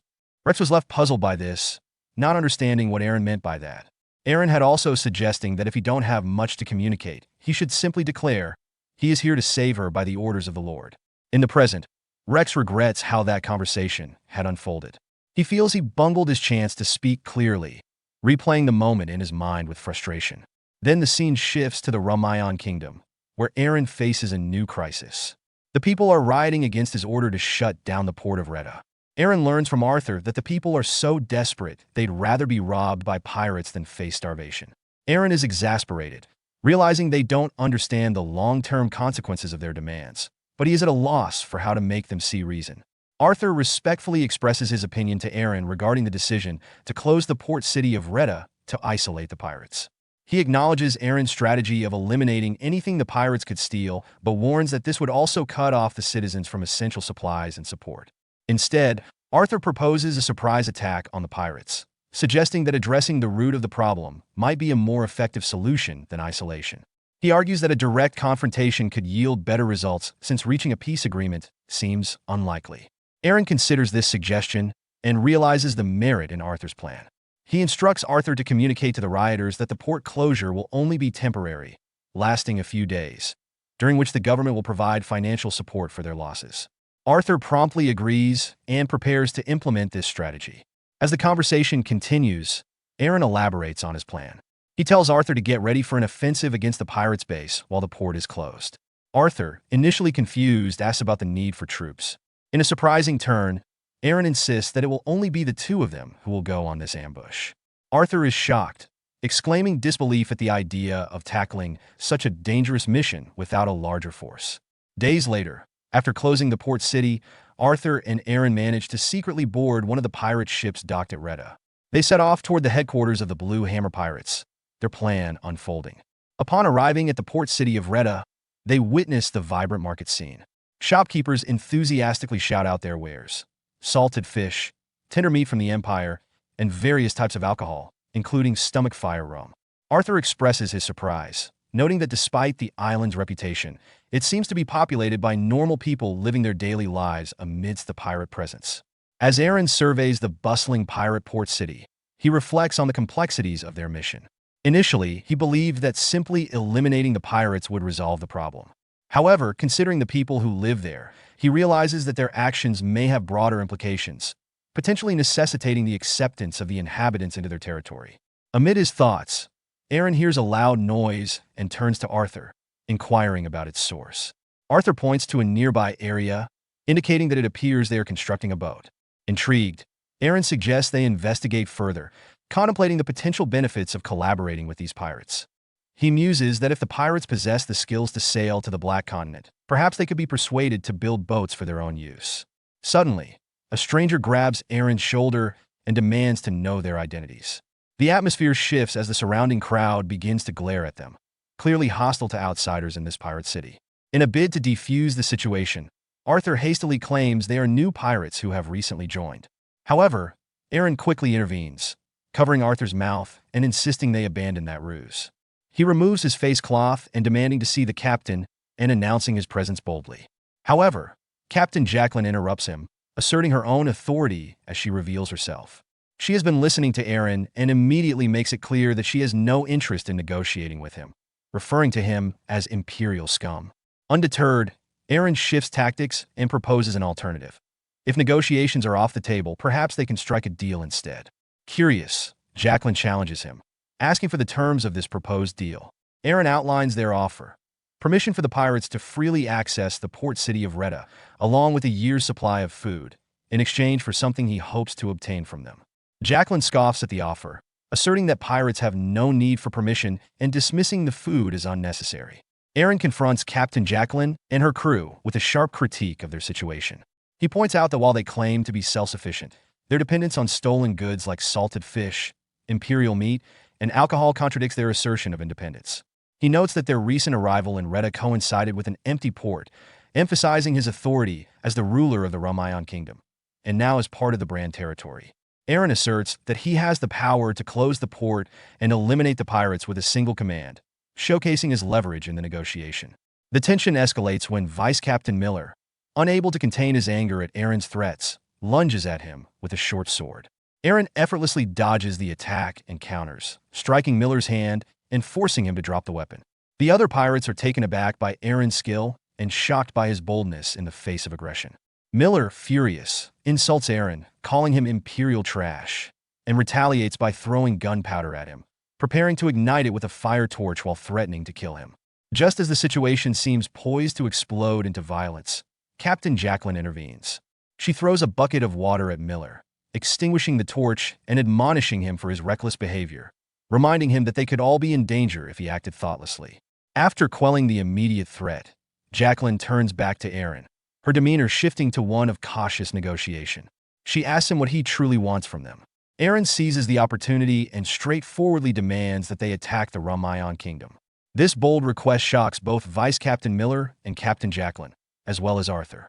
The scene shifts to the throne room of the Ramayan kingdom, where Crown Prince Philip sits on the throne, flanked by Duke Gran and Aaron. Crown Prince Philip introduced Duke Gran to Aaron, emphasizing that Gran was appointed by the Emperor to manage the negotiation discussions. Philip advised Aaron to focus his requests on Gran, hinting that he would be more receptive than himself. He also warned Aaron not to bore him during the exchange. Aware of Duke Gran's injury, he thinks that those who are injured often lack patience. Aaron recognized that he needed to take charge of the conversation and navigate it strategically to achieve his objectives. Aaron begins by acknowledging his reputation, stating he would prefer to be direct with his requests. However, Duke Gran interrupts him, expressing gratitude for the holy water Aaron sent, which expedited his healing. This unexpected acknowledgement strikes Aaron with a pang of guilt. He had sent the holy water primarily to facilitate Gran's departure from the territory, and now he feels a sense of sympathy for him. Once the formalities of gratitude are complete, Duke Gran suggests they officially commence negotiations. His calm demeanor surprises Aaron, who had anticipated a more contentious atmosphere. Nevertheless, the negotiations quickly devolve into heated exchanges as both parties assert their demands. Aaron asserts that he requires 200 million gold out of a total of 500 million upfront, with the remaining 300 million to be paid upon completing his service as the commander of the Northeast. Duke Gran counters by pointing out the risks to the Brand territory if the Iron Barrier were to collapse, emphasizing that as its leader, Aaron should continue in his command until the northern threats are neutralized. In response, Aaron raises the stakes, insisting that if the Brand territory is to bear these dangers, they will need support from the Empire to maintain the Iron Barrier and must also establish a naval base in the port city of Retta. Duke Gran argues that while the Iron Barrier is under the Empire's jurisdiction and they will continue to support it, the issue of the pirates falls under the territory lord's responsibility. Aaron, frustrated, retorts that Retta is part of the Empire, questioning why they would remain passive while pirates threaten the Empire's citizens. Duke Gran clarifies that the Empire's involvement isn't necessary in this case, asserting that the damages caused by the pirates are not significant enough to warrant the establishment of a naval base. Aaron's frustration grows as he challenges Duke Gran's dismissal of the situation, arguing that the suggestion for a naval base is a preventative measure against future pirate attacks. Internally, he worries about the pirates' delayed actions, recognizing that he needs to buy more time to strategize. He states that if this is the extent of the Empire's response, it will be difficult for him to accept the terms of working under their rule. Duke Gran laughs at Aaron's escalating frustration, mocking his position. Just then, the tension in the room escalates when a sword clatters to the floor between them, having been thrown by Crown Prince Philip. He disrupts their negotiation with a bold proposition to settle their dispute through a duel. This unexpected challenge catches Duke Gran off guard, especially considering his recent injuries from a previous incident. Philip stands from his throne, assuring Gran that he need not worry about the duel. Confused and wary, Gran asks for clarification, and Philip picks up the sword, indicating he is willing to fight. Seeing the potential danger in this course of action, Eren immediately drops to his knees, imploring Philip not to proceed with the duel, emphasizing that it may not be a wise decision. Crown Prince Philip asserts his authority, declaring that if Eren declines his offer, the Ramayan kingdom will be absorbed into the empire, and he will personally take control of the region. Duke Gran attempts to remind Philip of the empire's laws, which prevent him from overtaking a territory without proper justification. However, Philip interrupts him, delivering a chilling announcement that Barren Gran has been attacked by northern giants and assassinated by an unknown assailant while receiving treatment in the Bran territory. He dramatically points a dagger at Gran. Philip then turns his attention to Eren, pointing his sword at his neck and accusing him of being one of the prime suspects behind the assassination. With an icy tone, he reminds Eren not to bore him with any objections and asks if he intends to accept his offer. Then Eren, recognizing the precarious situation, respond in unison, acknowledging Philip's ultimatum. Soon after, Philip and Eren prepare for their duel, both drawing their swords. Philip lays out the stakes. If Eren wins, he will receive 200 million gold, continue as commander of the Northeast until the threats are neutralized, and obtain the necessary funds to establish the naval base. Conversely, if Philip wins, there will be no support for the naval base at all. Eren cautiously asks if it's possible to negotiate a shorter service term as commander, to which Philip smirks and suggests he try negotiating that with Duke Gran after he defeats him. With that, Philip lunges at Eren to initiate the fight. Eren successfully blocks Philip's first attack, but quickly realizes that Philip is stronger than he anticipated. Before he can fully process this, Philip launches another strike. Eren attempts to dodge, but the blade grazes him. In a desperate effort to evade, he moves away, but Philip strikes again, this time slicing his face and drawing blood, which falls to the ground. In this intense duel, Eren is confronted by Philip, who is relentless in his attacks. Philip questions Eren's defensive stance, wondering why he isn't fighting back. Eren reveals his internal conflict. He wishes he could engage more forcefully, but he can't because Philip's attacks are too powerful. His previous victories relied on the advantages granted by the dragon's blessing and basic swordsmanship, leaving him unprepared to face a skilled opponent like Philip. As the duel progresses, Philip grows increasingly impatient and decides to escalate his assault by channeling his mana to exert overwhelming pressure on Eren. This forces Eren into a purely defensive role, where he struggles to block Philip's powerful strikes. Philip mocks Eren for not using his piercing wind technique, which surprises Eren. He remembers utilizing this skill in a past confrontation against a pirate ship. The fact that Philip is aware of his abilities adds to Eren's frustration and anxiety, amplifying his feelings of inadequacy. Philip becomes more aggressive, demanding to witness Eren's imperial sword skills and threatening him with death if he fails to comply. Eren, under immense pressure, struggles to keep up with Philip's onslaught, managing only to deflect the blows while being pushed further back. The situation becomes dire when Eren's sword shatters under a particularly fierce strike, leaving him vulnerable to Philip's lethal attack. Just as Philip prepares to deliver the final blow, Duke Gran shouted, desperately pleading for Philip to stop. In a moment of desperation, Eren used Great Sword Art's third form and conjures a mana blade, preparing to counter Philip's impending strike. Their clash is interrupted by a cannonball that crashes through the wall, the explosion caused by the Blue Hammer Pirates, who have positioned themselves outside. Miller taunt directed at Philip and Eren. By calling them imperial trash, he insults their status or authority, suggesting he views them as inferior or contemptible. Miller continues to sneering that the gunfire was revenge for the destruction of their ship. Crown Prince Philip stood distracted by the ongoing chaos with the pirates, giving Eren a brief opening. Eren, seizing the moment, rushed toward him with his broken sword in hand. Though he pointed the jagged blade at the prince's neck for an instant, his frustration quickly overtook him. Instead of striking, Eren hurled the sword angrily toward the pirates and furiously shouted at the pirates, accusing them of planning to loot the rest of the ship. But Eren's unpredictable actions left him confused. Miller, smirking mockingly, turned to Captain Jacqueline and asked, "Captain, did the contract specify dealing with insults and threats as well? Because he's clearly overstepping it." Jacqueline, however, was too focused to respond. She peered through her scope, her hands trembling as her gaze fixed on Crown Prince Philip. A look of deep frustration and bitterness crossed her face, but she gave no immediate explanation. Miller, undeterred, prepared to fire another cannon, a wicked smile playing across his lips. Before he could do that, Jacqueline stopped him and stepped away from him, commanding they will deal with this later. Though Miller was reluctant, he signaled the pirates to retreat. As they pulled back, Jacqueline remained visibly unsettled. Her thoughts raced, bitterness brewing as she reflected that Prince was her family's enemy. As the pirates retreated, Crown Prince Philip stood by a shattered wall, watching them in silence. Aaron approached him, bowing deeply and admitting his defeat. "Your Highness," Aaron said solemnly, "I've lost the duel and will accept whatever decision you make regarding the annexation of Brand territory into the Rumayan Kingdom." Philip raised an eyebrow in surprise, glancing toward Duke Gran, who subtly approved. Turning back to Aaron, Philip said, "The kingdom will appoint you, Duke Aaron, as commander of the northeastern region until the northern threat is neutralized." Aaron, frustrated, clenched his fists, cursing inwardly. He regretted agreeing to the duel, realizing that his hidden strength had been exposed, giving Philip the upper hand in the negotiations. Philip then added, "Additionally, I will authorize the construction of a naval base." Aaron was left shocked by Philip's decision to make naval base, and Philip explained that he had lost the duel and that the pirate threat was more severe than he had initially thought. Philip privately reflected that since Aaron had shown him what he needed to see, he could at least grant him this concession. As Philip departed with his knights and carriages, he sat in one of the carriages, experimenting with the aura blade Aaron had shown during their duel.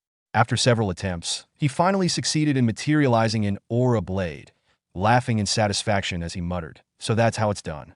A week later, the Brand territory was officially absorbed into the Rumayan Kingdom. Aaron traveled to Island Arden to deliver the promised supplies to the Blue Hammer pirates and to negotiate an alliance. However, when Aaron handed over a sack of supplies, Captain Jacqueline angrily flung it onto ground with unexpected force.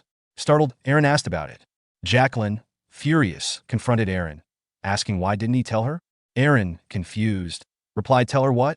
If she is still upset about him cursing her, he already explained." However, Jacqueline interrupted him by punching the sack of food, scattering its contents. Vice Captain Miller rushed to intervene, shouting for Jacqueline to calm down, but she shoved him aside, her glare fixed on Aaron. Jacqueline demanded, "Why didn't he tell her the prince was helping him?" Miller, stunned, asked, "Wait, is she talking about Prince Philip?" Jacqueline confirmed, and Miller exploded with curses aimed at Aaron. Jacqueline, trembling with rage, was lost in painful memories. She recalled the day her family was massacred by Philip, who had orchestrated the destruction of her father, Admiral Harwell. Her father had been framed for treason to cover up the failures of arrogant dukes during a failed naval campaign, and Philip, then newly of age, had led the charge against her family, labeling them traitors. Jacqueline vividly recalled fleeing with an injured arm, only to be cornered by Prince Philip. His cold gaze pierced through her as he coldly declared, "Her sin won't disappear just because she glare at him." Desperate, Jacqueline screamed, asking what sin? What did she do? What did her family do? Philip replied emotionlessly, "Treason. The mark of his sword on her arm is proof enough." Jacqueline angrily accused him of lying, knowing that the Empire had framed her father, Admiral Harwell, for the failed conquest to cover up the incompetence of its nobles. Philip, unmoved, stated, "Leave the bodies marked with his blade behind. Let them rot as food for the animals. That's where traitors belong." He then raised his sword to finish her, but before he could strike, a series of explosions erupted, distracting him. A rider on horseback appeared, pulling Jacqueline to safety. It was Rex. He gently asked, "Is she okay?" before she passed out. In the present, Jacqueline demanded answers from Aaron, asking why the prince was there for her and what schemes they were plotting together. Aaron, exasperated, asked why she was so angry all of a sudden. Before Jacqueline could respond, Rex arrived and placed a steady hand on Aaron's shoulder, telling him that he will handle this, leaving Aaron confused. Rex then turned to Jacqueline with a warm smile and greeted her. "It's been a long time, Captain." Jacqueline, confused and unable to recognize him, asked who is he? Rex chuckled, covering his mouth and chin, and remarked that it had been a long time. Tilting his head with a smirk, he added, "Let's see if this jogs her memory." When Jacqueline expresses not recognizing him, Rex's smirk fades into realization. She truly doesn't remember him. Behind Jacqueline, Miller suddenly freezes, his eyes widening as he remembers Rex. This triggers a flashback to an earlier time when Rex had saved Jacqueline's life. In the past, Jacqueline had been gravely injured and unconscious. Rex, a mercenary, had carried her to Miller, who was clearly panicked by her condition. Miller had urgently called for Jacqueline to wake up, relieved when she showed signs of life. Rex, indifferent to the situation, pointedly reminded Miller of a debt. He had saved Jacqueline's life, and in exchange, Miller still owed him. Miller, unsure of how to repay, hesitated. Rex, unfazed, continued to pressure him, implying that he would demand his payment with interest in the future. He then showed Miller a pair of goggles as a reminder of the debt, making it clear that he would return for what he was owed, no matter the time or place. Miller, grateful and overwhelmed by Rex's actions, promised to repay him fully, offering whatever Rex might desire. Rex, with a smirk, seemed intrigued by the idea of Miller's promise. Miller, serious and desperate, swore to Rex that he would give him anything, pledging his life to fulfill the debt. This promise was made in the past, but the memory resurfaced in the present, making Miller break into a nervous sweat when Rex flashed the same goggles and reminded him of his oath. Miller, overwhelmed, pleaded on his knees, asking Rex to take whatever he wanted but to leave the captain out of it.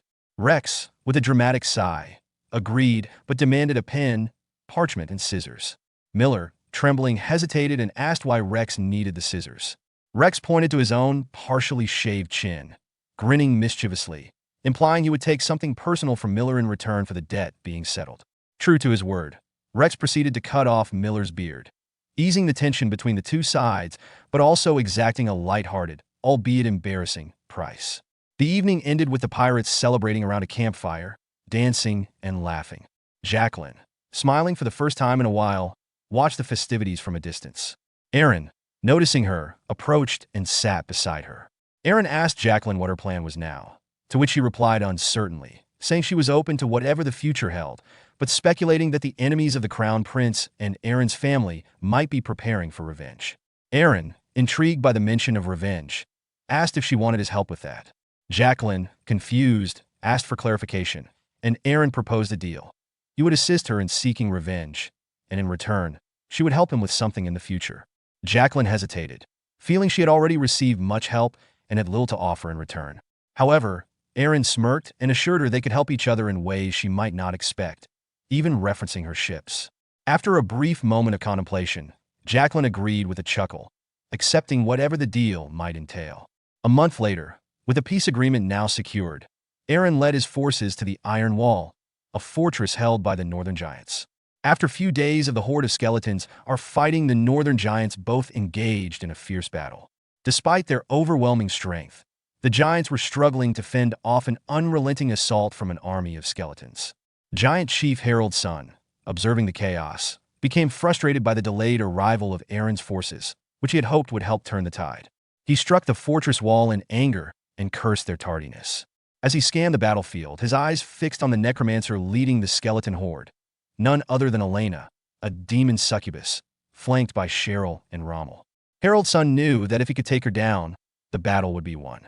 His thoughts were interrupted when a subordinate giant urgently approached him, informing him that the giants could not hold out much longer and that abandoning the castle was necessary. Harold's son, enraged, grabbed the giant by the collar and lifted him off the ground, fiercely refusing to give up the castle he had fought for over 30 years. The subordinate, trembling, argued that surrendering meant losing the battle, but dying meant losing everything. Harold's son, however, was resolute in his belief that losing the castle would be as good as death, his grip tightening as he growled in defiance, unwilling to accept defeat. Before the argument between Harold's son and his subordinate could escalate further, the skeletons suddenly began to withdraw from the fortress, leaving Harold's son momentarily confused and distracted. His anger faded as he tried to understand the shift in the battle. From beyond the battlefield, Aaron's voice rang out, announcing that the giants' defeat was inevitable. He introduced himself as Aaron of Brand territory and offered Harold's son a chance to surrender to avoid unnecessary bloodshed, promising to spare his life. Harold's son, infuriated by the suggestion, demanded that Aaron show himself, dismissing his words as meaningless coming from someone who hid in the shadows. In response, Aaron stepped forward, holding a torch, and boldly declared, "I am Duke Aaron of Brand territory." And he does not hide. The two locked eyes, the tension between them thick and palpable, as the entire battlefield seemed to hold its breath in anticipation of what would happen next. A few days earlier, Aaron convened a meeting to discuss the current situation. Rommel reported that 500 northern giants were occupying the Iron Wall, and although some had been lost during the capture of the old stronghold, their forces had never been large to begin with. Aaron was surprised, questioning how Harold's son had crossed the Iron Wall with only 1,000 men, wondering if it was even feasible. Cheryl explained that it might be possible, as the northern giants were exceptionally strong, with raw power and speed far beyond human capabilities, even without magic or weapons. Rommel agreed, noting that if not for the giants' carelessness, neither he nor Cheryl would have survived their previous encounters. Aaron realized that with just 1,000 men, the giants had seized the stronghold, and now, even with 500, they had successfully overwhelmed both Cheryl and Rommel while guarding the Iron Wall. As he pondered strategies to counter the giants and retake the Iron Stronghold, Cheryl pointed out that the stronghold was crucial to dealing with the northern threat. Even if magic were used to destroy it, the structure could recover over time but would remain unusable for a while. Getting an idea, Aaron then instructed Rommel to bring Elena, halting the undead dungeon development project for the time being. His strategy was to use large-scale undead monsters to pressure the smaller number of northern giants defending the castle. This approach would help preserve the Iron Stronghold, keeping it intact for future use. With this initial tactic proving successful, Aaron's focus shifted toward neutralizing the northern giants and negotiating a lasting solution with them. In the present, Harold's son emerged from the Iron Stronghold, twin axes gleaming as he charged at Aaron with a fierce double-axe strike. Aaron quickly blocked the attack with his sword, the clash of their weapons ringing out across the battlefield. From a distance, Cheryl and Rommel watched in shock, recognizing Harold's son as the giant who had almost killed them during their earlier encounters. Harold's son sneered at Aaron, mocking him for being arrogant enough to seek him out after already winning the war. Aaron calmly responded, stating that Harold's son would die regardless of the outcome. As he spoke, a faint blue aura surrounded his sword. This caused Harold's son to hesitate, and he instinctively backed away. Aaron, adopting a battle stance, continued, offering what he called mercy to Harold's son. However, Harold's son, narrowing his eyes, recognized the stance Aaron had assumed. It was the same one used by the opponent who had previously injured his arm. Determined not to be fooled again, Harold's son hurled his axe with deadly precision, using all his strength. Aaron tracked the axe's flight, but was caught off guard when Harold's son suddenly vanished. Before Aaron could react, Harold's son reappeared behind him and swung his axe down, shouting, "I'll send you to Munin." In a split second, Aaron used magic to evade the strike. His glowing blue eyes shows the sign of magic. Harold's son, surprised, wondered if Aaron had used sorcery to escape the attack. However, Harold's son growled, he is still too slow, and attacked again, landing a blow on Aaron's armor, forcing him to retreat. Aaron, struggling to keep up with the relentless barrage of attacks, found himself increasingly frustrated, unable to see and predict Harold's moves clearly. A few weeks earlier at the training ground, Rommel observed Aaron practicing and suggested they stop for the day. Aaron, slightly winded but determined, refused and insisted on continuing. Rommel, trying to get Aaron to rest, threw a small rock at him, hitting his shoulder. Despite the pain, Aaron didn't back down. Rommel threw several more rocks in rapid succession, prompting Aaron to focus his mana to enhance his senses. With this heightened awareness, Aaron easily tracked and dodged the rocks with precision. He then closed the distance and pointed his sword at Rommel's neck with a smirk, demonstrating his skill and resolve. In the present, Harold's assault on Aaron was relentless, and one of his strikes landed, forcing Aaron to stagger back. Frustrated, Aaron struggled to keep up with Harold's speed. As the giant leaped into the air with his axes raised for a devastating strike, Aaron's focus sharpened. The memory of his earlier training with Rommel resurfaced, and he suddenly saw Harold's attack pattern clearly. When the giant descended, Aaron seized the moment, launching a counterattack. Caught off guard, Harold's instinctively raised his axes to block, but Aaron unleashed his great sword arts, fourth form, Cyclone. The powerful technique shattered Harold's axes and left him severely wounded. With a confident smile, Aaron locked eyes with his opponent and declared, "I see you now," signaling his mastery of the situation and his growing dominance in the battle. Harold's, clutching his bleeding side, struggled to staunch the flow of blood as his mind replayed the events that led to his current defeat. Bitterly, he reflected on how he had crossed the Iron Wall and captured the Iron Stronghold, only for it all to be undone by Aaron. Enraged, Harold's roared at Aaron, shaking with fury and cursing him. Despite the outburst, Aaron remained calm and unfazed. With a growl, Herald's son lunged at Aaron, swinging his axe with his left hand, but Aaron easily sidestepped the attack. Seizing the opportunity, Aaron kicked Herald's son in his injured side, causing him to stagger backward in pain. Herald's son, desperate and furious, swung his axe again. This time, Aaron struck the weapon with his sword, sending it flying from his grasp. Without hesitation, Aaron pointed his sword at Heraldson's neck and declared coldly, "This is my land now. Take your people and leave. Never even think about returning. Swear it to him." Then Aaron sheathed his sword, leaving Herald's son stunned. He extending his hand in a gesture of negotiation, Aaron offered a solution. He will give him and his people a land where they can live in peace. This unexpected offer left Herald's son speechless, as he stood on the precipice of a choice that would decide the fate of his people. Herald's son froze, stunned by Aaron's unexpected offer of peace. After a moment of silence, he grew serious and declared, "Kill me. I swore my life to Munin, the god of war, to protect this land. I won't break that oath." Aaron's expression darkened as he responded, "So you choose death, even after you've already lost?" Herald's son sneered, dismissing Aaron's words. "Fool, you foreigners can't understand how important this land is to us." Aaron, unfazed, shot back, "And you're foreign to us. Of course, we don't understand each other. Instead of wasting time trying to, we should focus on living.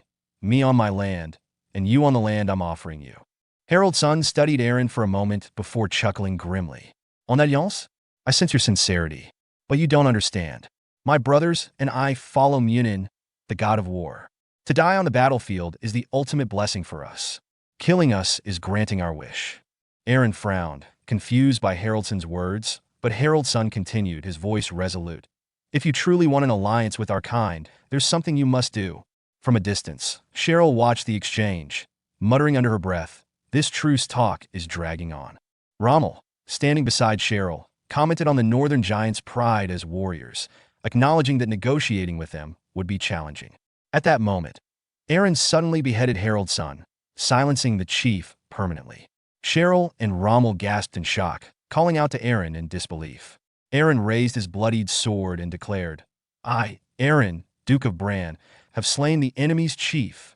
His actions enraged the Northern Giants within the Iron Stronghold, but despite their fury, they began retreating, unable to retaliate against their fallen leader. Turning to Cheryl and Rommel, Cheryl demanded to know why Aaron had killed Herald's son when he had promised to negotiate. Aaron, his demeanor subdued, avoided her gaze and simply replied, "Let's go." "Go where?" Cheryl asked, confused. Aaron pointed into the distance and said, "To deal with the real threat." Soon after, Cheryl created a portal at a cliff Aaron had marked on the map.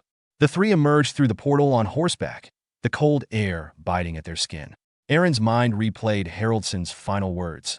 "If you truly want an alliance with our kind, there's a mountain covered in northern lights."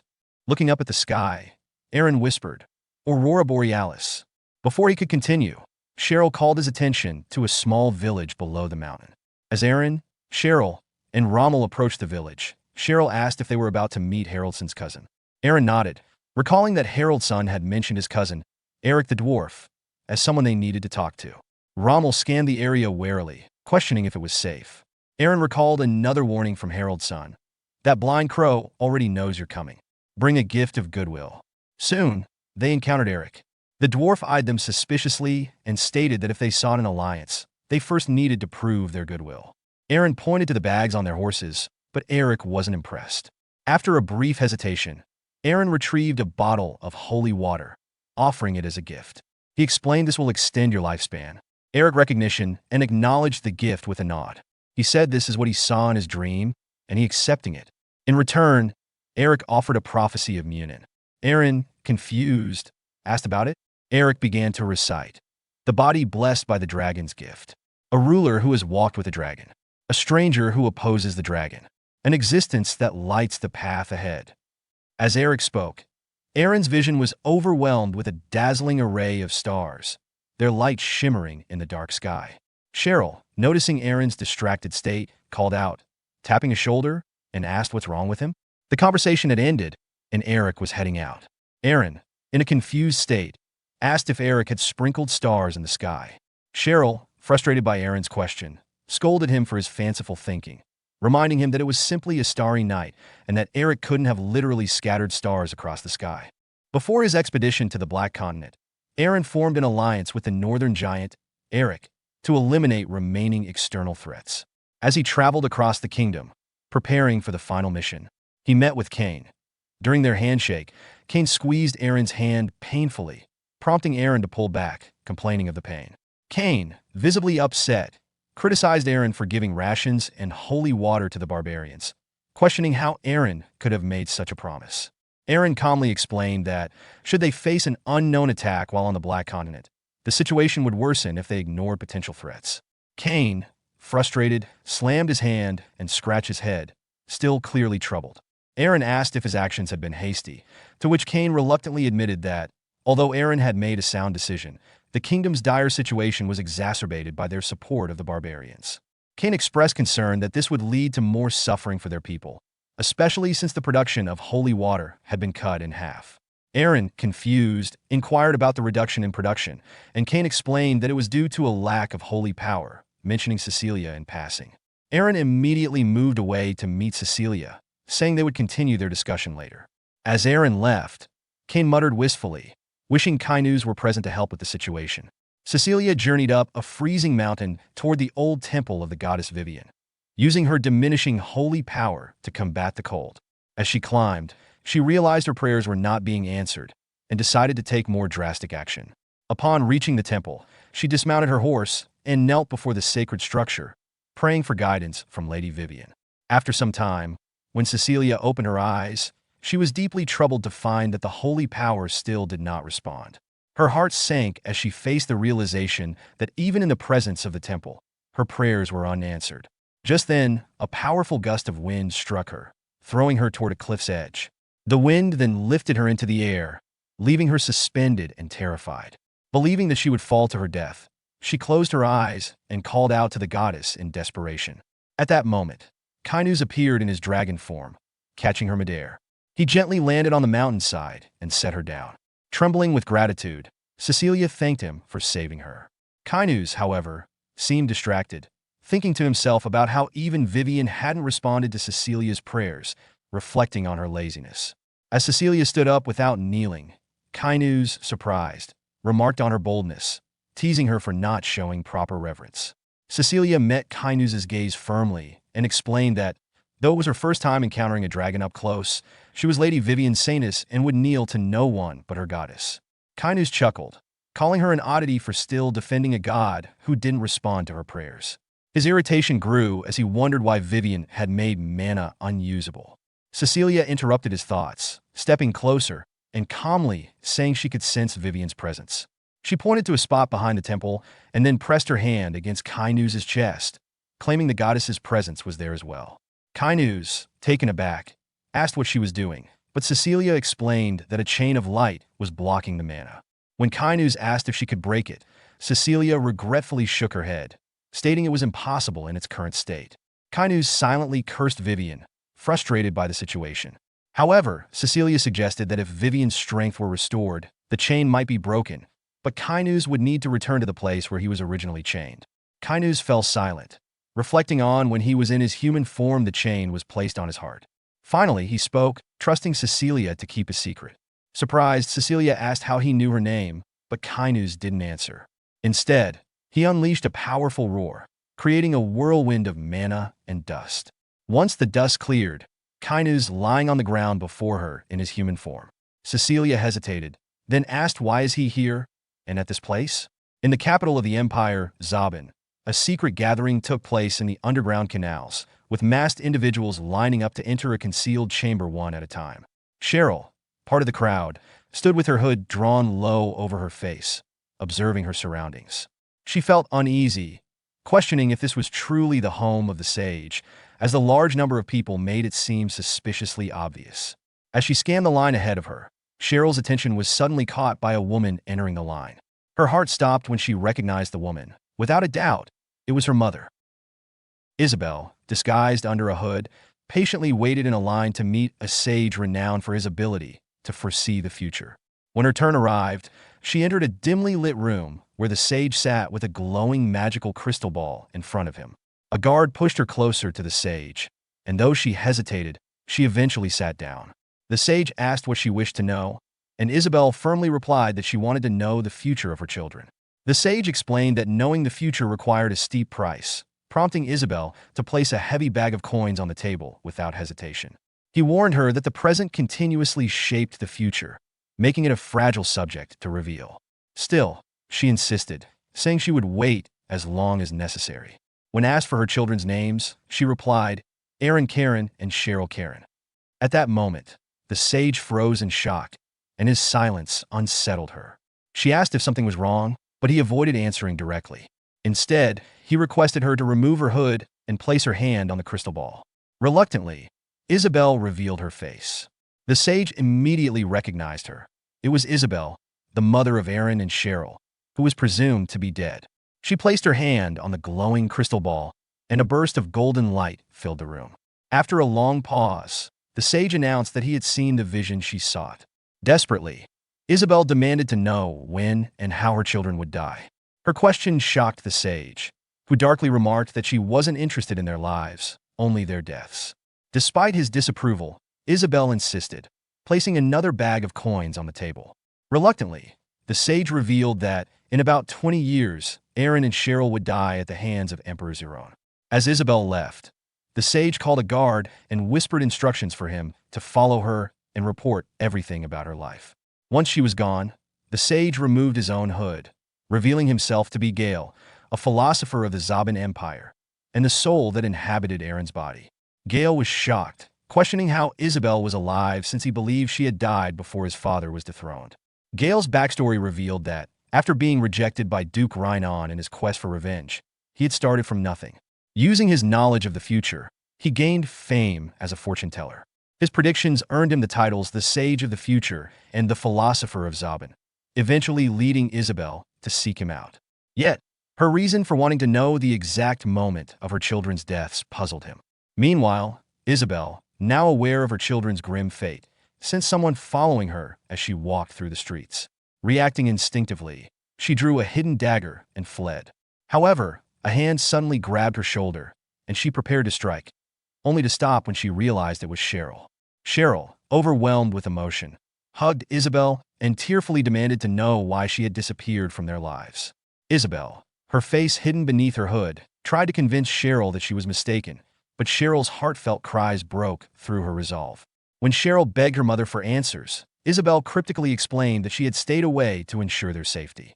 Cheryl, confused and desperate for clarity, begged her to stay, but Isabel pulled away and said she would return in 1 year. As she walked away, she clenched her teeth in frustration, thinking to herself that she had to correct the mistakes she had made and ensure her family's safety. Unbeknownst to her, Gayle's guard continued to follow her, tasked with uncovering everything about her life. Cheryl, devastated, immediately teleported herself back to her brother Aaron. She excitedly told him that their mother was alive, but Aaron remained calm and quiet, brushing off her excitement. He pointed to the nearly completed ships in the harbor, emphasizing their preparation for the Black Continent expedition. While he feigned understanding of her news, his thoughts revealed his singular focus on the expedition and his obsession with the impending war. Aaron, or rather, Gayle's soul within Aaron, was consumed by his plans for the Black Continent, unaware of the role Isabel would play in his destiny. The story progresses 3 weeks into the advancement unit's perilous voyage toward the Black Continent. The crew, led by Captain Jacqueline, faces growing tension as their mission remains shrouded in uncertainty. Standing atop the ship with her telescope, Jacqueline scans the horizon for signs of the anticipated danger. Below, Aaron anxiously questions her findings, only to hear the frustrating response that nothing has appeared yet. Aaron's unease deepens, his thoughts spiraling as he wonders if the records he relied on were false. His tension contrasts sharply with the disgruntled attitude of his younger sister, Cheryl, who approaches him complaining about the monotony of the journey. She laments missing the opportunity to learn more about their mother back in the kingdom and mocks Aaron's earlier promises of adventure, including encountering a sea serpent the size of a ship. Their sibling banter quickly escalates, with Cheryl expressing frustration over her involvement and Aaron reminding her that she had accepted advance payment in return for her cooperation. Dismissing him, Cheryl retreats to the cabin, leaving Aaron to mutter regrets about the price he paid for her participation. Suddenly, the ship lurches violently, breaking the tension. Aaron demands an explanation, and Jacqueline swiftly announces the presence of a sea serpent beneath the vessel, warning the crew to brace for a whirlpool. The calm routine shatters into chaos as the ship's stability falters. Cheryl reappears on deck, sarcastically remarking that even the sea serpent seems to want payment for their intrusion. Jacqueline descends to the deck, issuing commands to prepare for battle. The crew scrambles to their stations as the whirlpool grows, threatening to pull the ship under. Aaron turns to Cheryl, reminding her of the plan they agreed upon. With a determined nod, Cheryl summons her fiery bird using the Fire Wing spell and takes to the sky. From above, she observes the swirling chaos, her analytical mind racing. The sheer size of the whirlpool defies her expectations, raising questions about the serpent's true scale. When the sea serpent finally emerges, its immense size is both awe-inspiring and terrifying. Without hesitation, Cheryl casts Thunder Spear, striking the creature with a bolt of golden lightning. The attack briefly disrupts the whirlpool, stabilizing the ship, though Cheryl realizes the damage inflicted is minimal. Her small victory is short-lived as the enraged serpent lunges at her with gaping jaws. Cheryl narrowly evades the attack, her heart racing as she comprehends the creature's colossal size. From the deck, Jacqueline spots the serpent and orders the crew to fire the cannons. Cannonballs rain down on the creature, creating plumes of smoke and water, but their efforts are in vain. The serpent emerges unscathed, its mana barrier protecting it from harm. The beast retaliates, destroying a nearby vessel with a single swipe of its tail. The sight of the ship's destruction sends Jacqueline into a fit of rage, cursing the serpent, while Aaron urges her to steer their ship closer to the creature. Though reluctant to risk their only means of escape, Jacqueline agrees, recognizing there's no other choice. As the ship draws nearer, Aaron unleashes his great sword arts, piercing wind attack, while Cheryl fires a powerful spell strike. Their combined efforts result in a massive explosion, but as the smoke clears, the serpent remains unscathed, its mana shield intact. The serpent begins charging a devastating breath attack, leaving the crew scrambling for survival. Cheryl swoops down on her fiery bird, urging Aaron to climb aboard. Moments later, the serpent unleashes its destructive breath, obliterating the ship and forcing the remaining crew into the turbulent waters.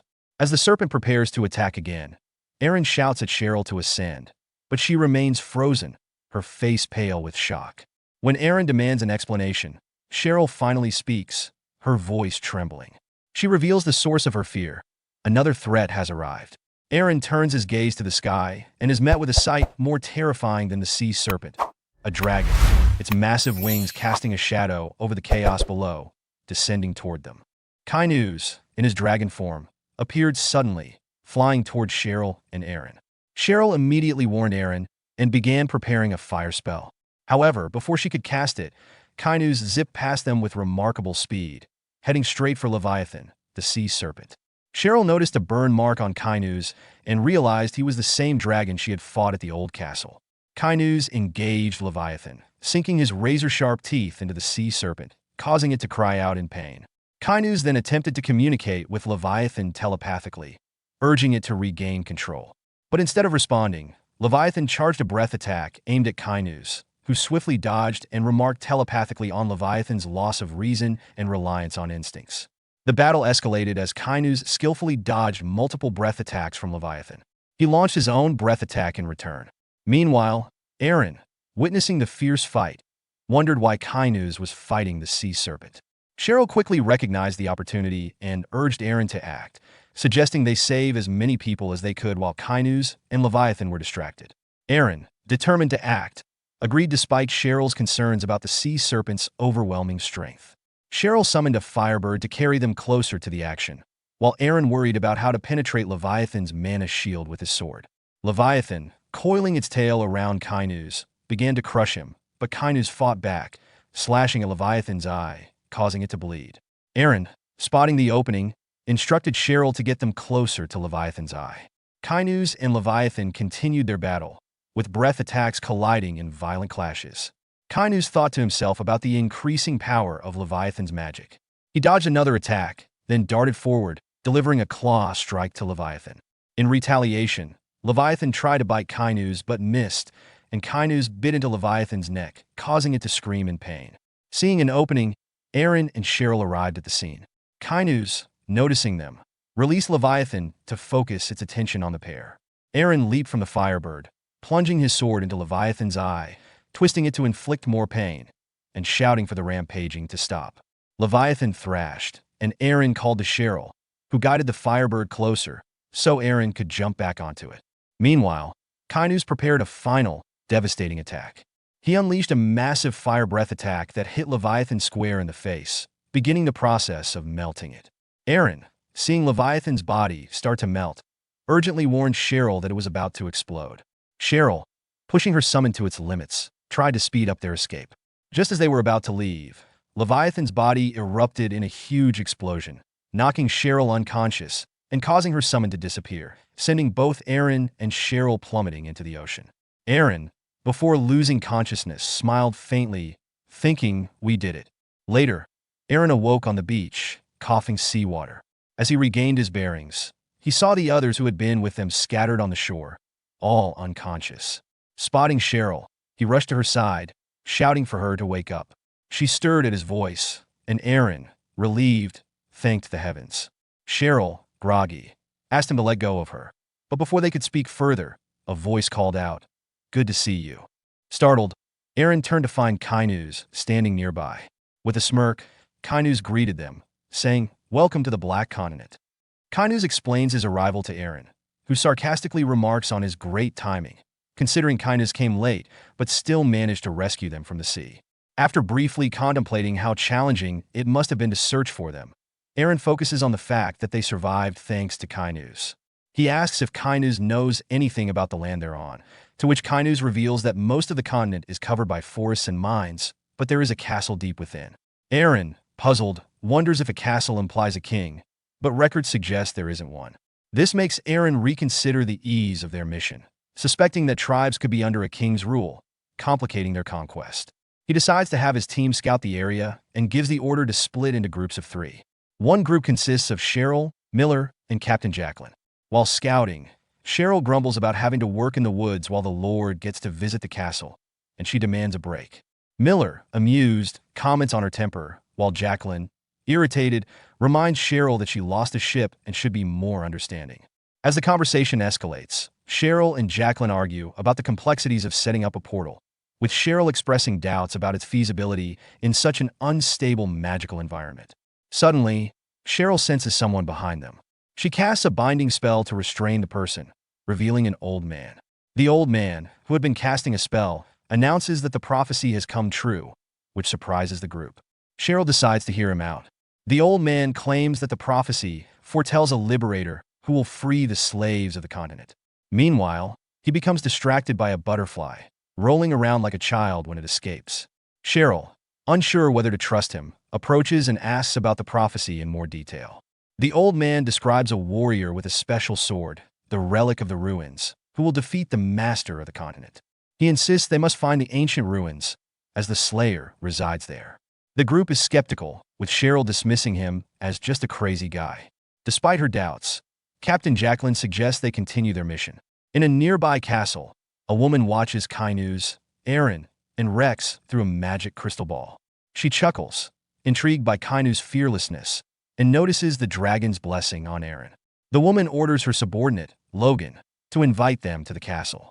As Logan bows and disappears, she mutters to herself, "I'll grant you all the honor of becoming my slave." Aaron and his group arrived at Renetra village on the Black Continent, which appeared eerily empty. As they observed their surroundings, Aaron expressed his confusion, questioning if they had arrived at the right place. Kainus assured him that this was indeed the path to the castle. Rex pointed out the castle in the distance, prompting Aaron to reflect on its strange opulence amidst the rundown area, noting the absence of guards and the eerie stillness. His thoughts darkened as he speculated the castle might be a hollow shell filled with wealth, but lacking substance, making him optimistic that things would proceed smoothly. He instructed his group to head towards the castle. Suddenly, they heard the sound of footsteps and saw people passing by, appearing to be miners hauling strange rocks and carrying pickaxes. Aaron asked Rex where the miners were taking their load, but when Rex tried to inquire, the miners ignored him, and when he grabbed one, the person immediately pulled away. Kainus noticed the lack of communication and sensed something familiar about the miners' energy, which intrigued him. At that moment, Logan, a figure they had not seen before, appeared and introduced himself as the butler of the mansion castle, explaining that his master, the ruler of the Black Continent, had invited them. As they followed Logan towards the castle, Eren observed the miners and speculated that they were being controlled through some form of magic. Kainas confirmed that magic capable of stealing souls and controlling people was more common than one might think, although it was rare for someone to control an entire population. Eren, already facing the challenges of arriving on a new continent, felt the weight of this new threat and grew more cautious. Kainus warned him that the ruler of the Isthmus, who governed the Black Continent, was a formidable opponent. Upon reaching the castle gates, Logan opened them and led them inside. Kainus was struck by a thought. If his intuition was correct, the ruler of the Black Continent might be his older sister. This suspicion proved true when they entered the throne room, and Kainus' sister, the ruler, sat upon the throne. She addressed Eren cryptically, calling him a being who has borrowed wings and stepped foot on this land. Eren, confused and unsure of the formality, responded by identifying himself as Eren, the Lord of Brand territory, and opted to skip the formal greetings. The ruler, unfazed, dismissed the customs of the Western Empire and agreed to proceed on her terms. She then thought to herself that more arrogant individuals were easier to manipulate, hinting at an ulterior motive. She turned to Logan, instructing him to bring out the prepared items. Logan quickly complied, leaving Eren puzzled. The ruler explained that in her land, sharing a drink with strangers was the customary first greeting and announced her intention to raise a toast in their honor. Logan brought 4 glasses of wine, and the ruler picked one, mentioning that the toast was in celebration of reuniting with an old friend, referring to the group. Eren, still uncertain about the ruler's intentions, glanced at Kainus, who looked visibly angry. Logan then offered the glasses to everyone, encouraging them to drink. The ruler, privately thinking about her plans to turn Eren into a more obedient slave, chuckled. Kainus telepathically warned Eren to stop the ruler's nonsense. She responded telepathically, irritated by his audacity. When Eren poured the wine from his glass onto the floor, citing his difficulty in accepting the custom, the ruler's calm demeanor faltered. She, now flustered, asked whether Eren was an ally or an enemy. Eren responded that he had no interest in the wine, whether it was poisoned or not, and broke the glass on the floor. Finally, Eren took a defensive stance, unsheathing his sword and declaring that he had business to attend to. We got plenty more where that came from. Hit the subscribe button and stay tuned for even more amazing content.